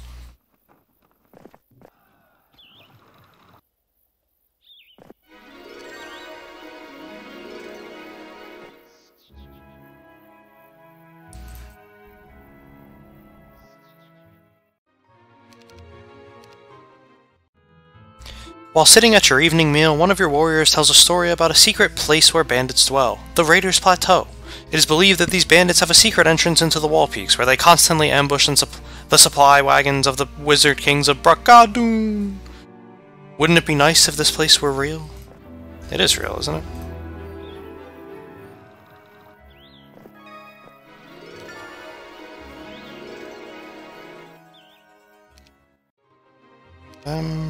Them. That's it for now.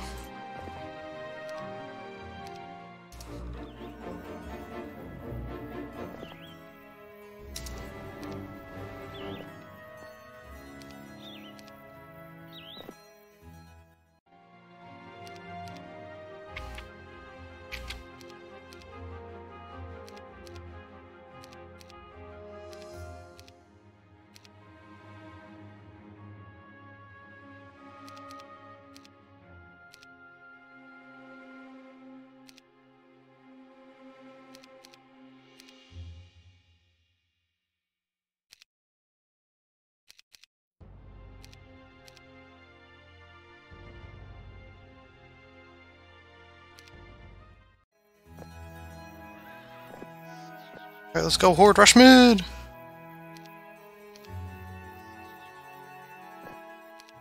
Had to level them up anyway.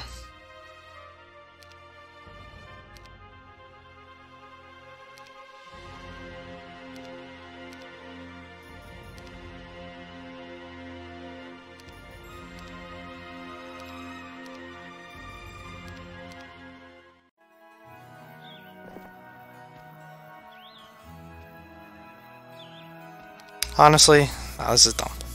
Where is he?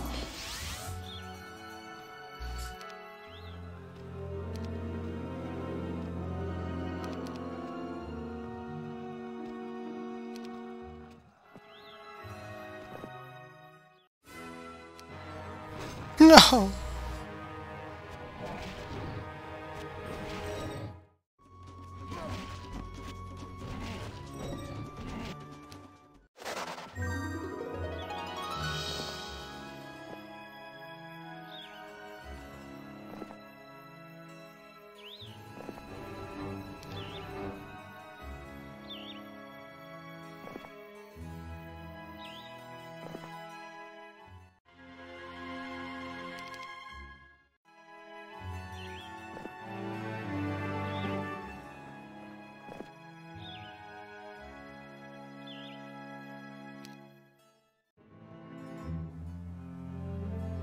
Let's go, Ryan.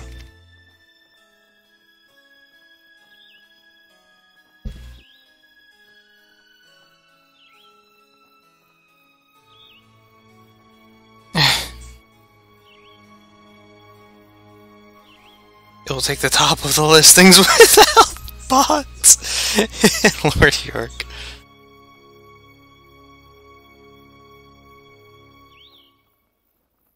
I know they killed Bullus Starnum, but we will get another one. He will be reborn. Bullus is the MVP, it really is. Yes, Chibo, you were correct.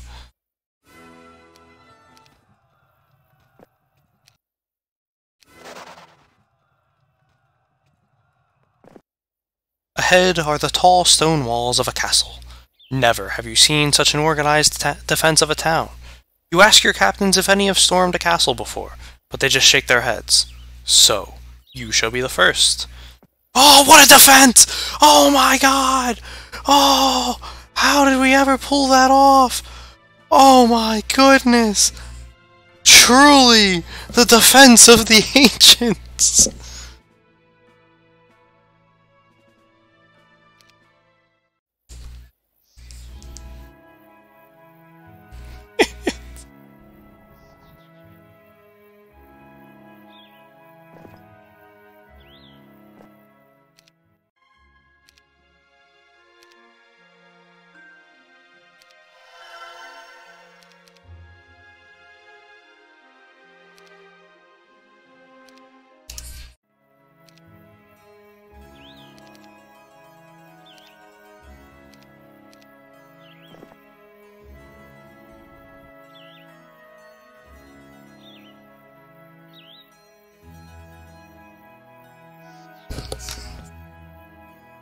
Yoink.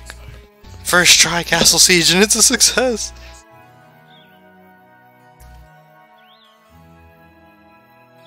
"38 attack, 6 defense." Too much defense, I agree.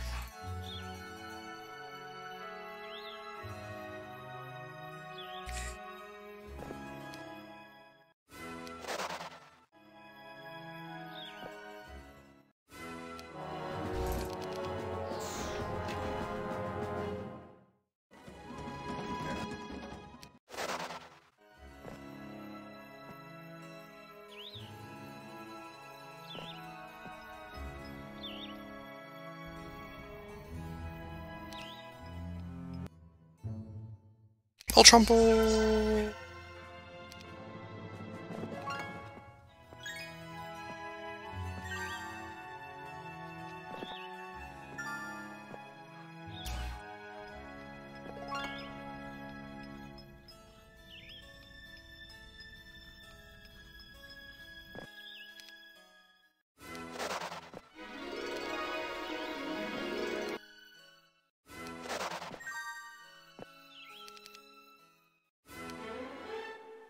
No, I want Earth.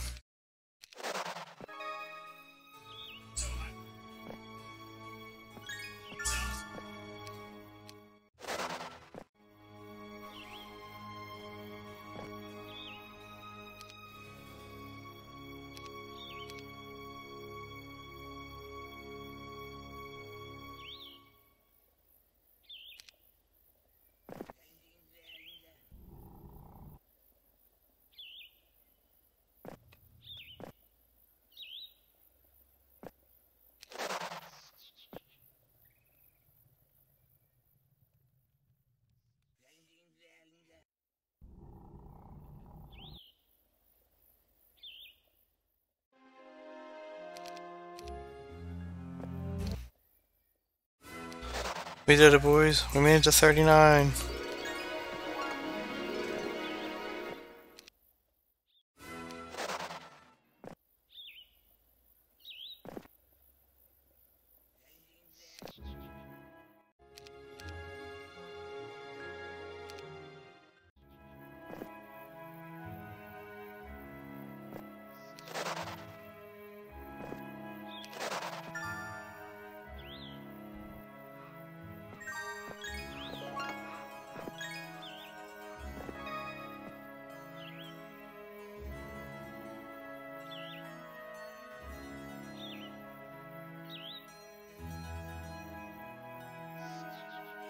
Next mark to reach is 69. We might. Again, I remember in Chronicles, the heroes made it up to some really high levels.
And now even some of your commanders have started voicing their doubts about your plan. What do we care about these Braccadoon lands? We have our homeland back now, they say. But you disagree. How can you allow the enemy to sit comfortably in their towers, plotting the enslavement of the barbarian people? They've destroyed entire families, as they did with Yala. Even your own family has been scarred.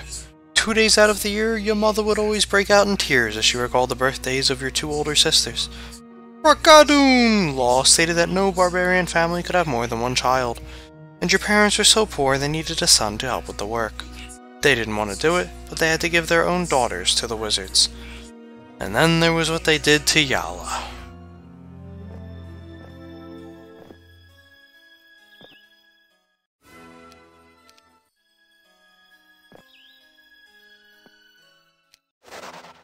We're here.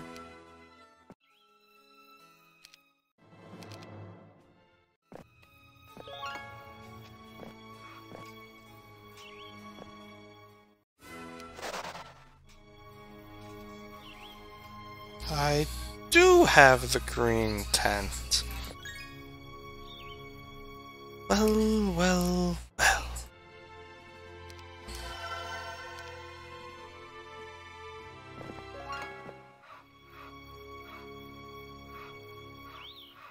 Questioning Tarnum, what could ever go wrong?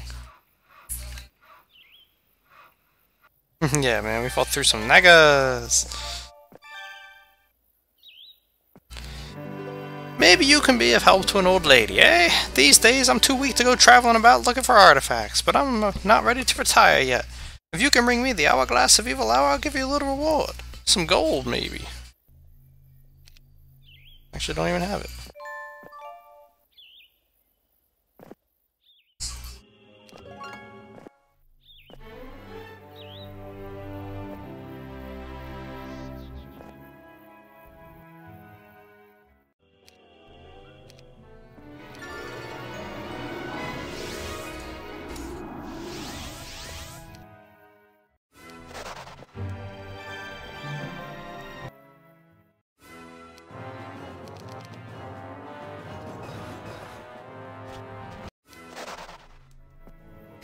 Quite by accident, one of your men finds a box buried in the sand. This must be what the Gorgons were guarding. You open it to discover a rare town portal spell locked within. Should have taken wisdom.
I'm sure she could do Hourglass card alone.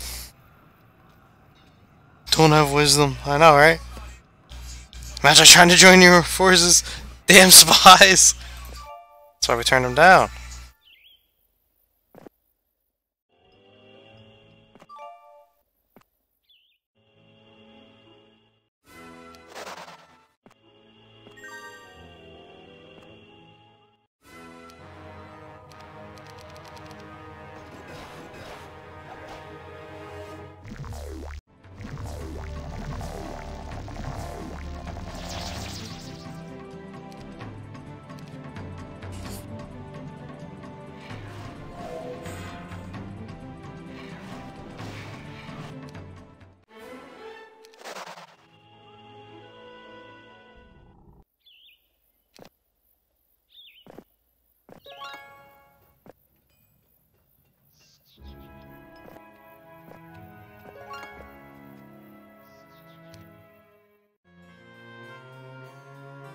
Your supply lines have been hit again.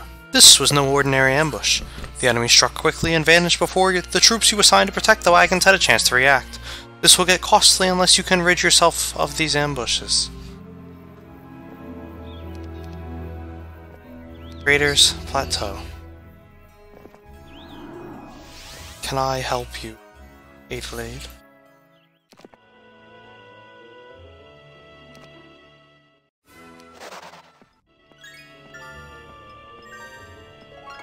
Go ahead, Adelaide. Take the castle. Recruit units in it even. I dare you.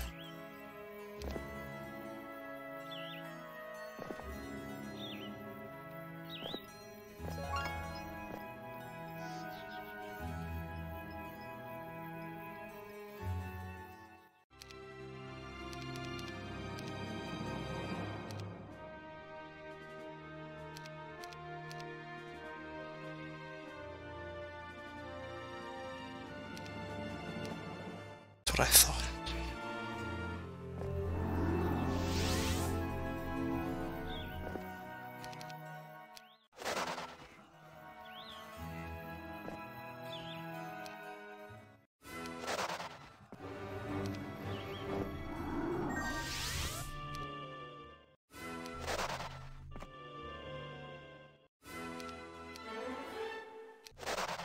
Well, we got the basic.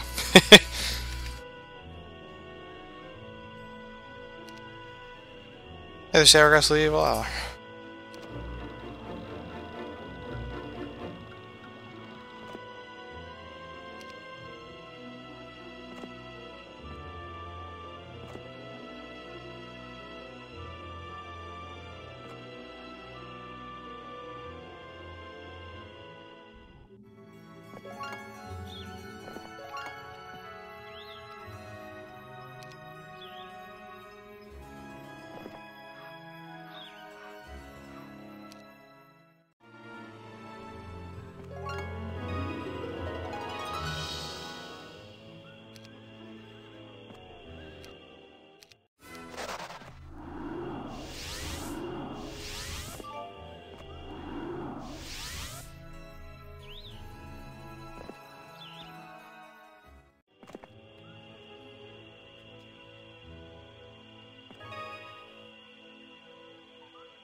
Kappa.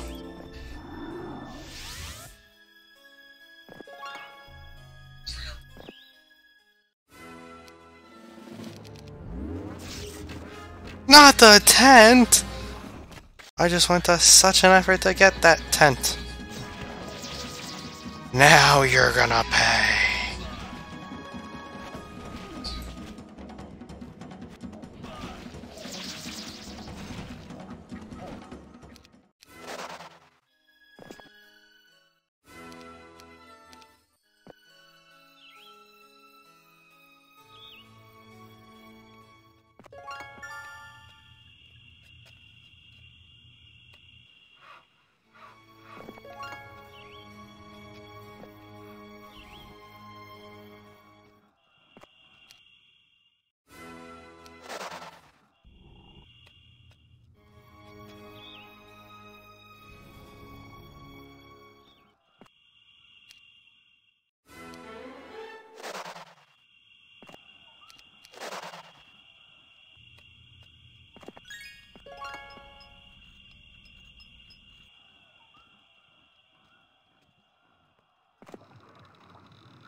Waiting for you on the road is a small band of enemy soldiers, but as you approach they throw down their weapons and surrender. Your men cheer at this sign of weakness. How fortunate! For the first time, the others are beginning to believe that you can actually take the wall peaks.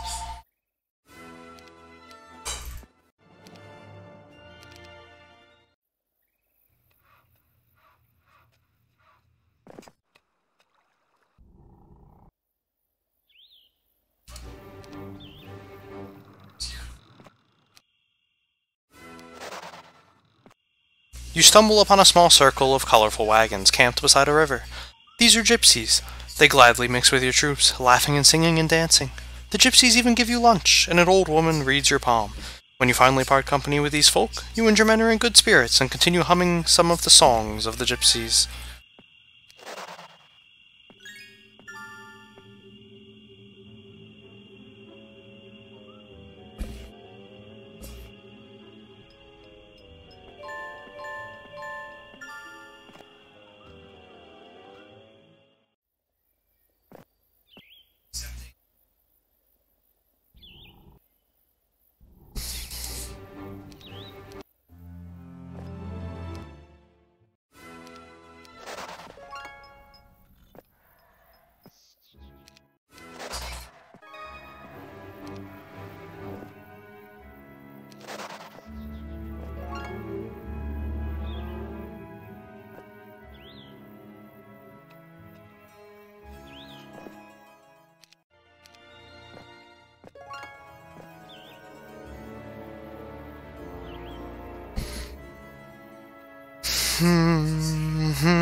Well, we've made our conquest. Not the tent, that's in great demand. I know, right?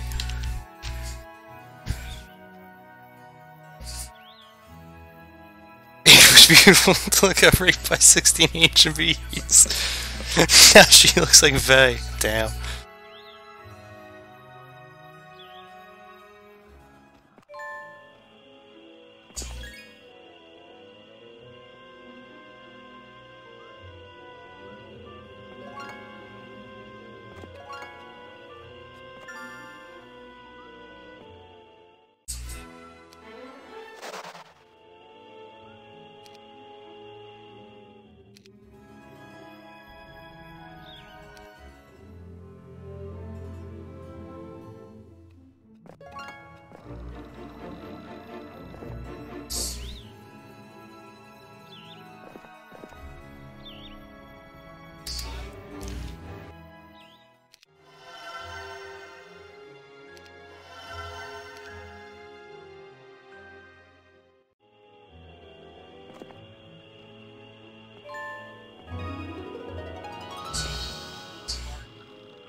Today, you named Hardak's eldest son, Tordak, one of your captains. The young warrior is a charismatic leader. The troops like him. Despite weeks of depression, you smile at the parental pride visible on your old friend's face. It is a good day. A great day.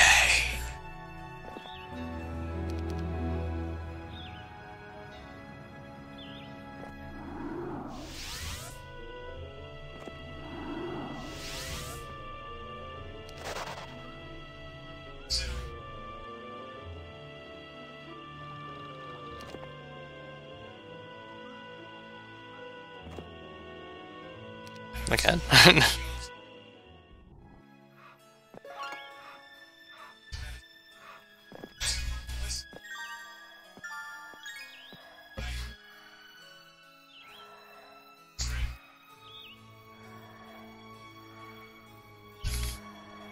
Hey, Kilroy, this is Heroes Chronicles. This is Heroes 3 story time.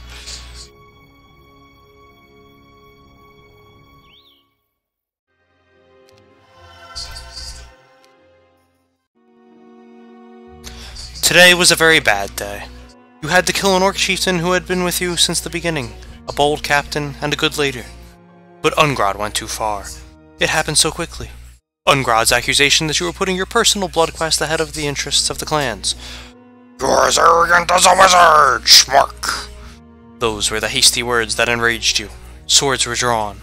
The duel was short.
Looking good, Garrison. Looking good.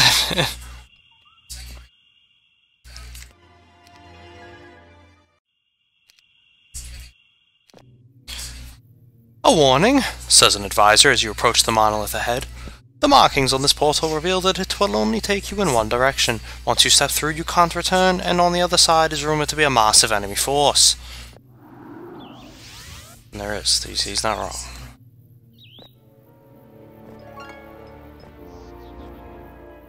That's why we sent El Trumpo to scout the way.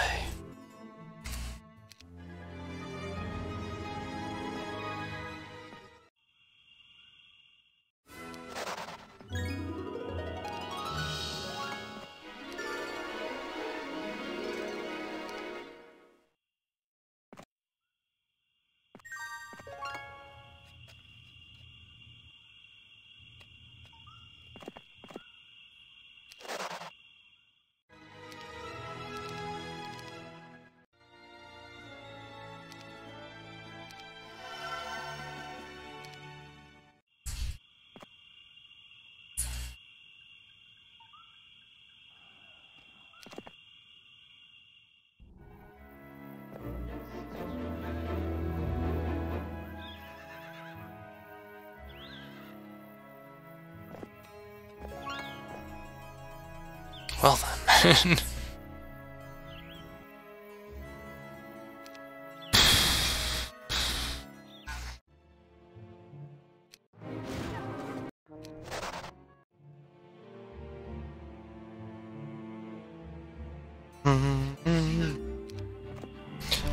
Oh, what a nice one you are, thank you. Now for that reward. Will 10,000 gold be enough? I should think so.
This is Myth and Legend Part 2. No, it isn't. This Heroes Chronicles. Well, it says it in the title. This is Heroes 3 Brakadoon Super Slam! Of course it was short, 41 damn attack. It's almost like the game wants you to build the Stannis' Thunder. It does, that's why I purposely came back. I've told you, I'm going to play these a little slower, because why not?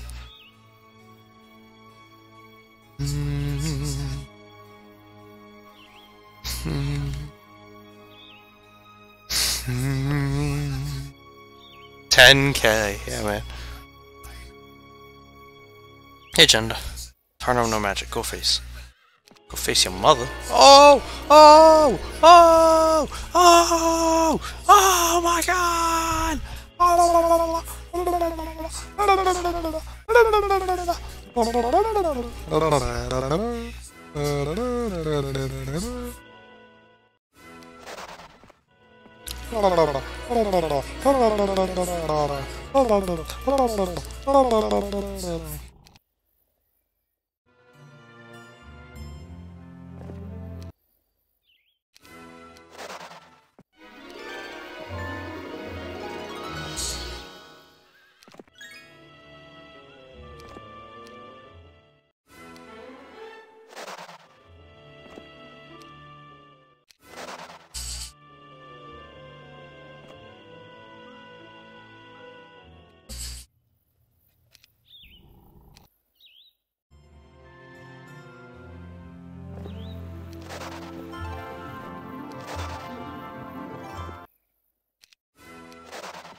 It's time.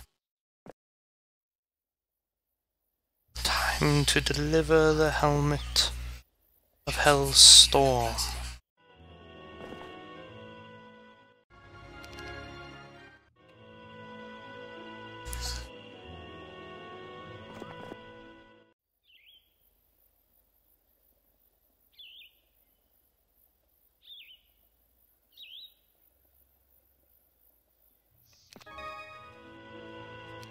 Alright, screw the other heroes.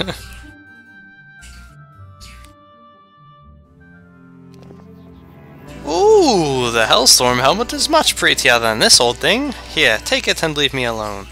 And there it is! The Stannis' Thunder!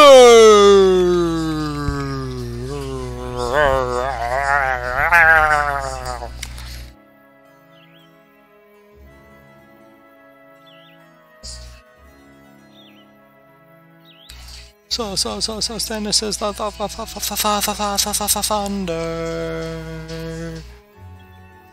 Yes. Yes.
A lone soldier stumbles into your camp, barely alive.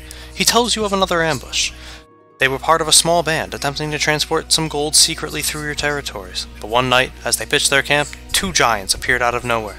The soldiers were no match for the creatures, and this man barely got away. Unfortunately, the gold was lost.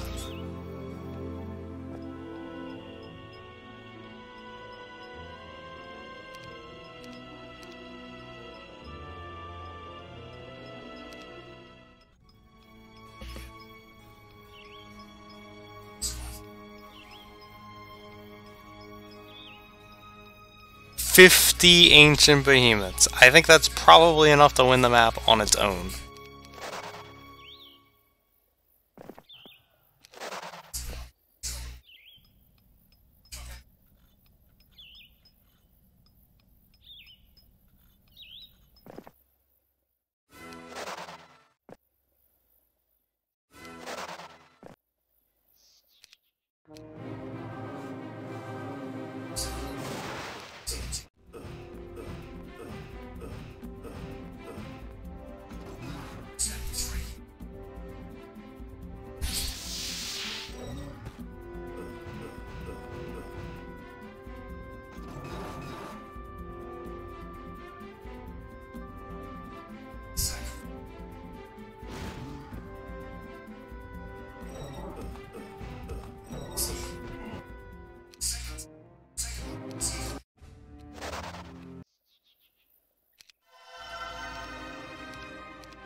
The Horde is coming, guys!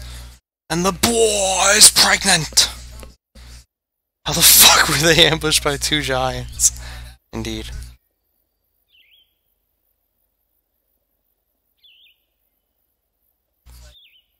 He's about to do it to him! Yeah, man.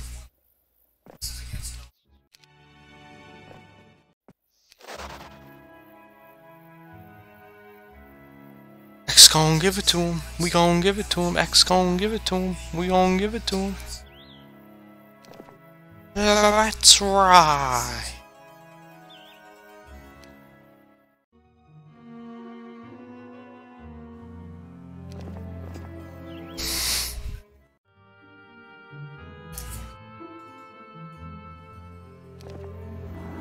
We have arrived.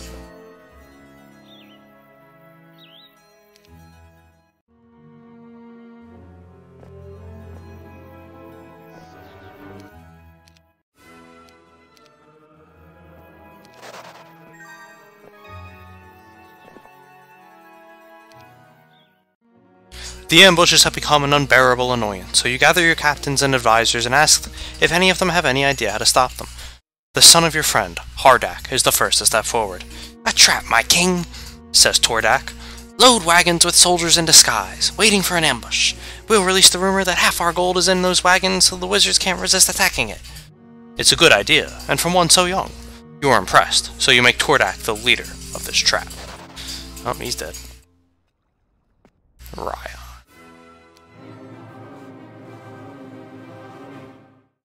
600! Wow! Zap! Gotta use it, you know, we have it. It's like smoke them if you got them, right?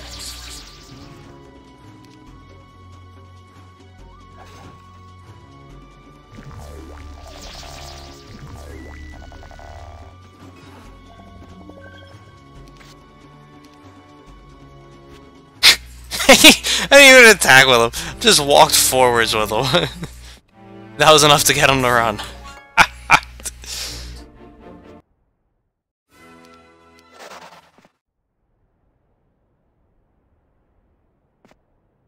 What lies beyond?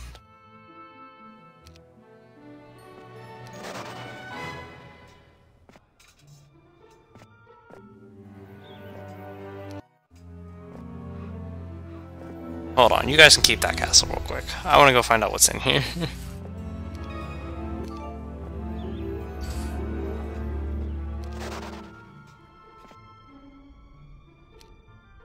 A pair of ogres return carrying the body of Hardak's son, Tordak. No!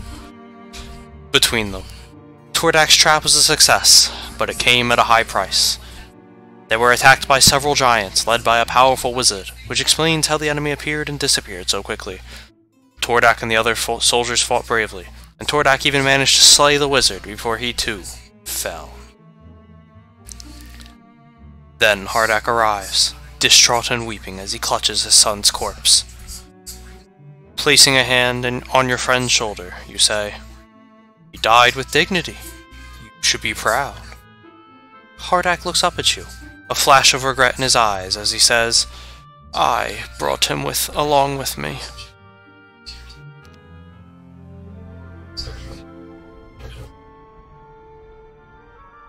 Hey, look at Egg Product. Welcome to the stream, but get the fuck out of here with that fake shit. Oh!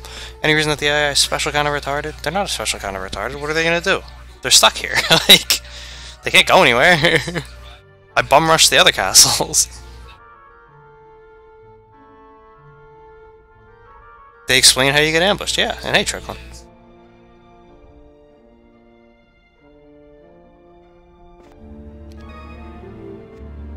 From the heat-blurred horizon rides a group of knights who've been lost in the desert for a long time, if their crazy eyes and sunburned cheeks are any indication.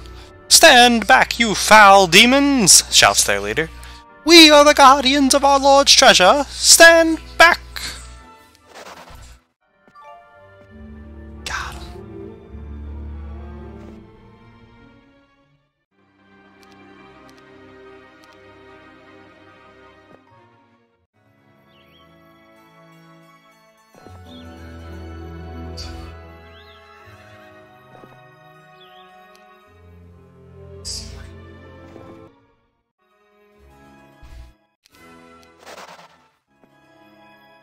For Tordak!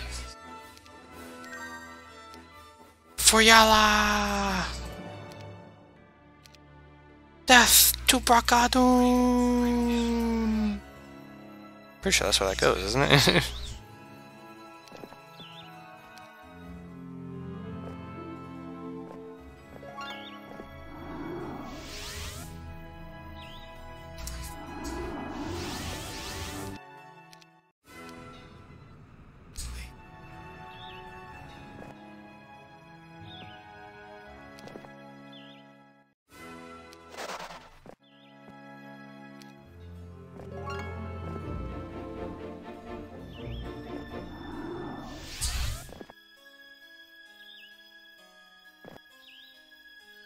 Ah, I see, I see.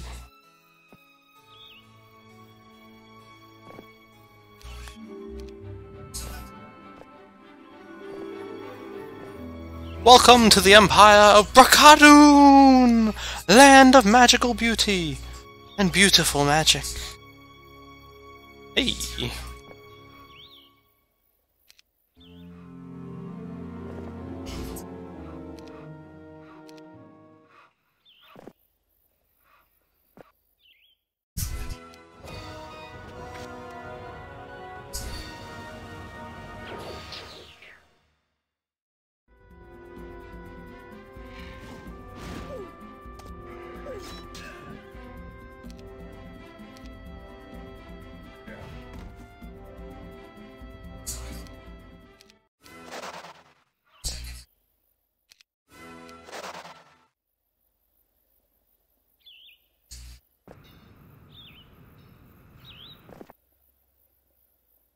Alright, so this is the final fight.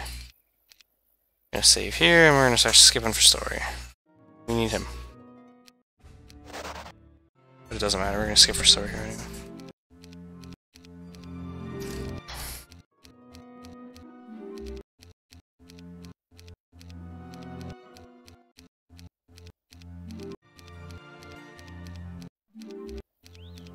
Oh, that was the last story.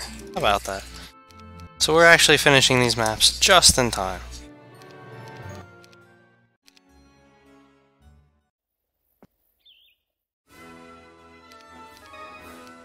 The Horde has done it!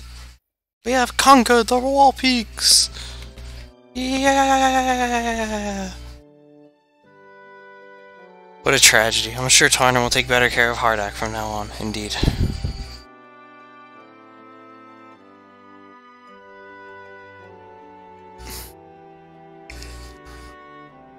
Playing Chronicles out of order without knowing what is happening is such a good way to enjoy it. Sure, fam. Sure. I like that you miss half the event messages because you finished the scenario so fast. No, we're not missing any messages, dude. That's why I just sit there and skip a lot. How does the ambush story end? Well, the sun died, but they killed the giants and wizard responsible. Trapped. Tarnum battled his way through the wall peaks, but soon he realizes he's entered a trap. His only chance is to capture the northern border town and escape. All heroes are limited to level 25, and the 2 strongest will follow Tarnum to the next scenario. 15 Ogre Magi. Tarnum and his horde broke through the wall peaks, but he found the wizards prepared for his arrival. A trap! Hundreds of his troops were buried in a magical avalanche, leaving him weak and surrounded in the land of his enemy. A battered group of soldiers returns from the rear guard with horrible news. A massive avalanche, no doubt caused by a magical earthquake, destroyed half of your horde, including your supply wagons. The rest of your horde is trapped on the other side of the wall peaks, unable to get through. You're outnumbered and surrounded. You only have those vanguard troops you brought with you, and a small force manning a garrison at your rear. They can hold the garrison for a while, but not forever.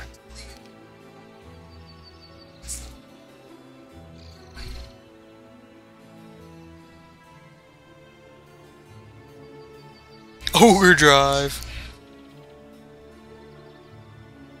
Once again, this map is not where we actually are. This is just the game making a map because we don't have one. Chronicles doesn't have a map.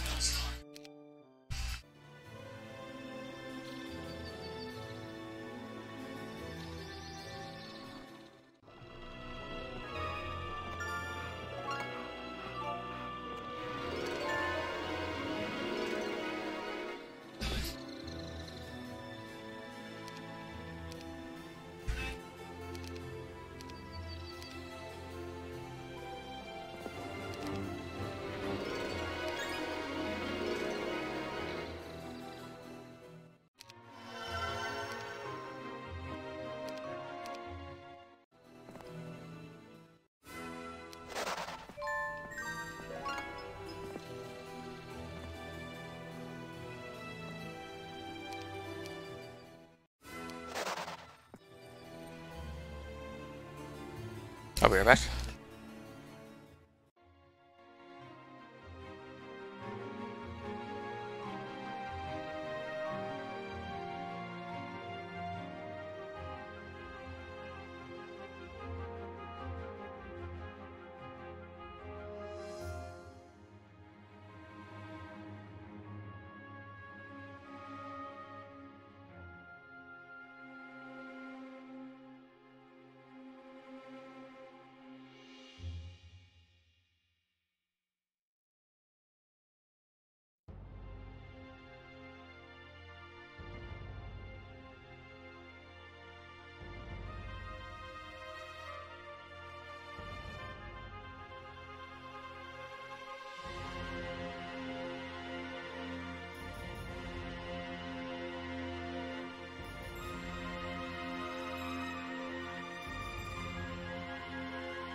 West, Wall Peaks and the Savage Lands.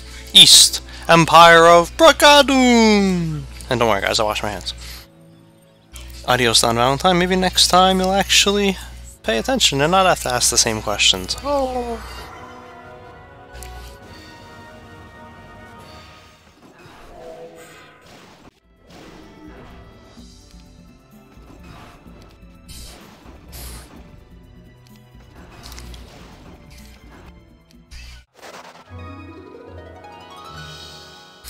Bandits! These brutal murderers have no interest in talk. They brandish their weapons and attack immediately.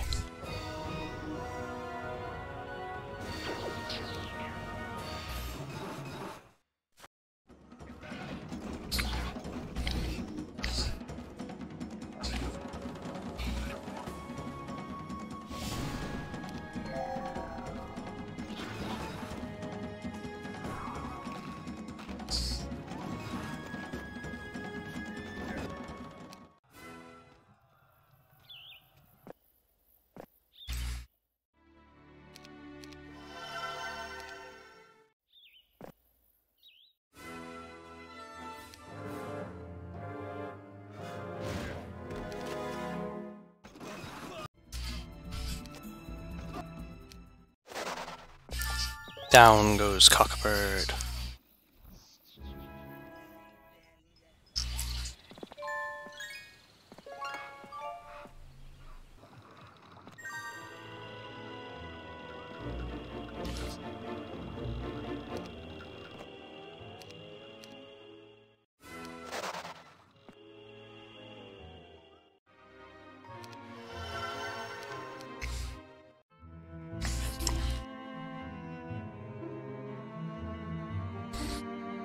These brutal murderers also have shit morale, as well they should.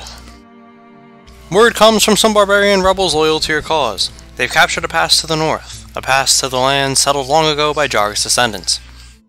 They'll hold it, allowing only you to pass. Surely the blood of the first Horde King will protect you from your enemies, if only you can reach them.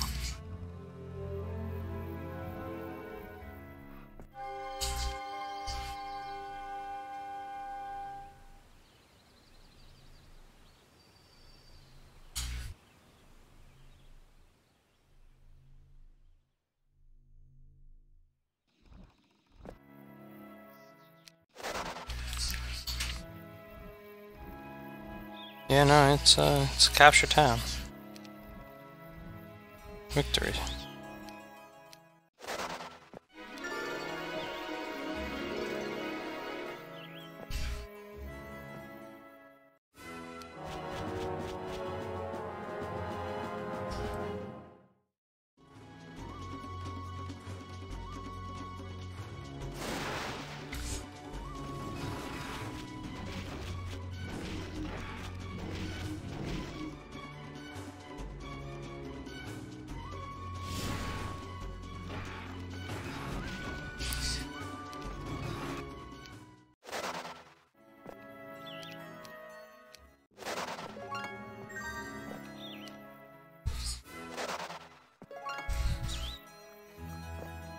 The air around you bends like a mirage, so you rub your eyes thinking you've been riding too long. When all returns to normal, you are surrounded. A magical ambush! Ooh, that's not good.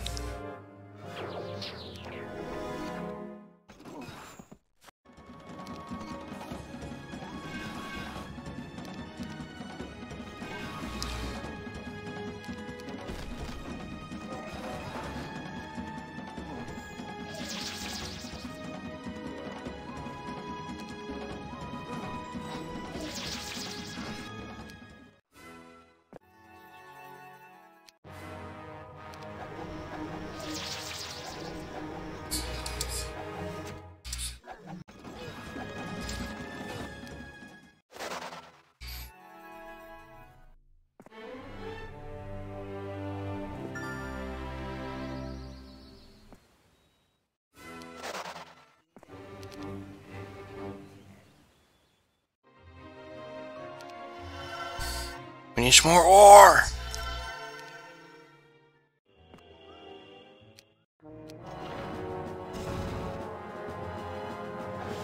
Come on, Jabarkis, what are you doing with your life?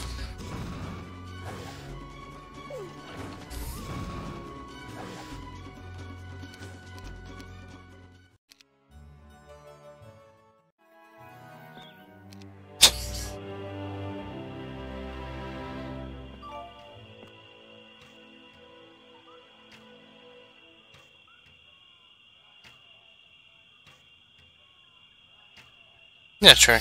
Yeah, exactly. This was explained.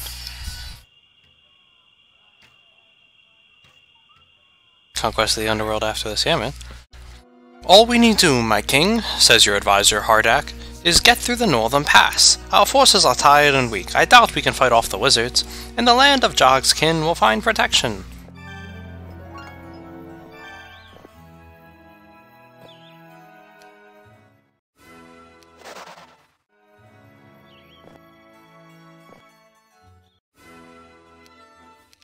Green has been vanquished.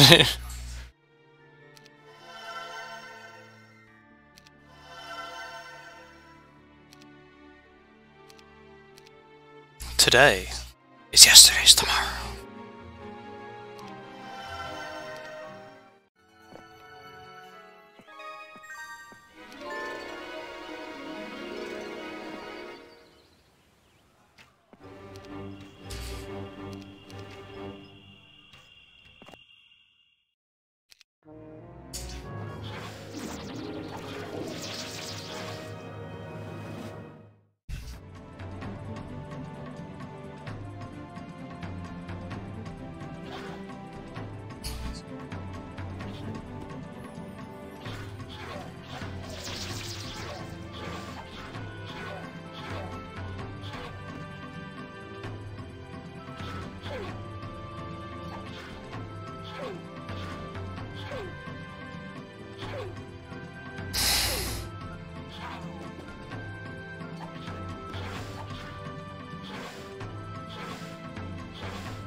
I'm not buying him back, so...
I mean, you didn't miss much, Corel, with tower defense.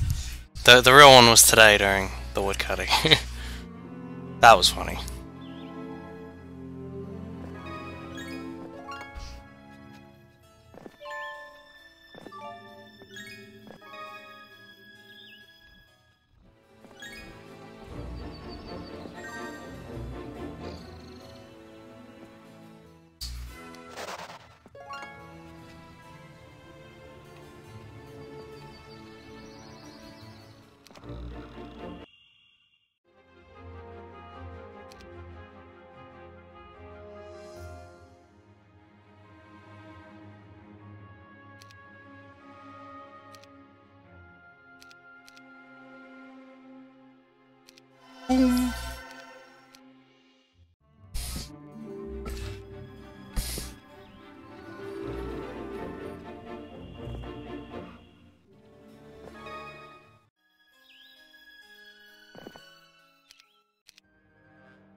A wandering band of lordless champions are camped here. They mount as they see you approach, and their leader asks, "Are you brave enough to challenge us for this great artifact, the Court of Counterpoise?"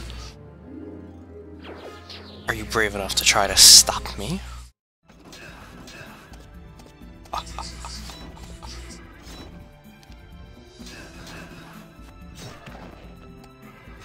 No!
You underestimated the power of these wizard kings of Braccadoon!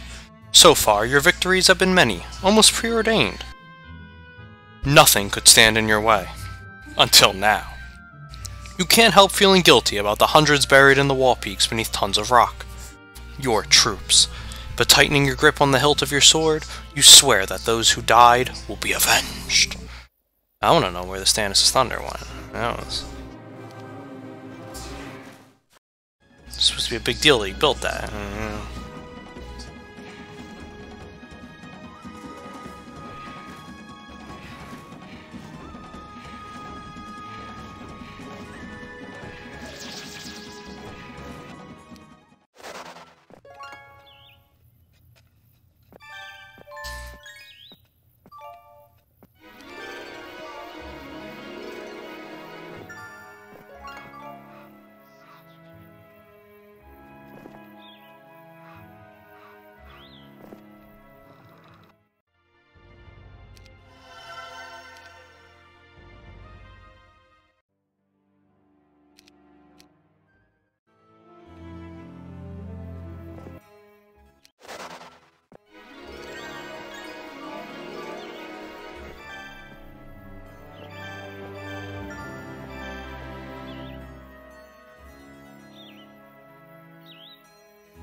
22, we're limited to 25.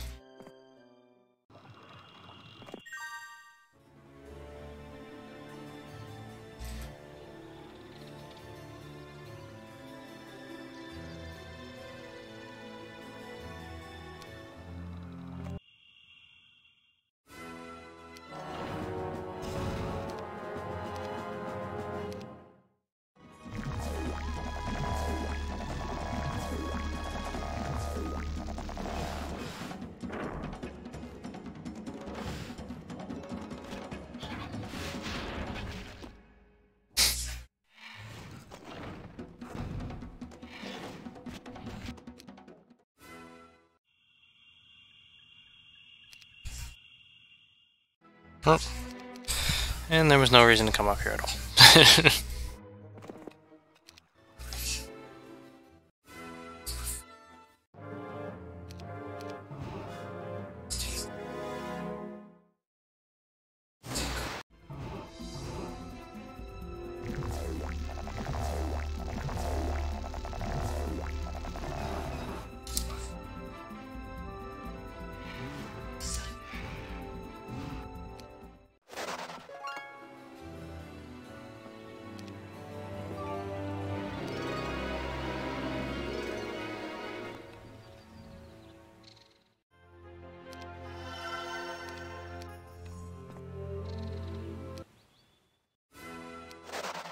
Who could this be? By order of the Empire, the dangerous rebel within shall remain in this dungeon unto his death, shouts the commander of the pikemen surrounding the jail before you. They raise their weapons and attack. Those are halberdiers. It's Yogg! Oh my god! Hashtag free Yogg!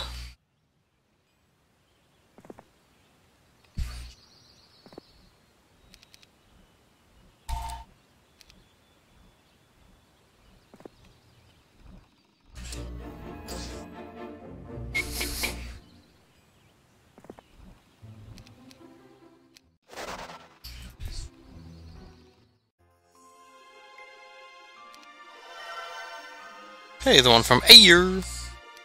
Yogg with spell power, I know, right? Your flesh is clammy when you wake, your long hair matted to your scalp with sweat. It takes a few seconds to determine where you are, and in those moments the dream that you woke so harshly from... the dream that woke you so harshly fades away. Forgotten.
Honestly, he can keep all those.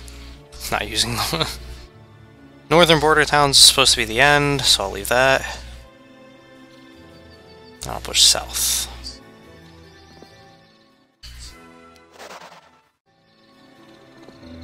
Therese Hamlet.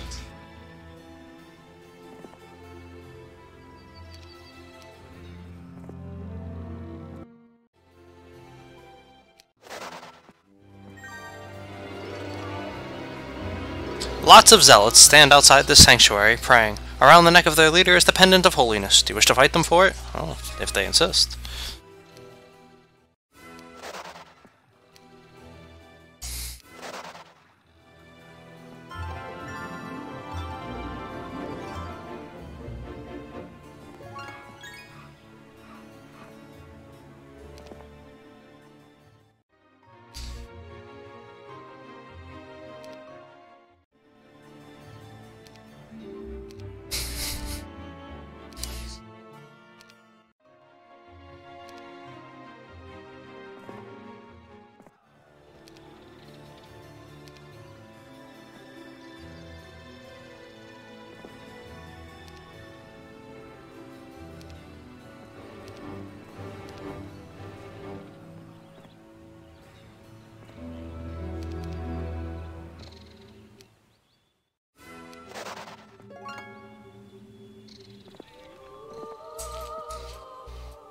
And they said the wizards of Brakadoon were gonna be too tough. Ha ha. Oi, don't do that.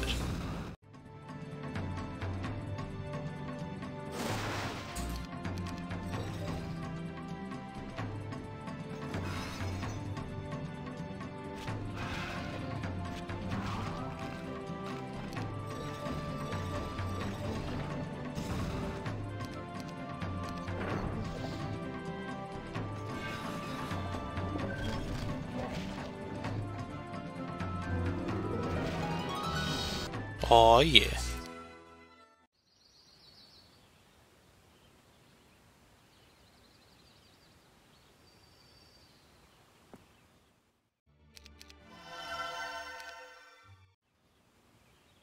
Where'd the hero go?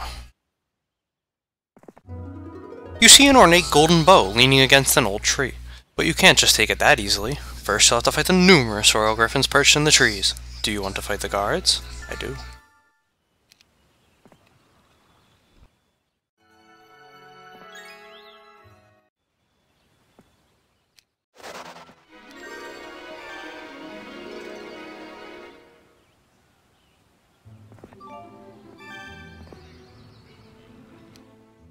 You reluctantly name a replacement for Hardak's son. Your choice is a fierce ogre named Blood Club. Although not the brightest of your captains, Blood Club is a frightening presence on the battlefield. Now is the time for rage and mayhem.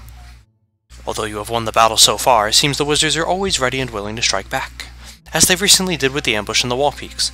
It's Brakadoon's turn to start shaking in its boots.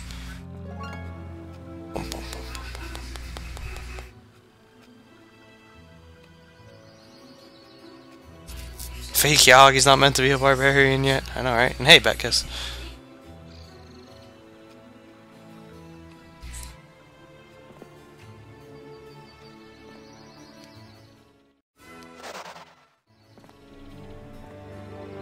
Gotcha.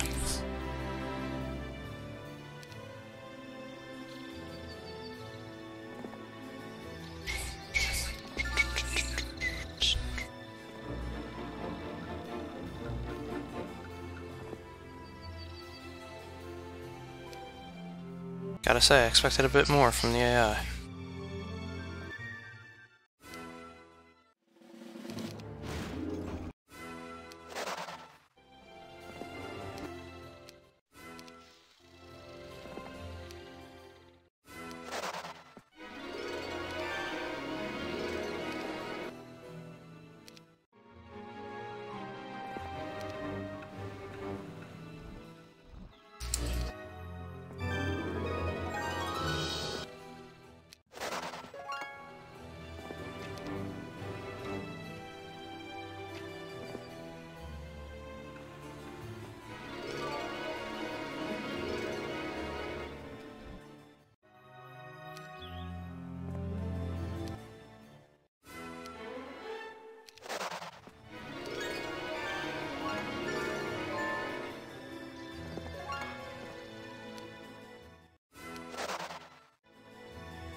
And before this is the town.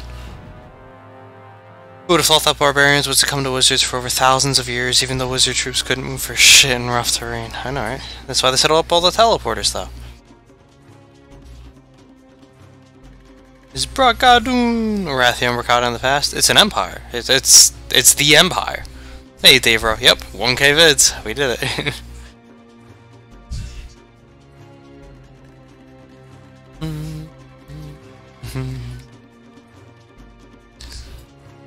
Well, you'll see, find out. They explain that actually gets explained. Like the first couple chapters are basically a history of Antagarich, which means nothing with how the last chapter goes, but to each their own. Yeah, no one tell Findo what happens. Make him pay attention. It's all explained.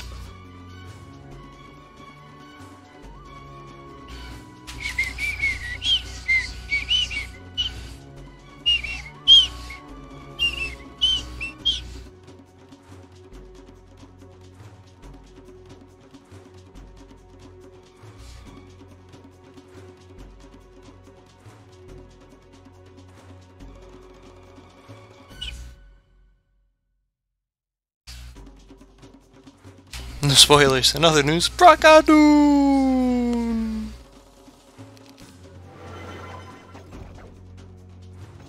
Actually, this Empire is fighting back pretty well.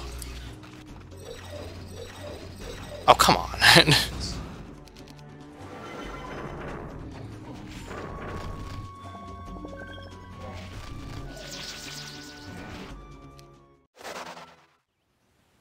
That's the town, alright. Rock! Hey, they are Titans.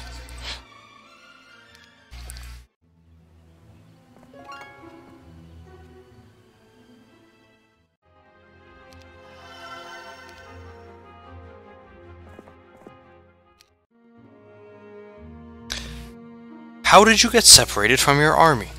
You walk among a foggy swamp, surrounded by shadows that flit from tree to gnarled tree. It must be the enemy, preparing to attack. You draw your sword, wait for death to come. When they finally attack, coming at you from every direction at once, you drop into a fighting stance and turn toward the first one, swinging your sword. You notice too late that your attacker is the only woman you ever loved, Yala. Then you wake in your tent drenched in sweat.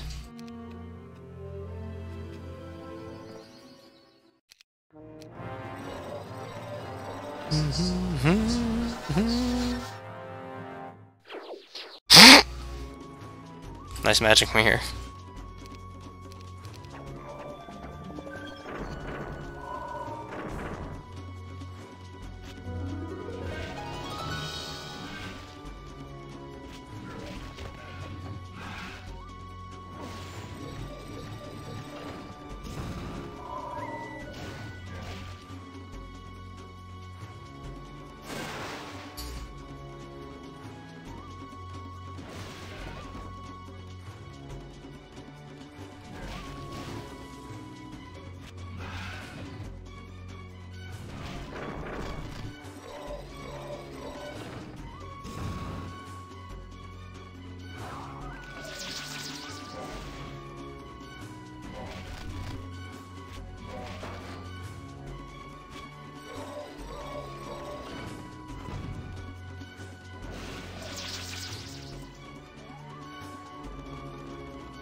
Oh,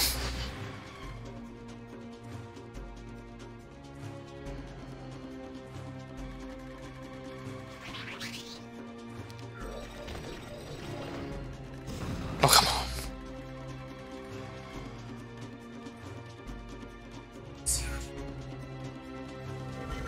I wonder if this works.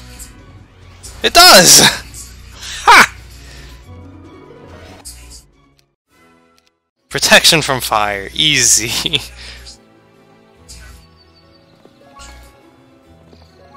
Remember they said the wizards would be too much for us.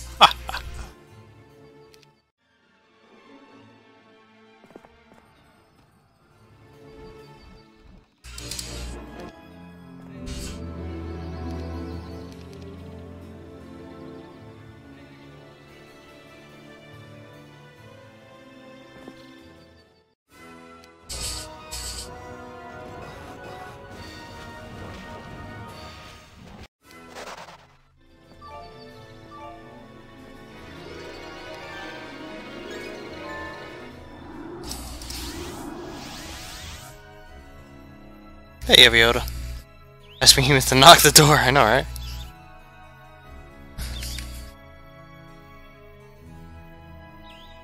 It's Bullis Tarnum. Billy the Behemoth. Didn't know that negated the mines, neither did I just figured I'd use it. Finally a use for that spell besides failing to survive GG again.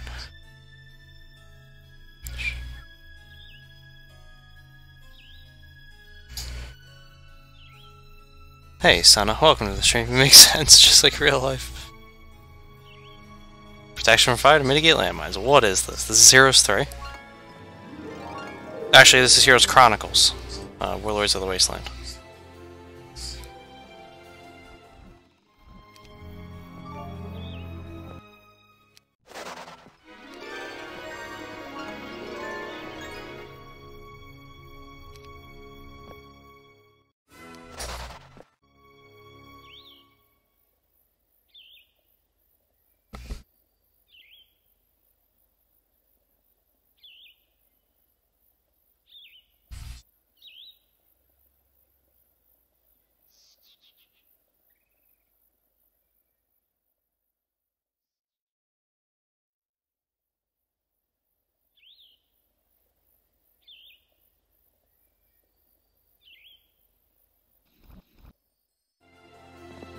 The guards shout, "This pass is only open to the glorious Tarnum!" I feel like the capture of that city is a big deal, if I remember correctly.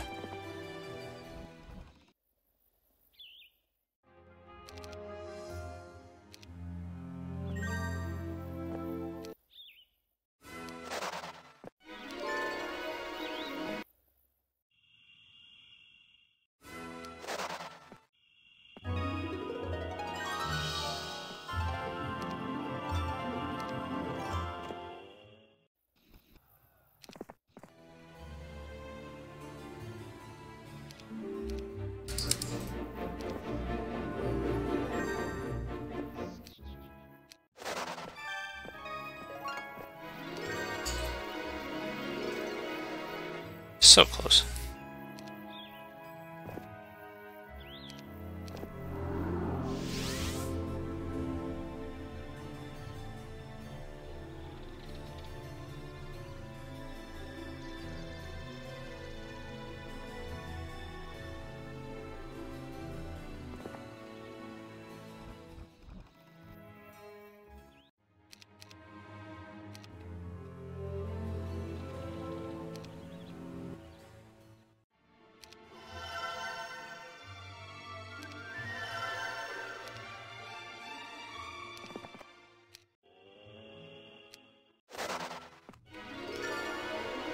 Boom.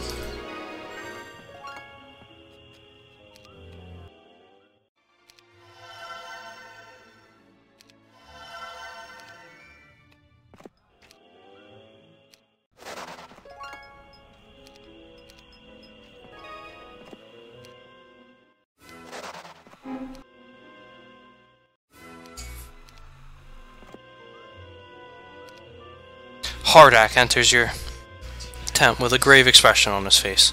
You wait for the news. "It's about Blood Club, my king," Hardak says. "He's dead?" you ask. "No, not that. He was stealing sheep and pigs from the enemy villages and apparently found a wizard hiding there. Blood Club killed the wizard, then he went berserk. He killed everyone in the village for hiding the spellcaster, even the children. As if that wasn't enough, he burned every building to the ground and left the bodies in the smoking mess." You nod, knowing that Hardak and the other captains are going to expect you to punish the ogre for harming innocents. But you can't blame yourself to blame Blood Club or his actions. Is this not war? And how can you protect these so-called innocents if they keep helping Brakadoon? "I'll handle it, Hardak." Uh-oh. Uh-oh. Uh-oh. Uh-oh.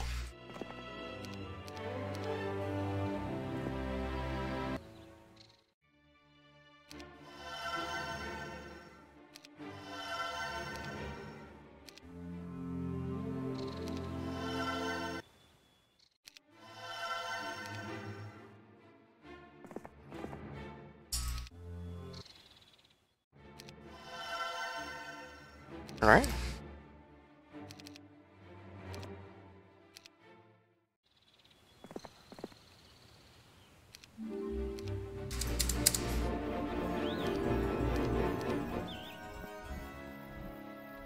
Gotta get rid of Yogs. We at least carry Jabarkus over.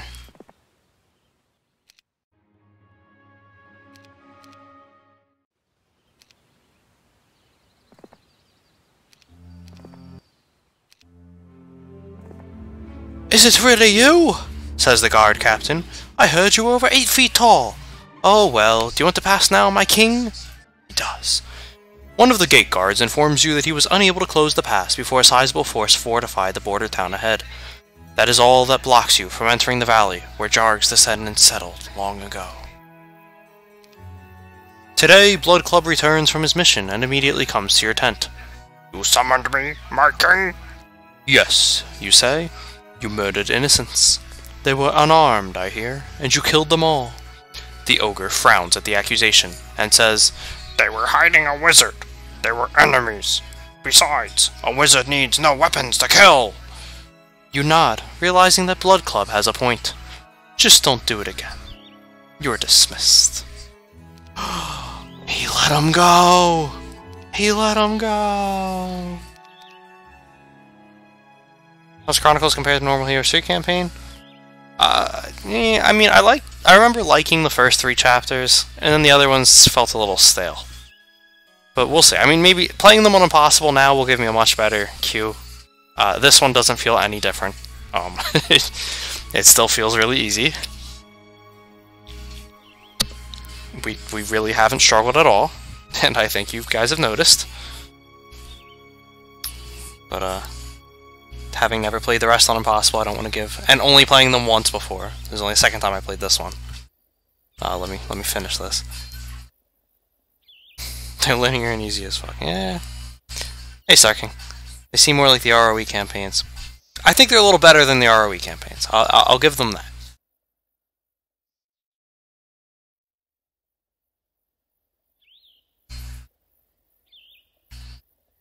No Earth Magic? Nope, we didn't get Earth Magic. Allied viewer scenarios? What?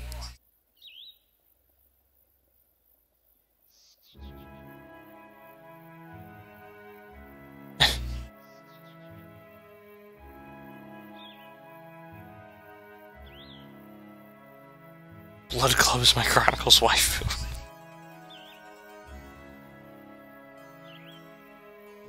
Alright, I don't remember if I saved or not, but I'll do so again, just to make sure.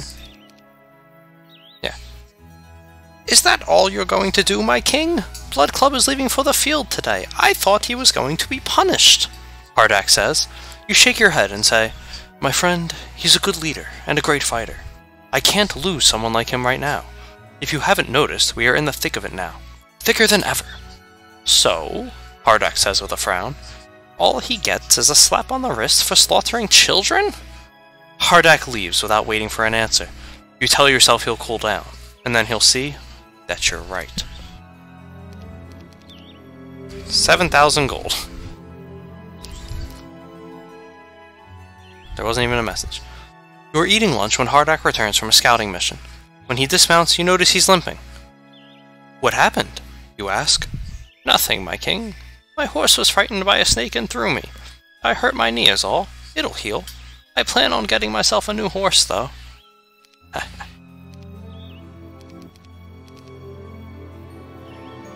One of your scouting units returns without their captain, Blood Club. When you ask what happened to the ogre, they tell you how Blood Club wandered away from the group to hunt boar. When he didn't return, the scouting party assumed the boar got him and came back to camp. You turn to Hardak and shake your head, saying, Something stinks about this, my friend. Have someone find him. A group of soldiers returns from the wild with the body of the ogre captain Blood Club. Upon inspection, you discover that Blood Club died in battle and wasn't killed by a boar as expected. Someone killed him, but it wasn't an assassination. His wounds are many, and only one of them was fatal. It was probably a fair fight, but who would enter a fair fight with an ogre? And why? You have no evidence, but you stare at Hardak and your other captains all gathered around you with stoic expressions. It must have been one of them. You can see it in their eyes. Probably some form of justice. Or perhaps they didn't like Blood Club. It was one of them, you're sure, but you're afraid to guess which. It's a battlefield. You've been on enough of them to know what they are at first glance. Only this battlefield is different.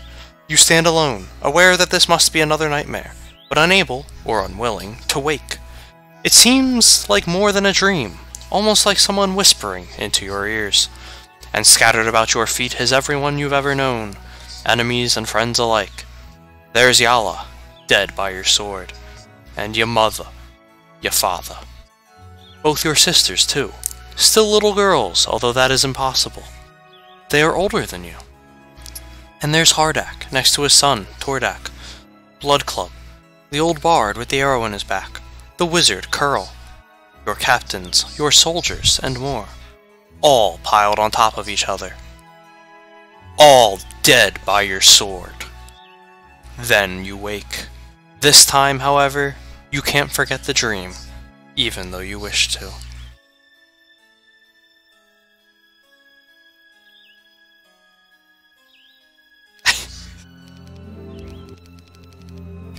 This morning, you and Hardak ride alone to the top of a hill, overlooking the countryside. When you come to a stop, staring at the green fields, you say, "How's the knee?" Hardak shrugs and says, "I'm not as young as I used to be, and I don't heal as fast. I must know something, my friend." You say, "Anything." "I must know that you and the other captains are with me, Hardak." "Are they?" There is a long pause before your friend answers. "They miss their homes and their families. That is all," Hardak says.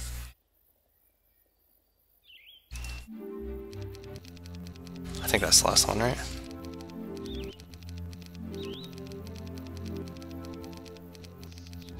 Yeah, it's the last one. So as you can see, this one was supposed to take us a bit longer than it did. And the next one's going to be like that too. But here we go. Attack!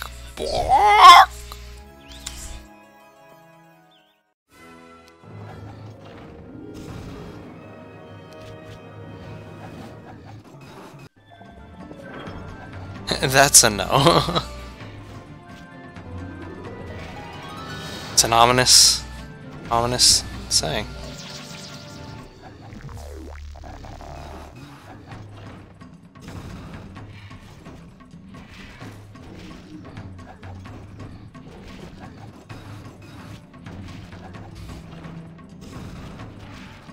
Hey, Naga Prince.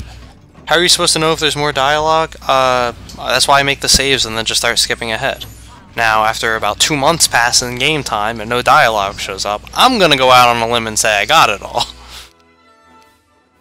Congratulations, you captured Bork and are victorious. Slash and burn. After losing most of his horde to a wizard's trap, Tarnum searches for allies in a valley where Jarg's descendants settled long ago. Don't let Tarnum fall into enemy hands. All heroes are limited to level 28. Tarnum, and all of his skills, spells, and experience will transfer to the next scenario. And only Tarnum. You'll see why. Years of oppression, the loss of everyone he loved, and an unexpected betrayal brought Tarnum to this dark point where his rage conquered reason. He decided the only way he and his people would ever be safe was to execute every living spellcaster in the world, and anyone who didn't join him was his enemy.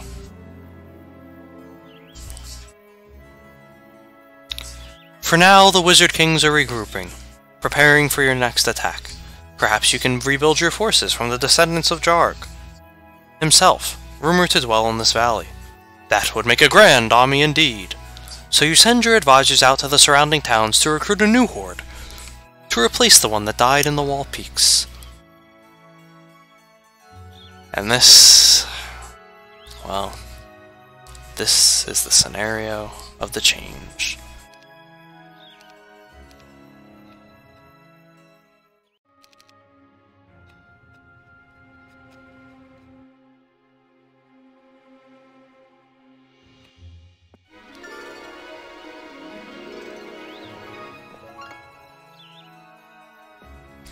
A group of peasants blocks the path before you, but when they recognize who you are, they try and get out of your way.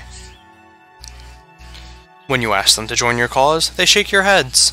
The wizards would punish us if we helped you. Besides, we hear you'll be dead soon, and then where would we be? You can't believe it. Jarg's own blood is siding with the spellcasters. Sensing that they would join the wizards if commanded, you think it best to eliminate this threat now.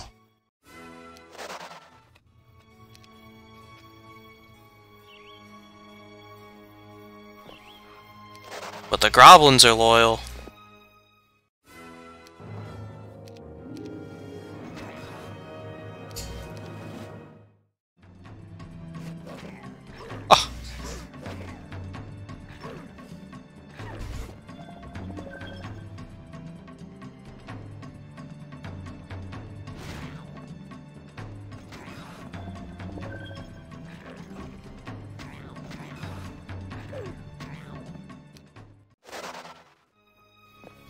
Your men have tracked this group of peasants through the rough countryside, and now they're trapped.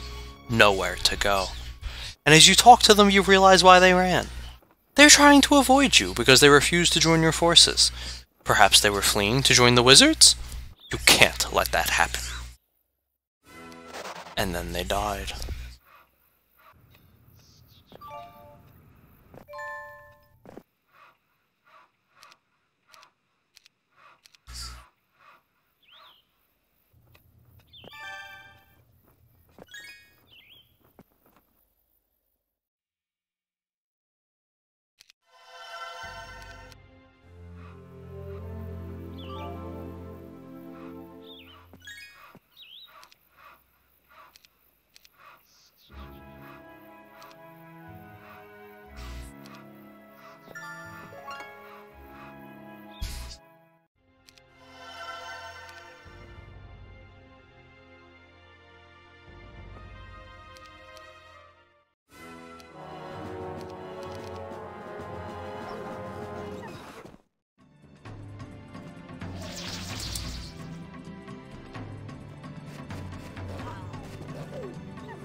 Please!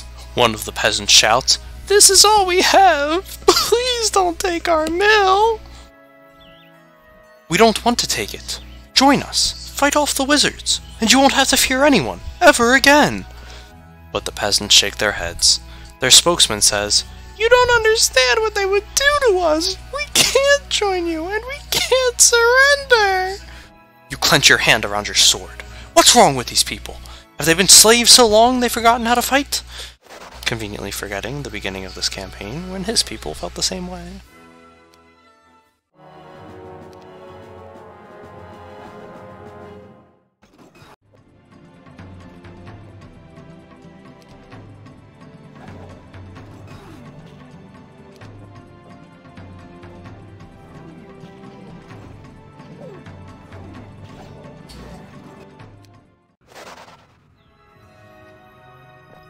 A bunch of tired, ragged-looking miners step from the caves. You see the picks and shovels in their hands, held like weapons. Their leader steps to the front. We can't let you have this mine, he says. Please, go away.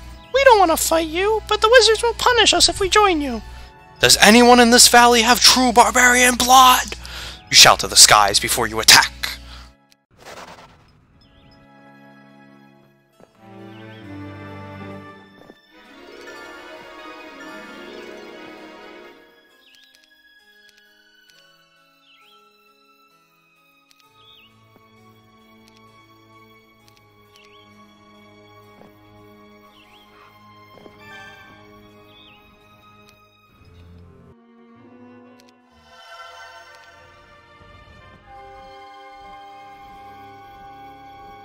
Fucking Brookadum. Few ancient bees, huh?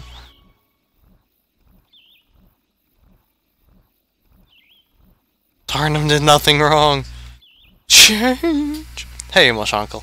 Tarnum going cray-cray. He is. Tarnum. Hater of what? Brookadoon! Sure to learn Necro for the peasant killing, clearly. Because it was totally offered.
A group of barbarian traders have come to a magical shrine to pray for help. How ridiculous! These people have truly turned their backs on their heritage. And there is nothing you can do to help them. They'll join the wizards if given a chance.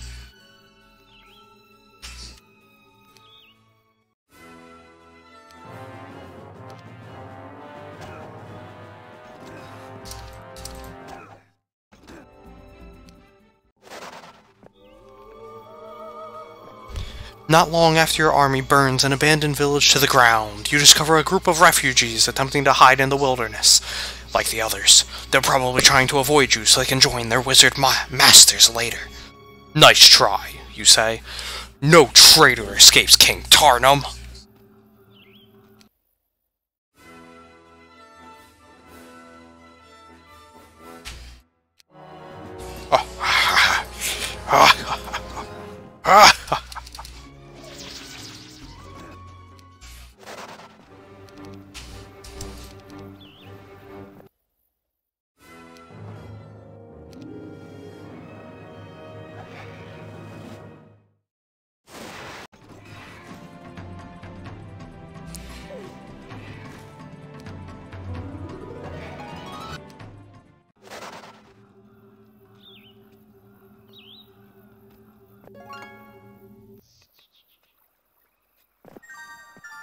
And the Mets are winning!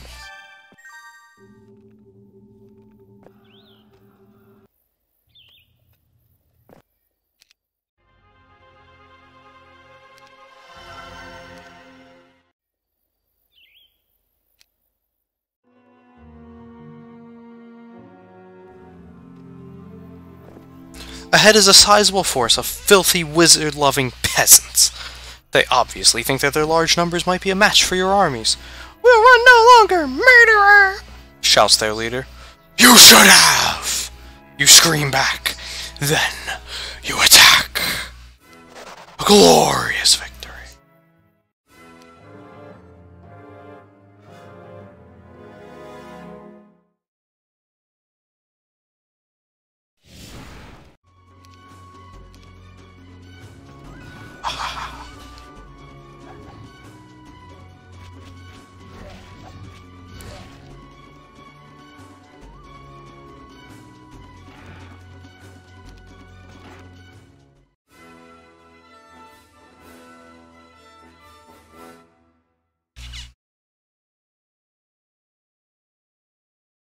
The Mets are winning! Yeah, man.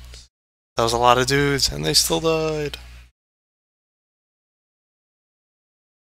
That is one swole-ass ballista. Ballistarnum. It's got us a B. That's all we needed.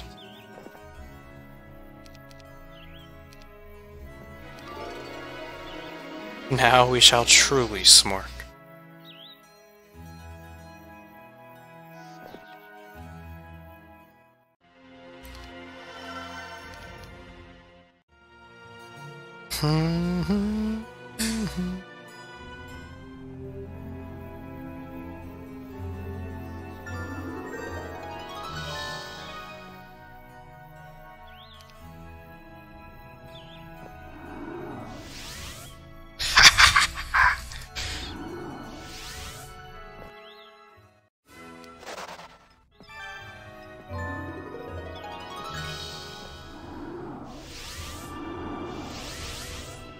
A large group moves slowly through the swamp ahead.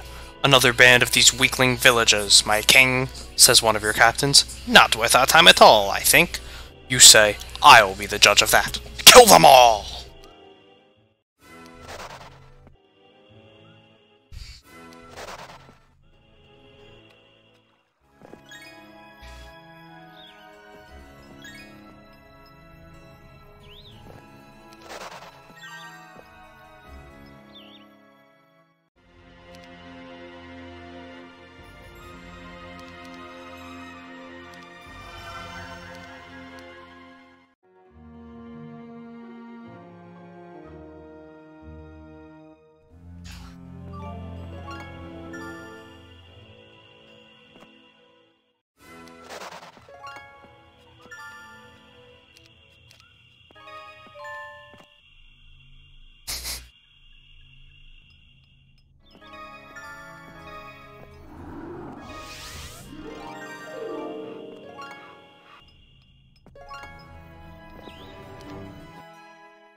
A large group of peasants walk from the nearby town with their meager possessions on their back. Their mistake.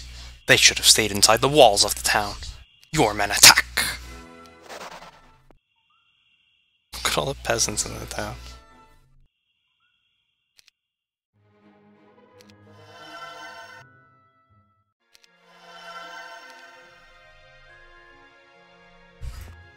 Your scouts come to you with reports of campfires in the nearby trees. Possibly an army preparing for an ambush, or maybe more of those sniveling cowards who wouldn't join your army.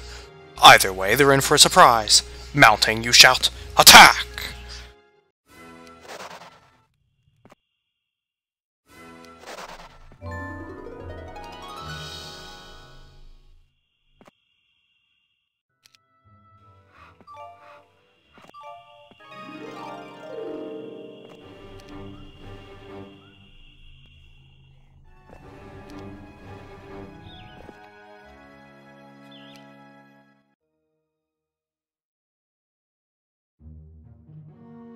This morning you give an order to all of your captains. Burn everything! I want nothing but scorched earth behind us. No home, wagon, or field goes untouched.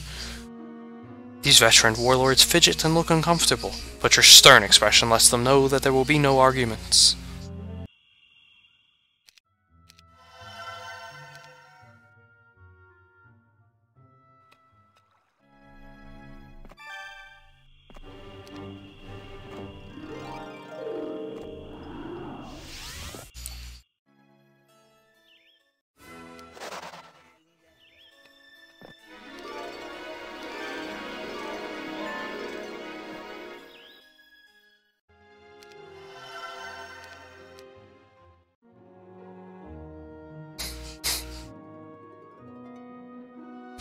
Villages everywhere are burning, but your scouts report huge numbers of refugees moving over the countryside.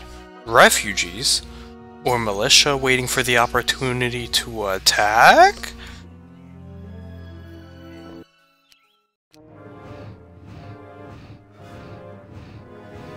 Fucking two-hit a bee here, yeah, man. Darn 'em!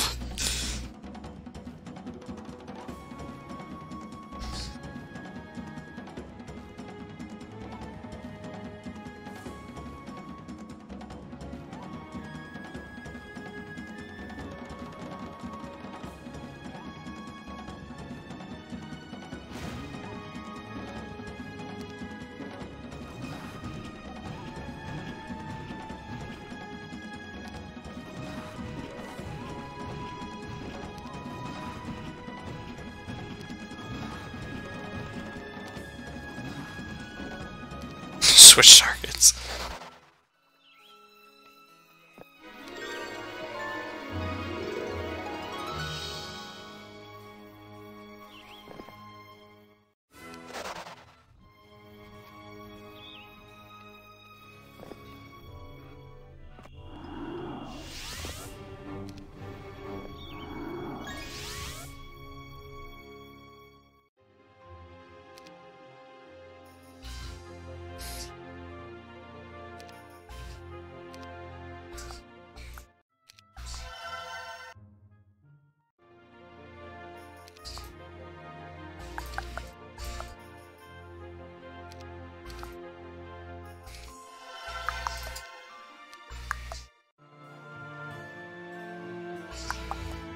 Oh.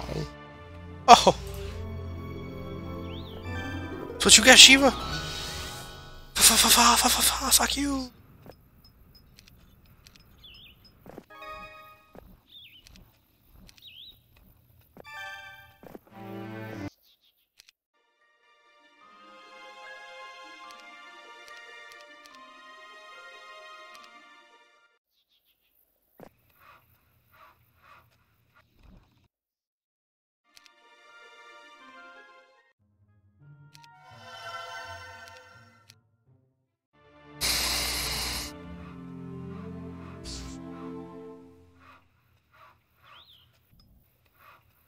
Chickens, I'm going to clip your wings.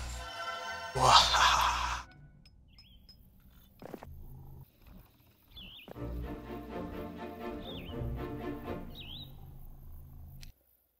Earlier, you sent a small force to destroy a nearby village, but they never returned. Fearing the worst, you investigate only to find the village still intact, and no sign of a battle anywhere. Could the wizards have made them all disappear? They betrayed him.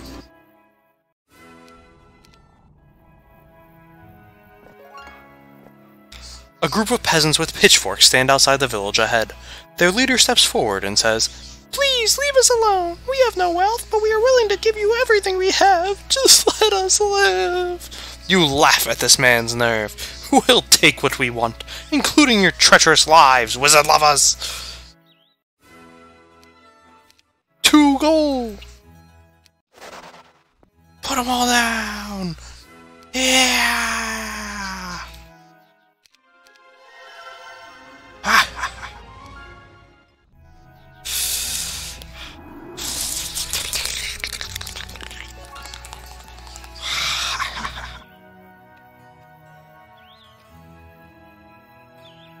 Hey, Darkfire, go watch the prologue of Rainbow Six, or I could watch this. Clearly you've won. Well, thank you.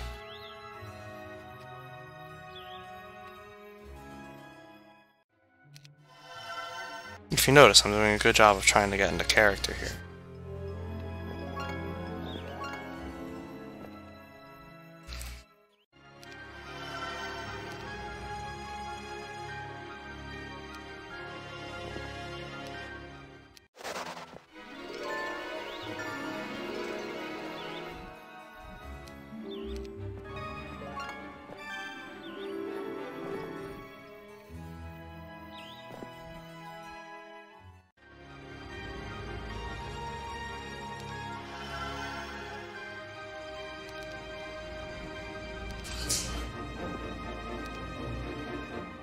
If I recall correctly, there's actually a lot of story on this map.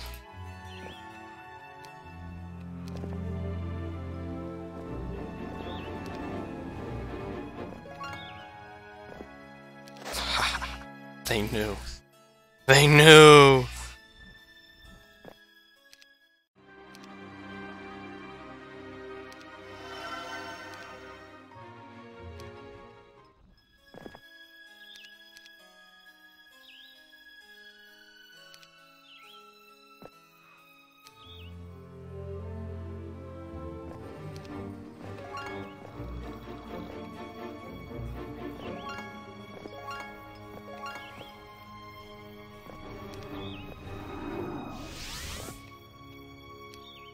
A tracker returns, having followed the concealed trail of your missing units led by a goblin named Durg.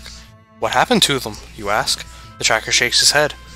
Nothing, King Tanum. They're alive and well, and as far as I can see, they're returning home. A deserter! One of your own captains! This must be dealt with swiftly and without mercy, or it'll give the wrong impression to the others. They'll think you're losing control of your men. So you order your friend Hardak to lead a force to retrieve the coward. A lie.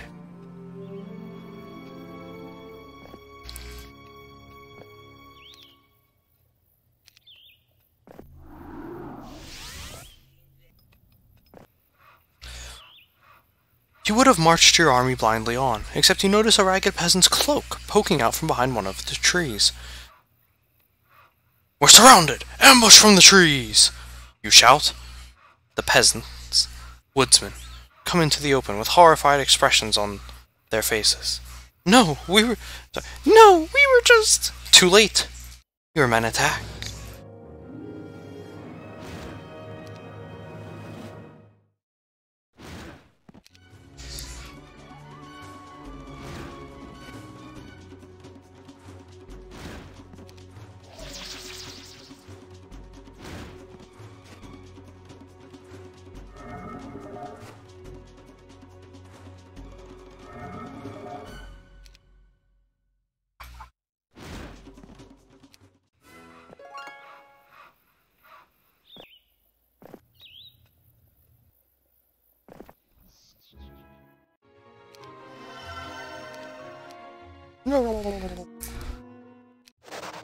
And down goes Garrison. I'd love to kill this hero, but I have a better idea. We'll let them live.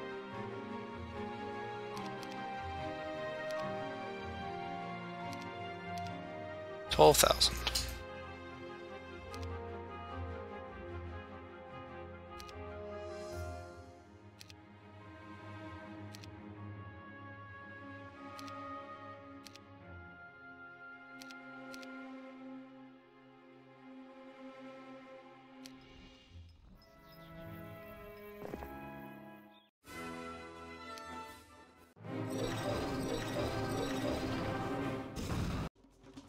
Wizard lovers, kill them all!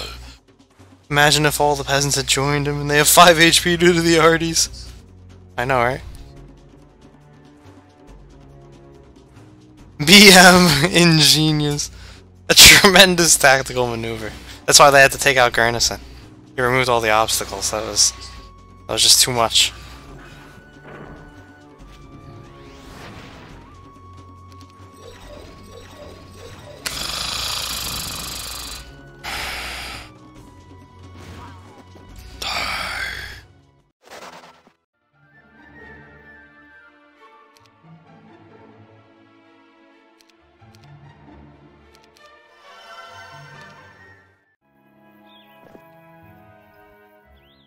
Please don't take this down. Go take the other one back.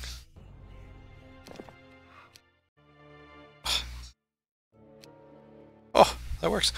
As you inspect the smoking remains of a village of traitors killed by your soldiers, you spot a familiar face where you hadn't expected one. You kneel next to the dead woman's corpse, and realize that she's the exact image of your own mother, except younger. Perhaps a couple years older than you.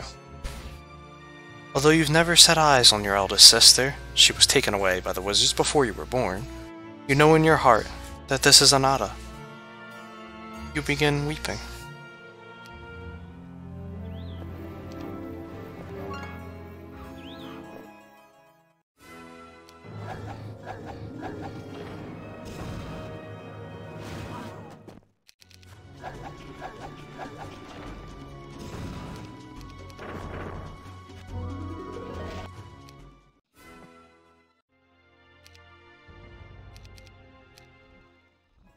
Go take your other town.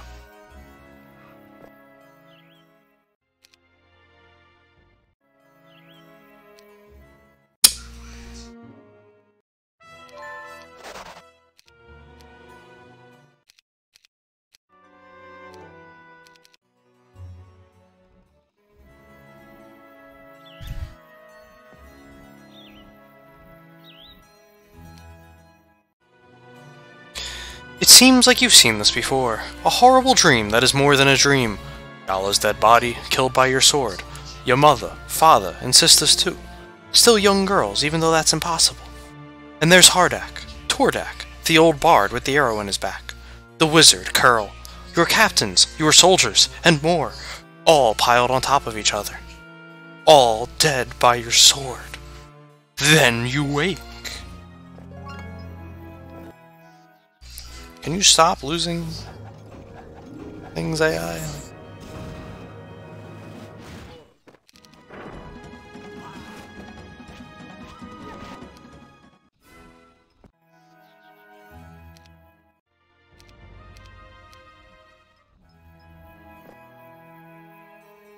Can you go take your other town back?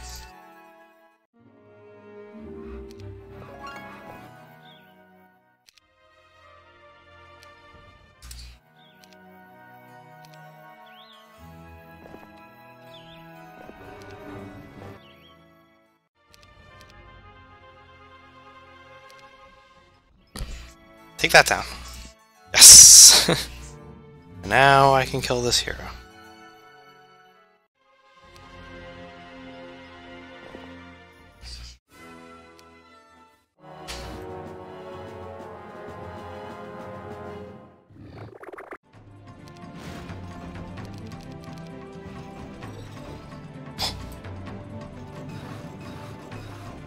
It lives! Schmark! Schmark! Nice Naga placement. Schmark! We have to schmark more! We have to schmark more! Schmark!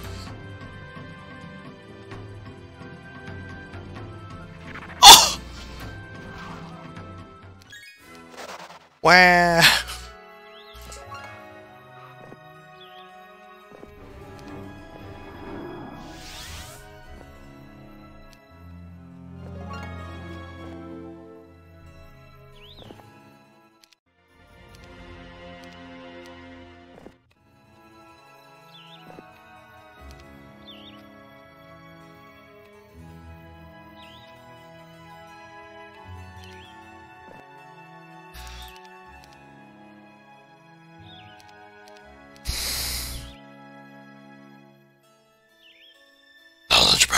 Attack good.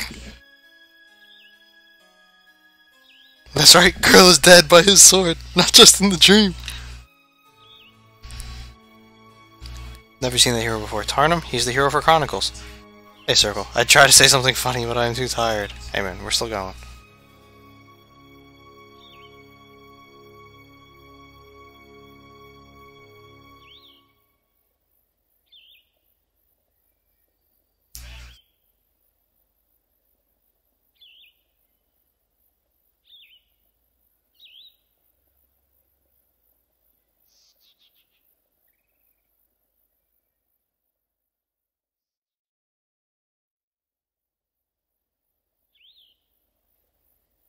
Defense bad, attack good. Intelligence bad, offense good.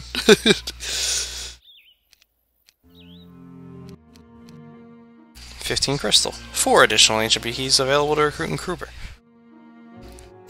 Hardak returns, dragging the goblin deserter, Durg, in chains behind him. Durg is defiant when he is pulled before you. And his men? You ask Hardak. All dead, Hardak says. Then you turn to Durg. A deserter doesn't even deserve death in battle, you say. And the Mets are losing! Yeah! Anyway, you say. Hang me then. The things you've made me do, I'm ashamed. I just wish I ran away sooner. In the end, you are generous and allow Durg to fight for his freedom. But his opponent is Hardak, and the battle doesn't take long.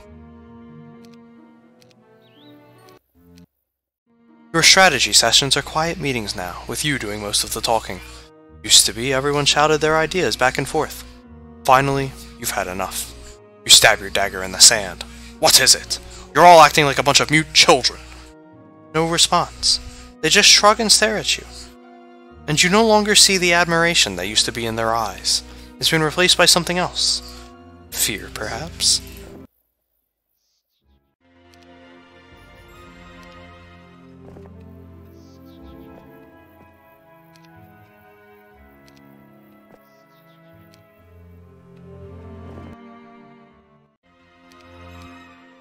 Luminous level 28. Yeah, I don't think we're ever gonna hit that. Hey, Glengoyne. The Mets are losing! Yeah, man. And it's 4-2. And the Mets are losing by more. A commotion in another part of the camp attracts your attention to a brawl between two of your captains. Their clumsy movements reveal they are drunk. You watch, even join in the cheering at first. If this is an argument, it must be settled. But then one of the combatants draws a knife from his boot, and before you know it, the other is dead. You can't believe it. Everyone knows you don't use a weapon in a brawl. Blood for blood demands this man die as well, but you've lost too many captains lately to punish him properly. Everyone looks to you for a sentence. The argument has been settled, you say, and walk away.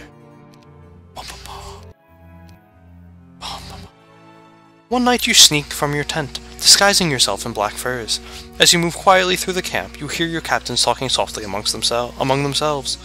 "He's gone mad," one says. Too far, too far! I mean, we're killing innocents here! The unarmed! Why?" shouts another. Then you hear Hardak's voice. "Break it up! This is foolish talk! Treachery! Tarnum is king, and he alone has brought our people out of slavery!"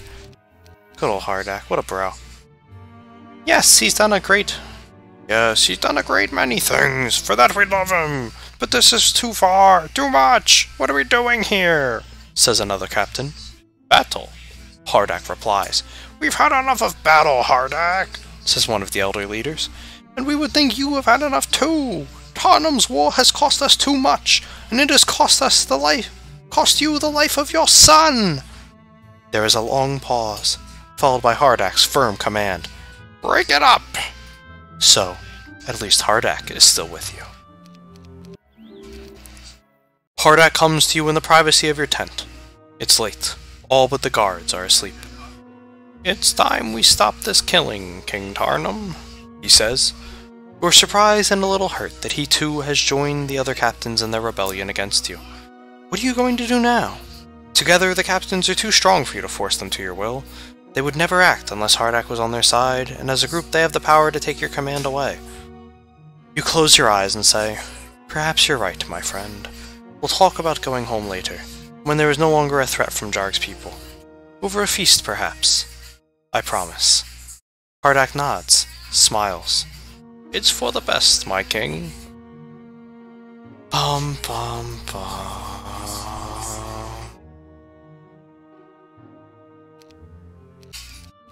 I think that's the last one, right? Because anyone who was here a couple years ago, it's amazing to think that this was a couple years ago, but anyone who was here knows what happens at this feast. Dumbo Daremouth. Alright, well, they're gonna settle their differences over a feast. Let us witness that feast. Steelhorn. Tarnum has pushed the Wizard Kings all the way back to the ocean. Now he must conquer the last of their defenses, including the impenetrable Castle Steelhorn. One ancient behemoth is all I need. Here we go. Offended by the brutal and bloody turn the war had taken, his captains banded together and demanded to go home. But Tarnum couldn't accept their defiance any more than he could make them continue the fight. So at the next feast, they unwittingly drank from poisoned cups.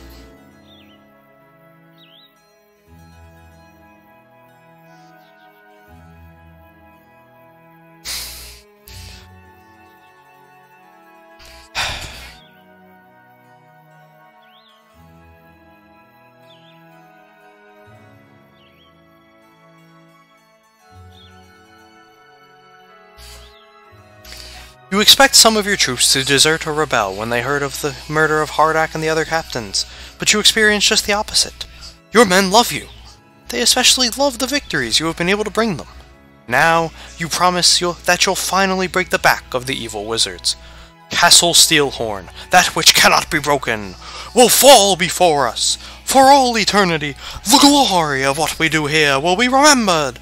Your grandchildren, and your grandchildren's grandchildren, will say your name with pride. What we do here is our immortality, assuring us all a place among the ancestors. Hey, Kilgimpy. There's Volt!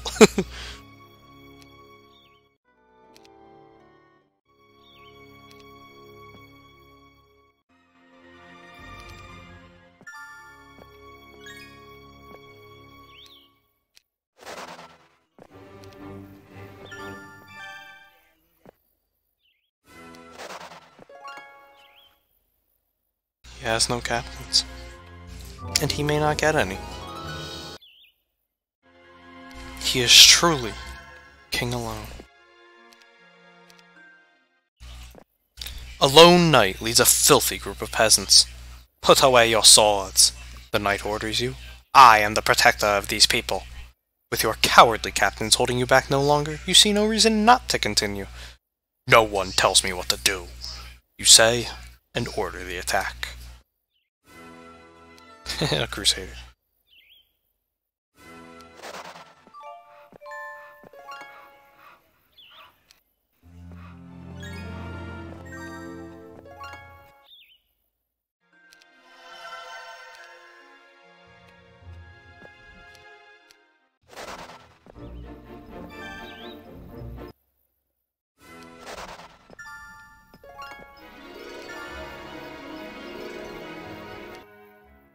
Your spies report that there are at least 2 castles and 3 towers between you and Castle Steelhorn, but you've caught the enemy unaware. Your horde arrived here so quickly that Brakadoon hasn't been able to man them all. Now is not the time to relax, though. Attack quickly, and you'll forever have an advantage over them.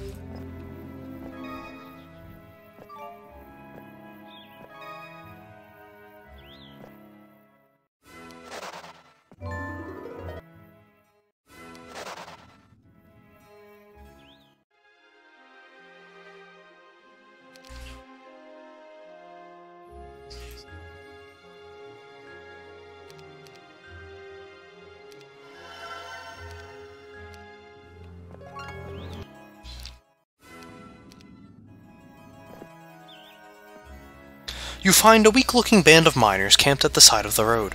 Even as your army approaches, they make no move to flee. They're too tired. Apparently these men are escaped slaves who fled Brakadoon, controlled to join the horde. It amuses you when you realize they don't know who you are, so you tell them to visit the rear of the column for food. Tell them King Tarnum says so, you say to them as they hike away. The men are so impressed, they offer to join your forces.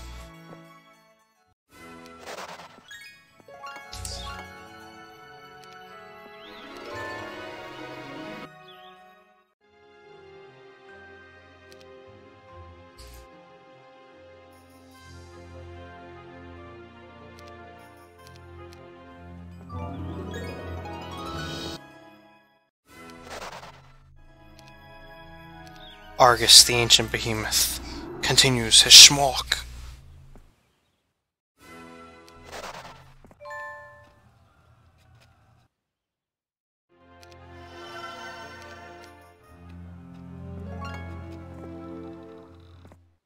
Nearly every peasant in the surrounding area must have gathered to stand against you and your army. A massive legion of these raggedy wizard lovers stands in your way, calling you Tarnum the Murderer. Really is a legion.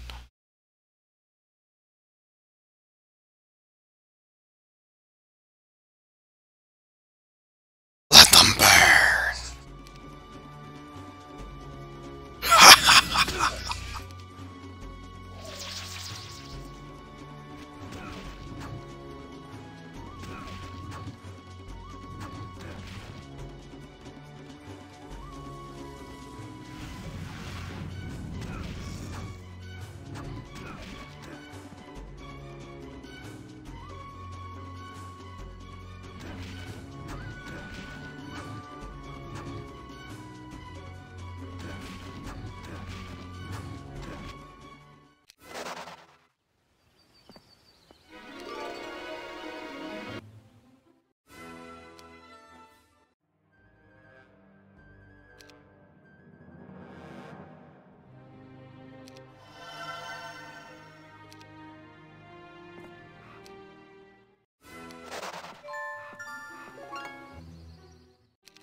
Like how the captains you had carrying between the masters suddenly absent. Yeah, it's like they all died.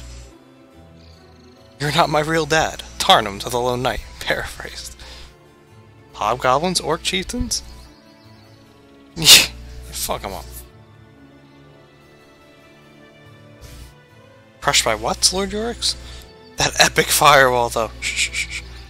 One ancient behemoth slaughters a city. Indeed. So many good knights showing up.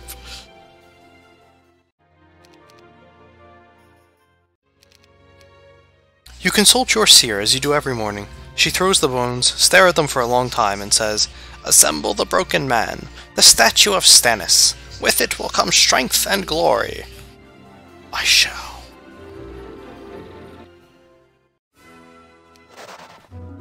You see the soldiers resting after a long march, but as you approach, they brandish their weapons and rush into formation. You see they are transporting an artifact called the Endless Bag of Gold, and aren't about to give it up without a fight. Do you attack? I do.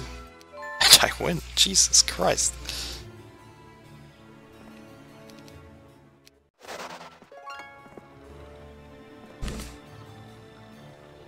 Honestly, fuck it, I'm gonna leave him on him.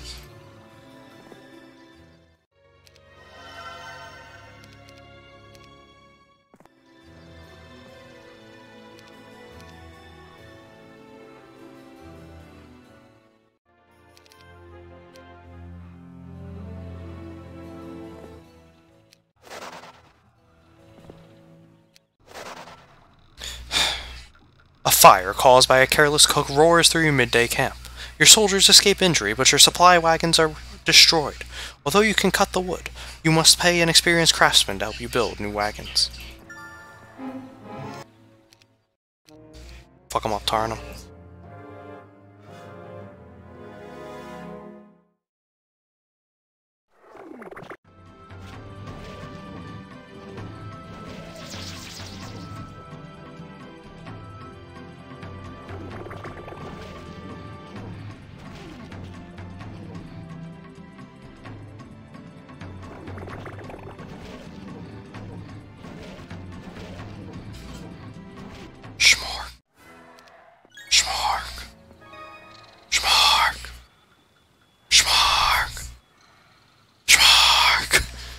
Kill that cook! Cook the cook! Seriously, do you think that they thought through giving you an ancient behemoth when they put this whole thing together? I mean, I think the idea is... Yeah, the idea is he's drunk on power at this point, and honestly, it's the last scenario of an 8-scenario campaign that you've carried your hero through the whole time. You're supposed to be super powerful at this point.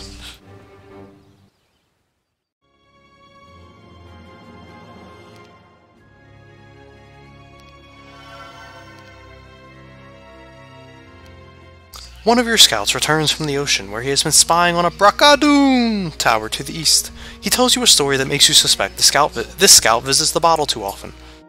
I saw this great swirling hole in the water, my king, and one of the Braccadoon ships sailed right for it.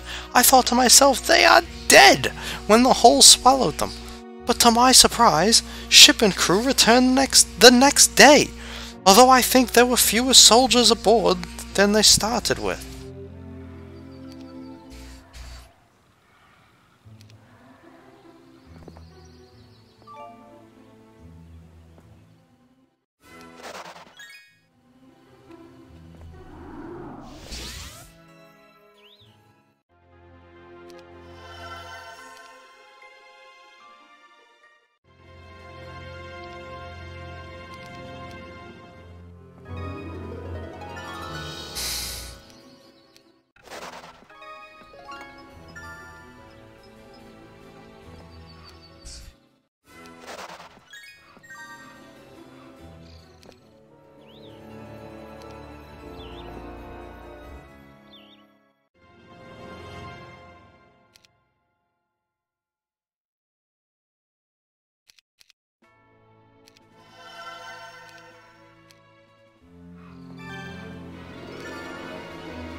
A fog suddenly surrounds you.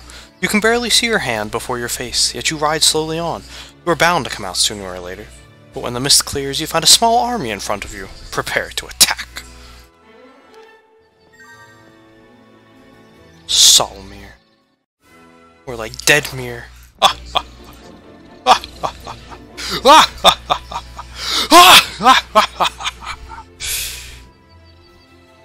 It's a spoiler. It's what he looks like in his campaign. Again, the portraits were included for all the Chronicles, not just the one you're on. Drinking should be a secondary skill, clearly.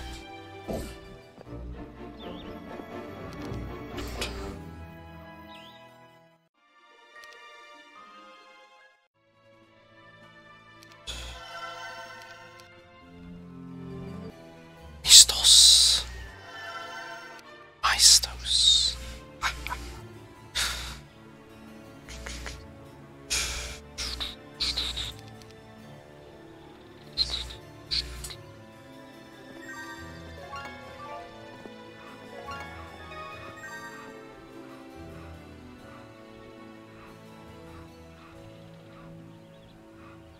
Got your capital rush. We're going for it, and oh, well, they already had one. How about that?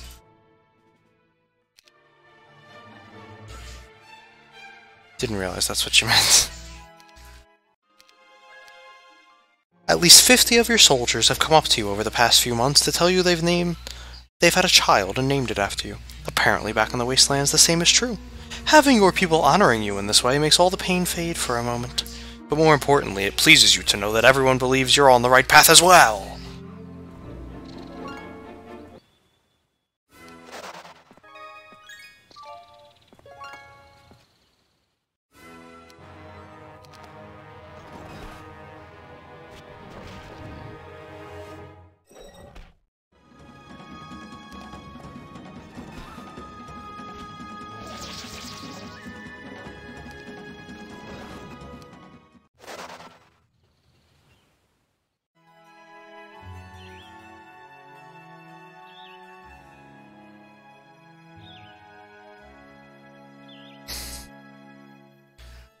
"50 goblins and orcs named after Tarnum, yeah, man.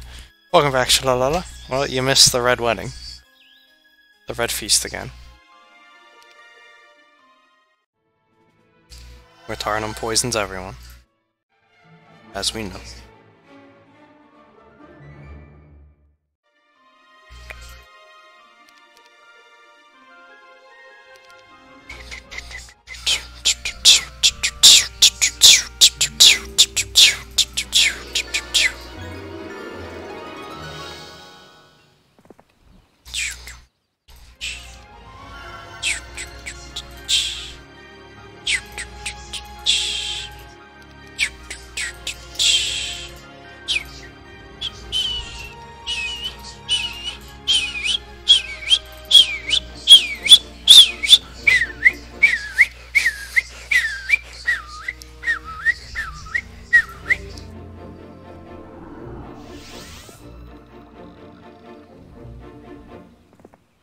The ocean lies before you, but remember that the Wizard Kings have dominated the seas as well as the land, and may attack you at any moment.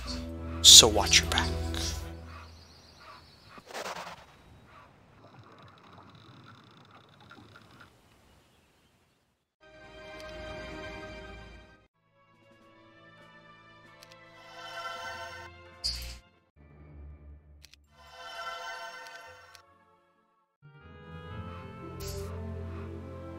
Bring it on, Adelaide.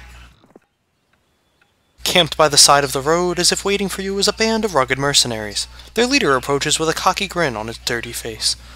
"The Wizard Kings paid us to ambush you, but we've been talking. We'd rather wait and see who wins this war before we take sides. Move along in peace." The mercenaries move aside. Perched on top a guano-splotched spire of stone jutting from the water is what appears to be the head of a statue. Just when you're beginning to wonder how it got there, and perhaps how you can retrieve it, a flock of angry griffins swoop down from their cliffside nests.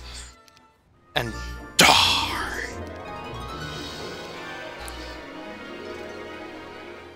And so it was that we needed only the torso.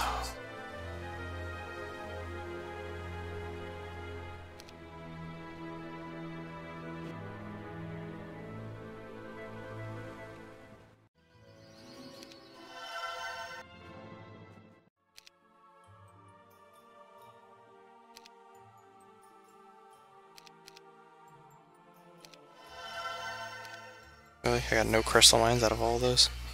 I got one. Okay.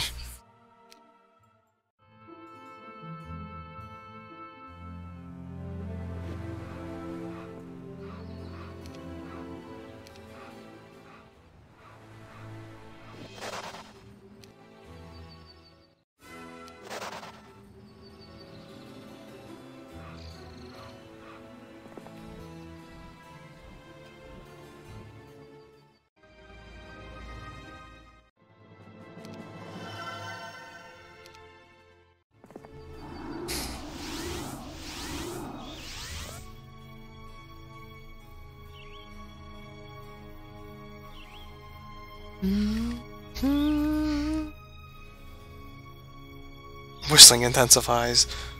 Schmork intensifies. Good to see I'm not the only one. Who sourced the Statue of Legion in my inventory? Yeah. Just need tits of the Legion.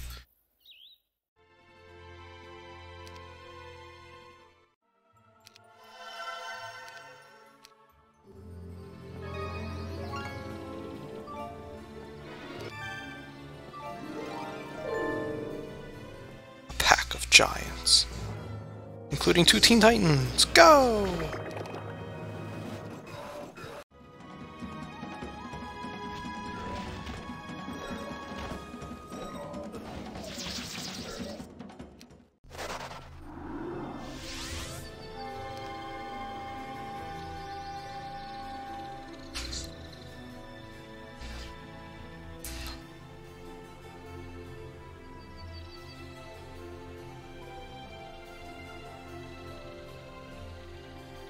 They said 2 castles and 3 towers. And then I assume Steelhorn's back there.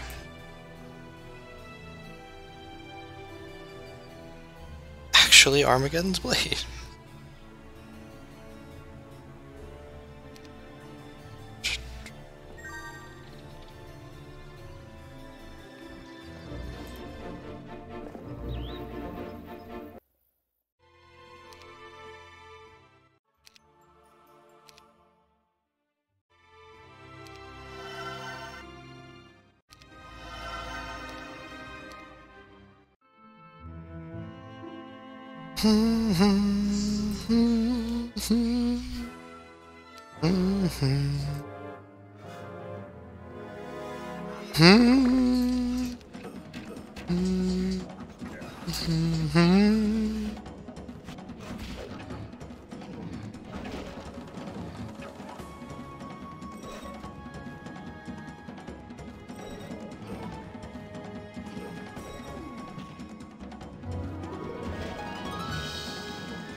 There it is!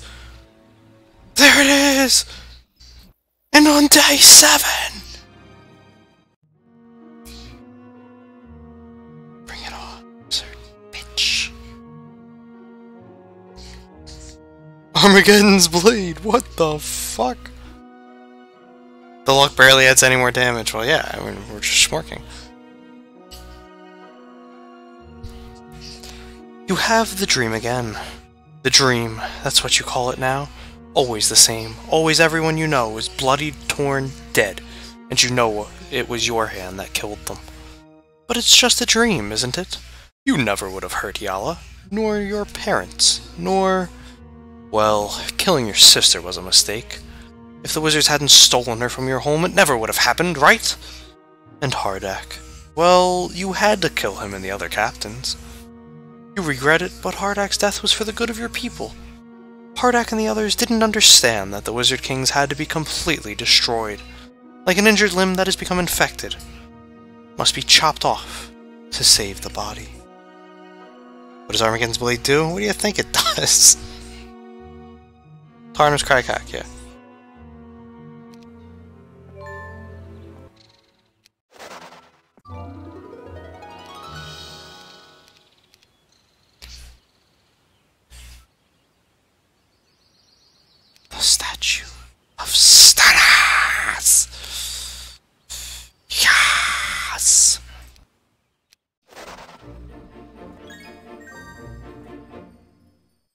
Where are you, wizard scum? Come to me! I dare you! Try and stand before me!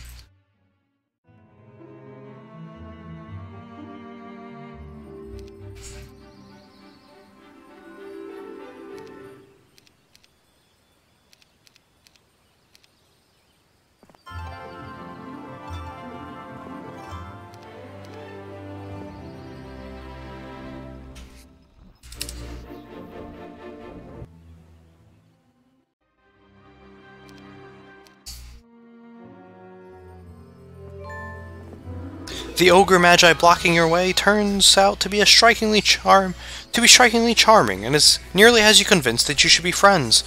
But then you notice the magical ring of the Wayfarer around his finger. You want that ring, and you are willing to fight him for it. Schmork. Schmork. Schmork. Curl! Curl!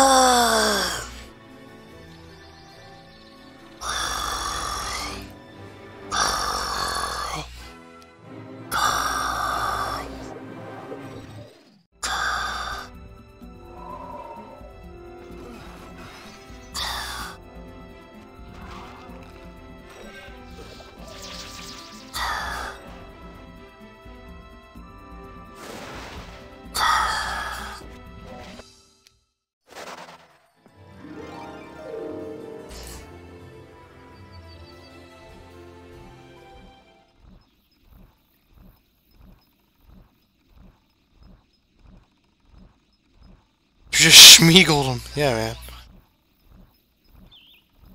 You executed him, didn't you? Which one?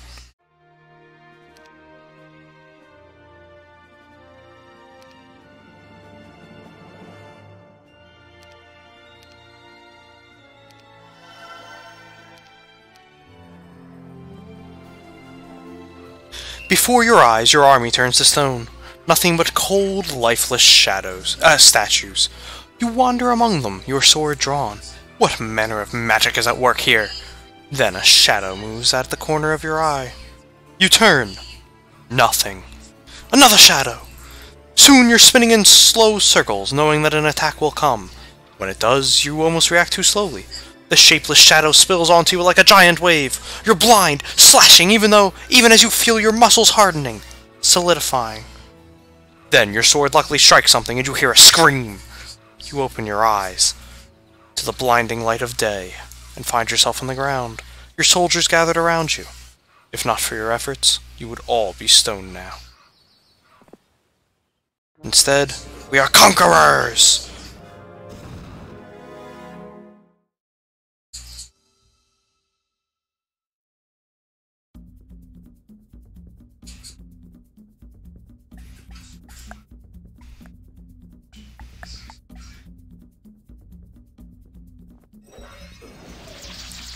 Come on.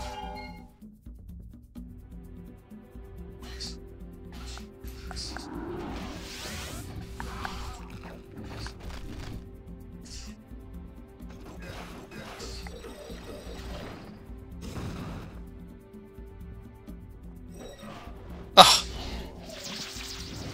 Bastards.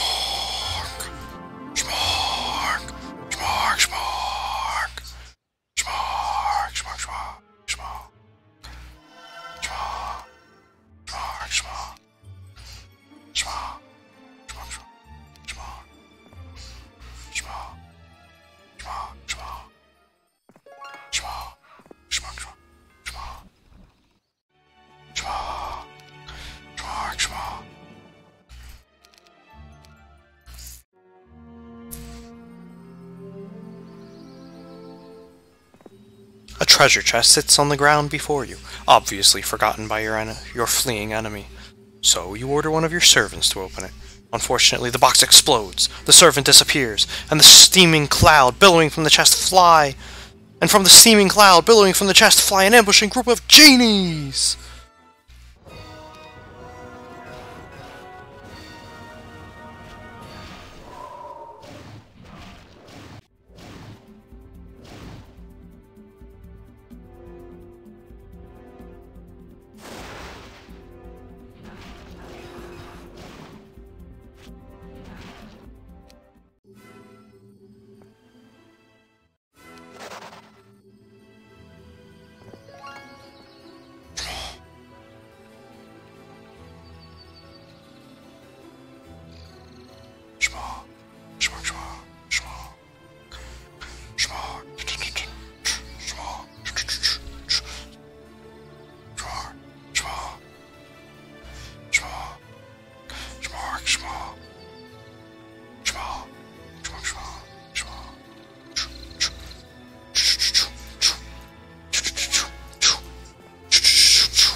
Angel doing nearly 4 times the listed damage, yeah man.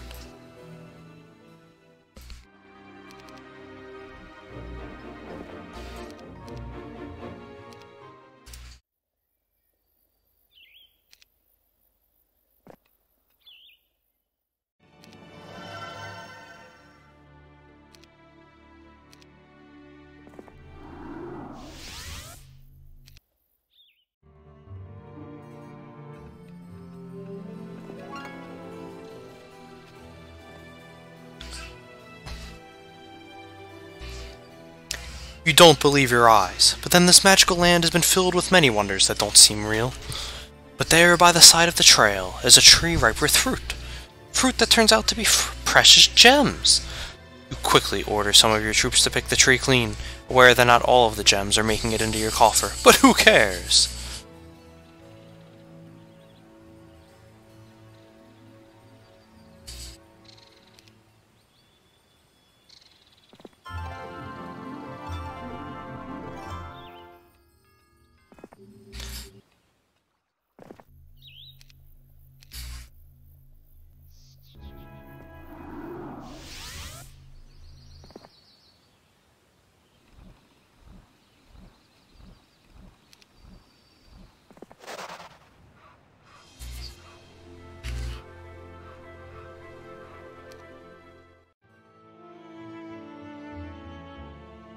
There is talk among the men about the ground itself being magical in these parts.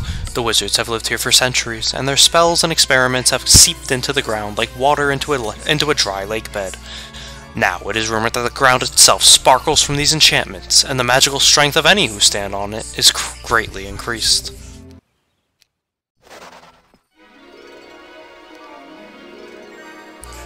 And the rumors are true, as we can tell.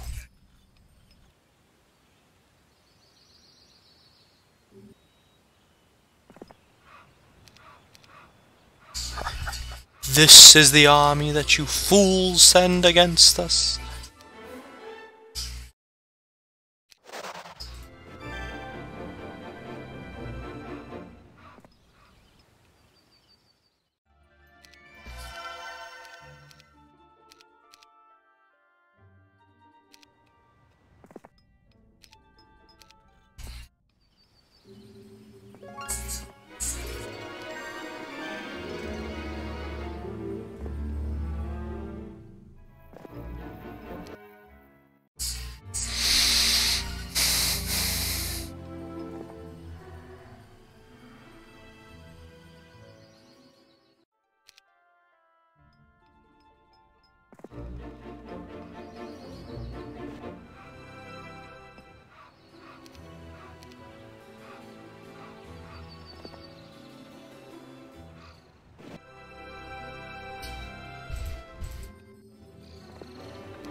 I wonder if that's not good that we're just letting him go there.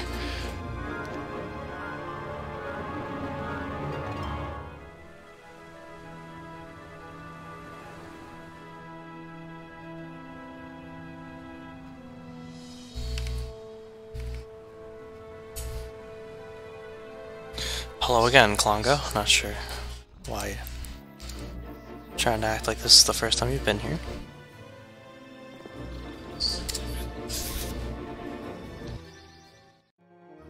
Also, shout out to Week of the Plague when I have the statue of Stannis, but to each their own.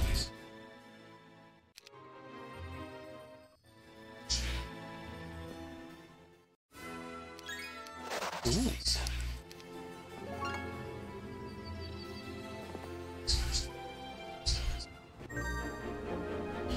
Beware of Naga Island!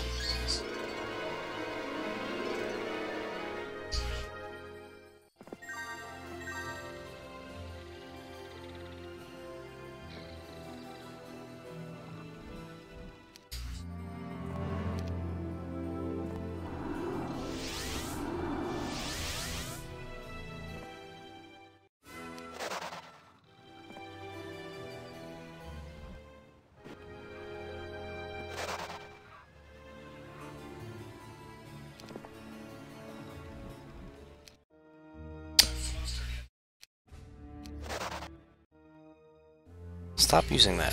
It's cheating. Pointless.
Because your horde has diminished over the past months, you might want to consider recruiting troops from a Bracadun town or two.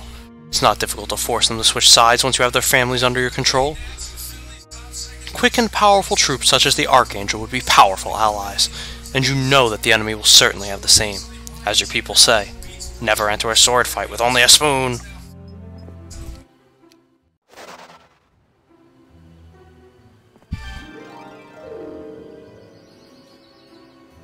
Something odd is going on up ahead.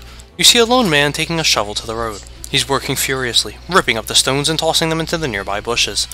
He keeps mumbling the same thing. I say, who needs roads? Then you see him lift a large box from the hole and toss it aside with as much care as he shows the rocks. Secretly, you snatch up the box and ride on, discovering something nice hidden inside. I seem to have lost something that is dear to me, a badge of courage that was given to me in my youth. Now, if you could possibly locate it, I promise to teach you all that I know. All that allowed me to earn this badge in the first place. That should be a fair exchange. But I do not have it.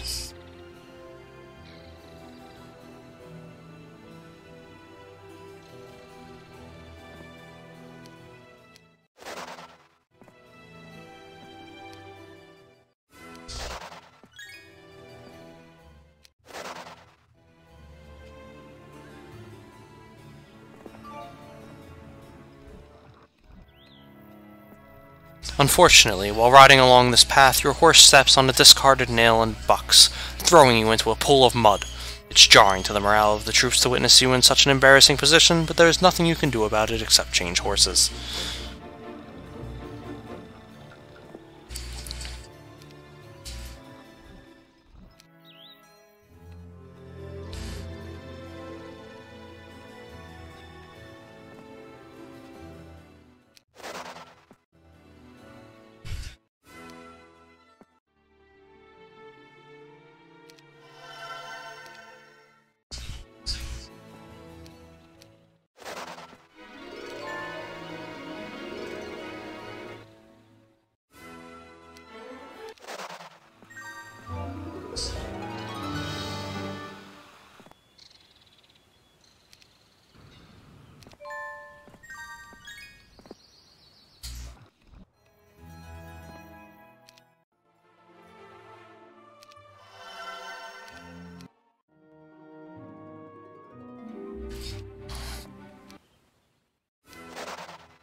Beautiful.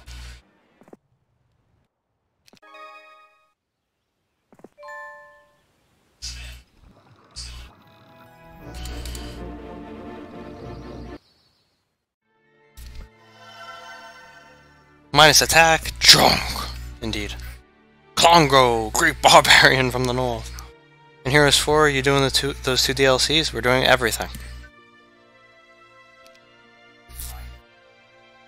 Suck it, Loinus. Yeah, I was too polite to evict those peasants. I know, right? That leaves us to conquer them ourselves. The attack comes out of the low clouds, completely surprising you and your soldiers. But you can be thankful that this ambush is simply meant to soften you, not defeat you. The greater danger certainly lies ahead.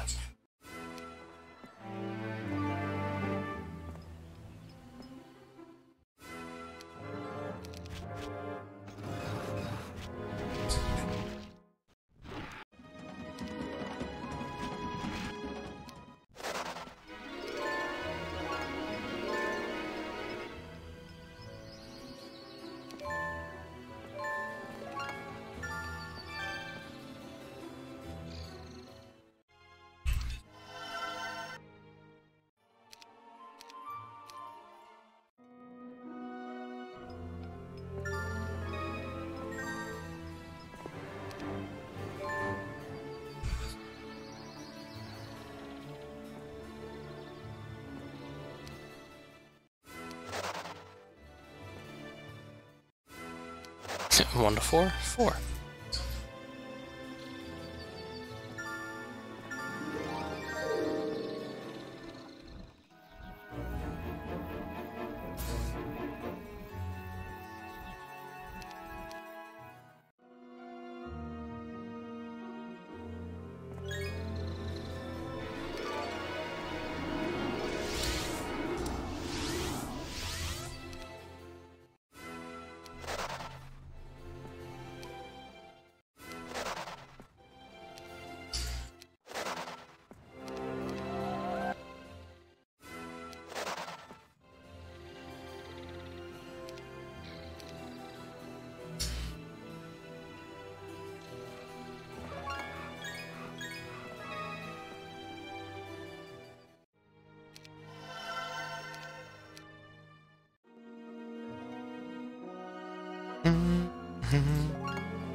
You are riding when one of the trees ahead of you from the trees ahead of you steps a familiar old goblin, the nameless one that made himself one of your advisors. You had thought he was missing. "My king! My king!" he shouts and waves his arms in the air. "Someone has poisoned all your advisors! Oh me, I can't believe it myself. All those great men cut off in their prime. The culprit must be found!" Your hand snakes to your sword even as you wonder how you possibly missed this goblin. But before you can draw your steel, the crazy advisor disappears into the woods again.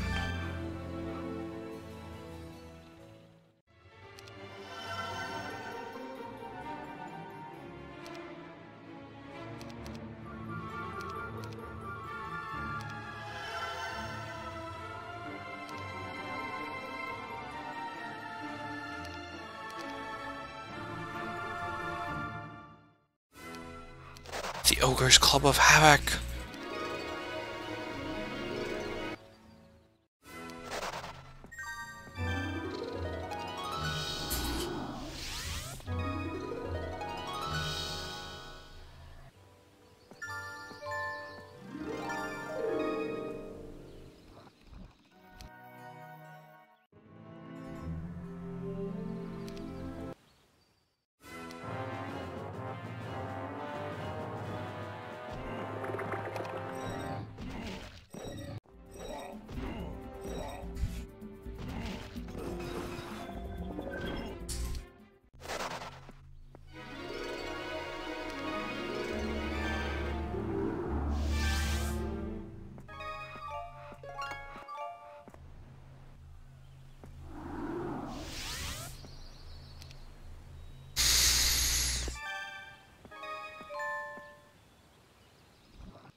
Greater danger was those bees, apparently. Yeah, man.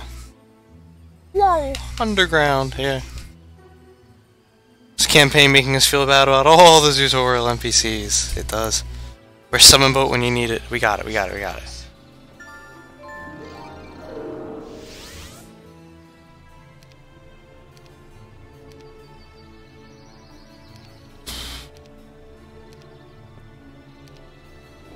There you go.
That's it! Oh, thank you so much. You've done an old man a tremendous favor.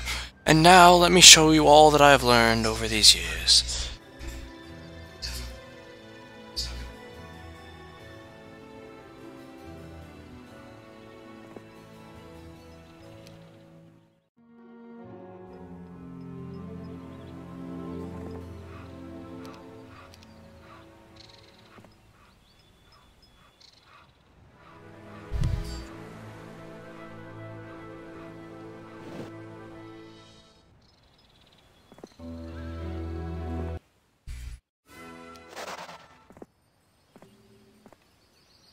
There it is. The final castle.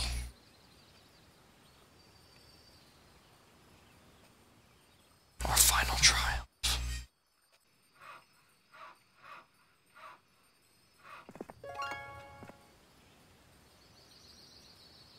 Lazy map. Steel horn. Some of it is God mode. You don't get better than something, but man.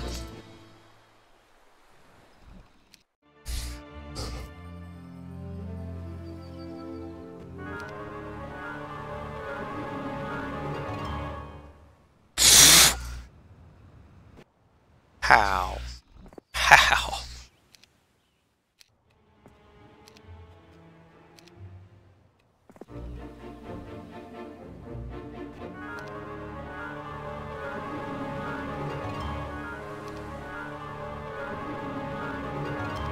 Thank you.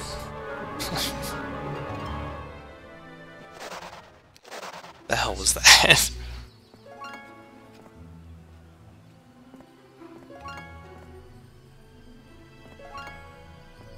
Where's the tent? Down there. Alright, the Mets still suck. Almost like 4 times in a row in tower defense? Well, yeah, because I did it the wrong way. Yeah, dude, the fucking liches. Shit was broken.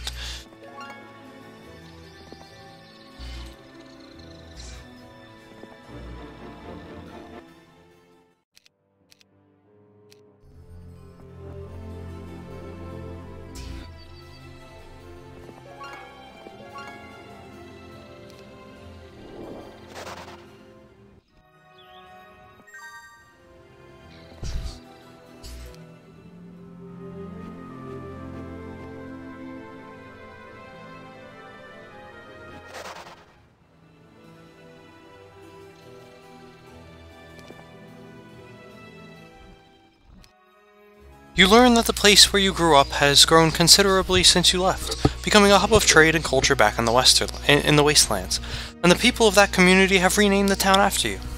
Tarnia. In fact, artisans have begun construction of a vast statue in your honor. Never in your wildest dreams had you believed you would be this successful. These recent honors spur you forward, determined to end your campaign soon. Perhaps one day, you will be able to return home.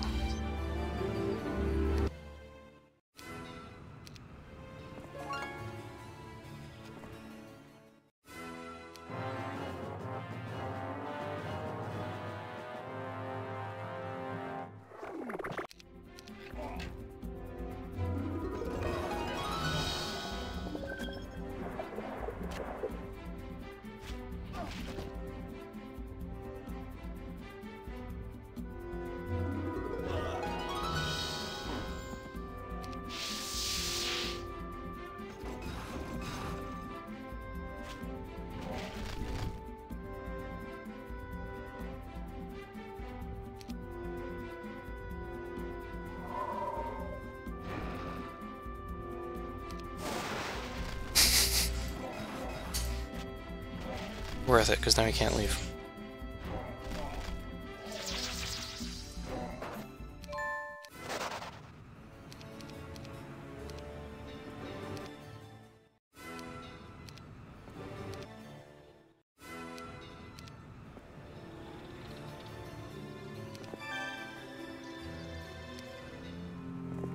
No trespassing! Gods will attack! Nuts to that.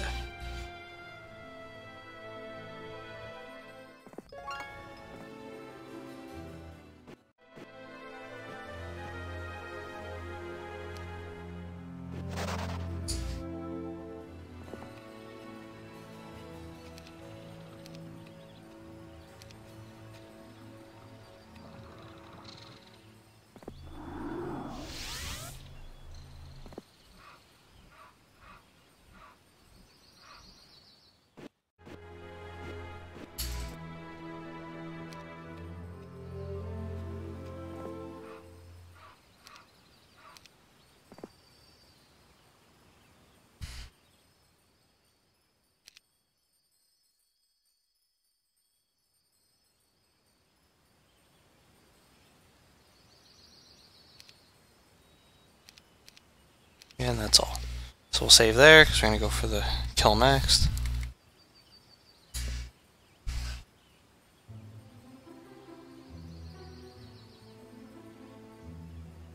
Curl's been working out since you last met, and he still died.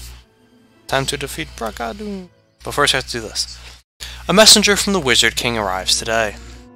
You have the skinny man brought before you, but not too closely. The fop who reeks of perfume. I bring you an offer, King Tarnum, the messenger says. Oh, now it's King Tarnum, you say? I remember when I used to be addressed as a criminal. That was an error on our part. We admit our mistakes and propose a peace between our two great nations. Please, let us end this senseless killing. You laugh. This was the sign of weakness you've been looking for. The Wizard Kings have finally broken. This killing makes perfect sense to me, you say? Your kind have tormented my people for generations. You almost succeeded in wiping my kind from all memory. Well, the wind blows in a different direction now, and this wind is a storm that will not stop until every wizard and wizard lover is dead and buried.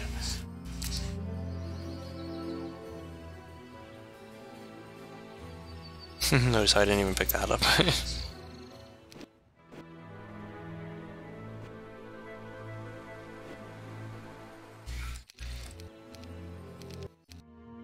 Today, some of your scouts ride in with an old man between them.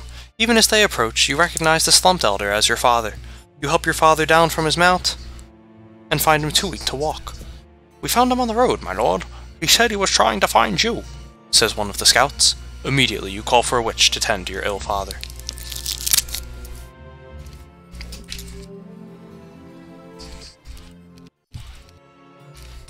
Your father has been bedridden for 5 days, and there is no sign of improvement. This morning your healer declares that he is near death, so you go to him. He wakes as you sit next to him, but it takes some time for him to recognize you. What happened, you ask? Why are you here? I hear things, whispers about you, my son. He says, what kind of things? Certainly nothing worth coming all this way. Things that frighten me. I was afraid of the path you were on. I had to... Your father passes out and never wakes. Those were his last words, and you tell yourself that you don't know what he was talking about. Not for sure, anyway. Even before you go to sleep tonight, you know that you're going to have the dream again.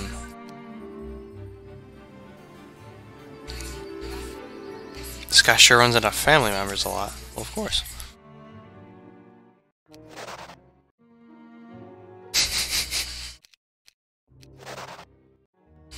What a turn.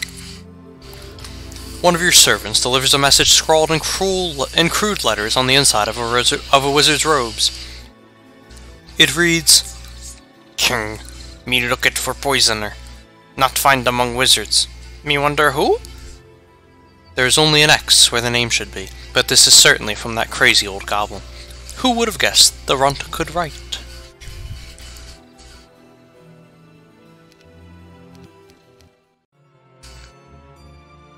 A soft noise wakes you, and you find you're staring at the fine end of a dagger. On the other end of the dagger is the senile goblin who's been a thorn in your side for quite a while. He's got the jump on you, so you pretend to relax while reaching for the knife hidden beneath your bedroll. I found the one who murdered the advisors, says the goblin.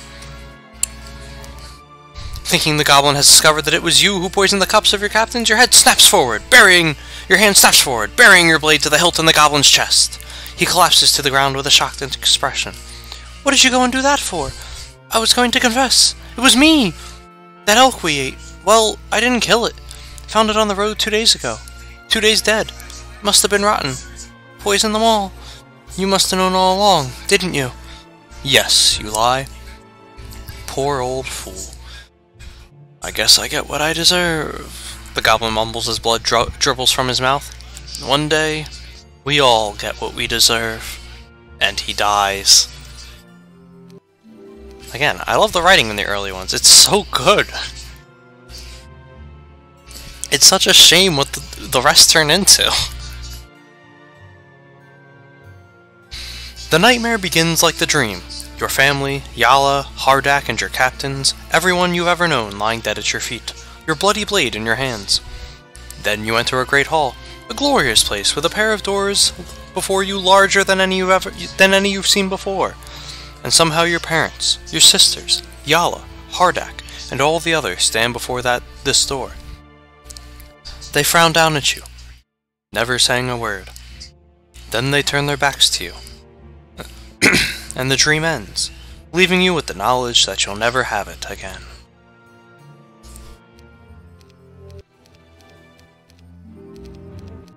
I think that's the last one, right? Another plate.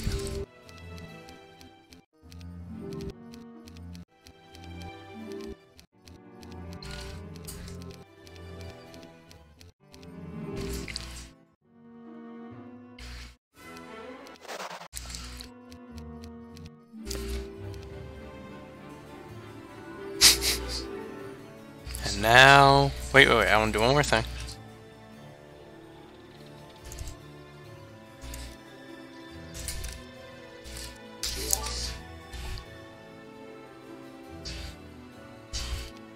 Nice. Nice underground. Alright. And now, we win. Steelhorn shall fall!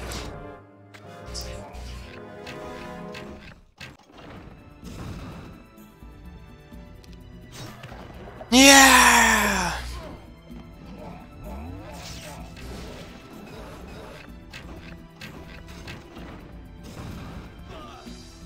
Hey, streaming. Give me a quick rundown on Heroes Chronicles. Why are they so hated? I don't know that they're hated. I think they get a little lazy after the third, or about halfway through the fourth chapter, but, it's not terrible. They're fun campaigns, just as fun as the rest. And there it is. The Fall of Bracadun! Alright, you gotta be ready to read.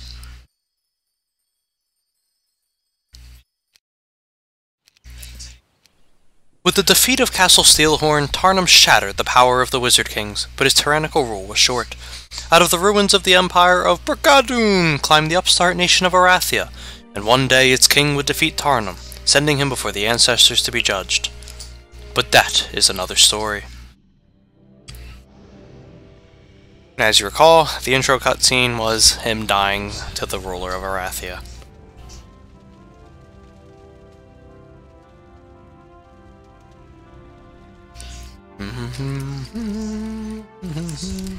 I got a feeling this is going to overrun our high score chart. Number 6, King Stannis, Warlords of the Wasteland. 2110 score, Archangel rating.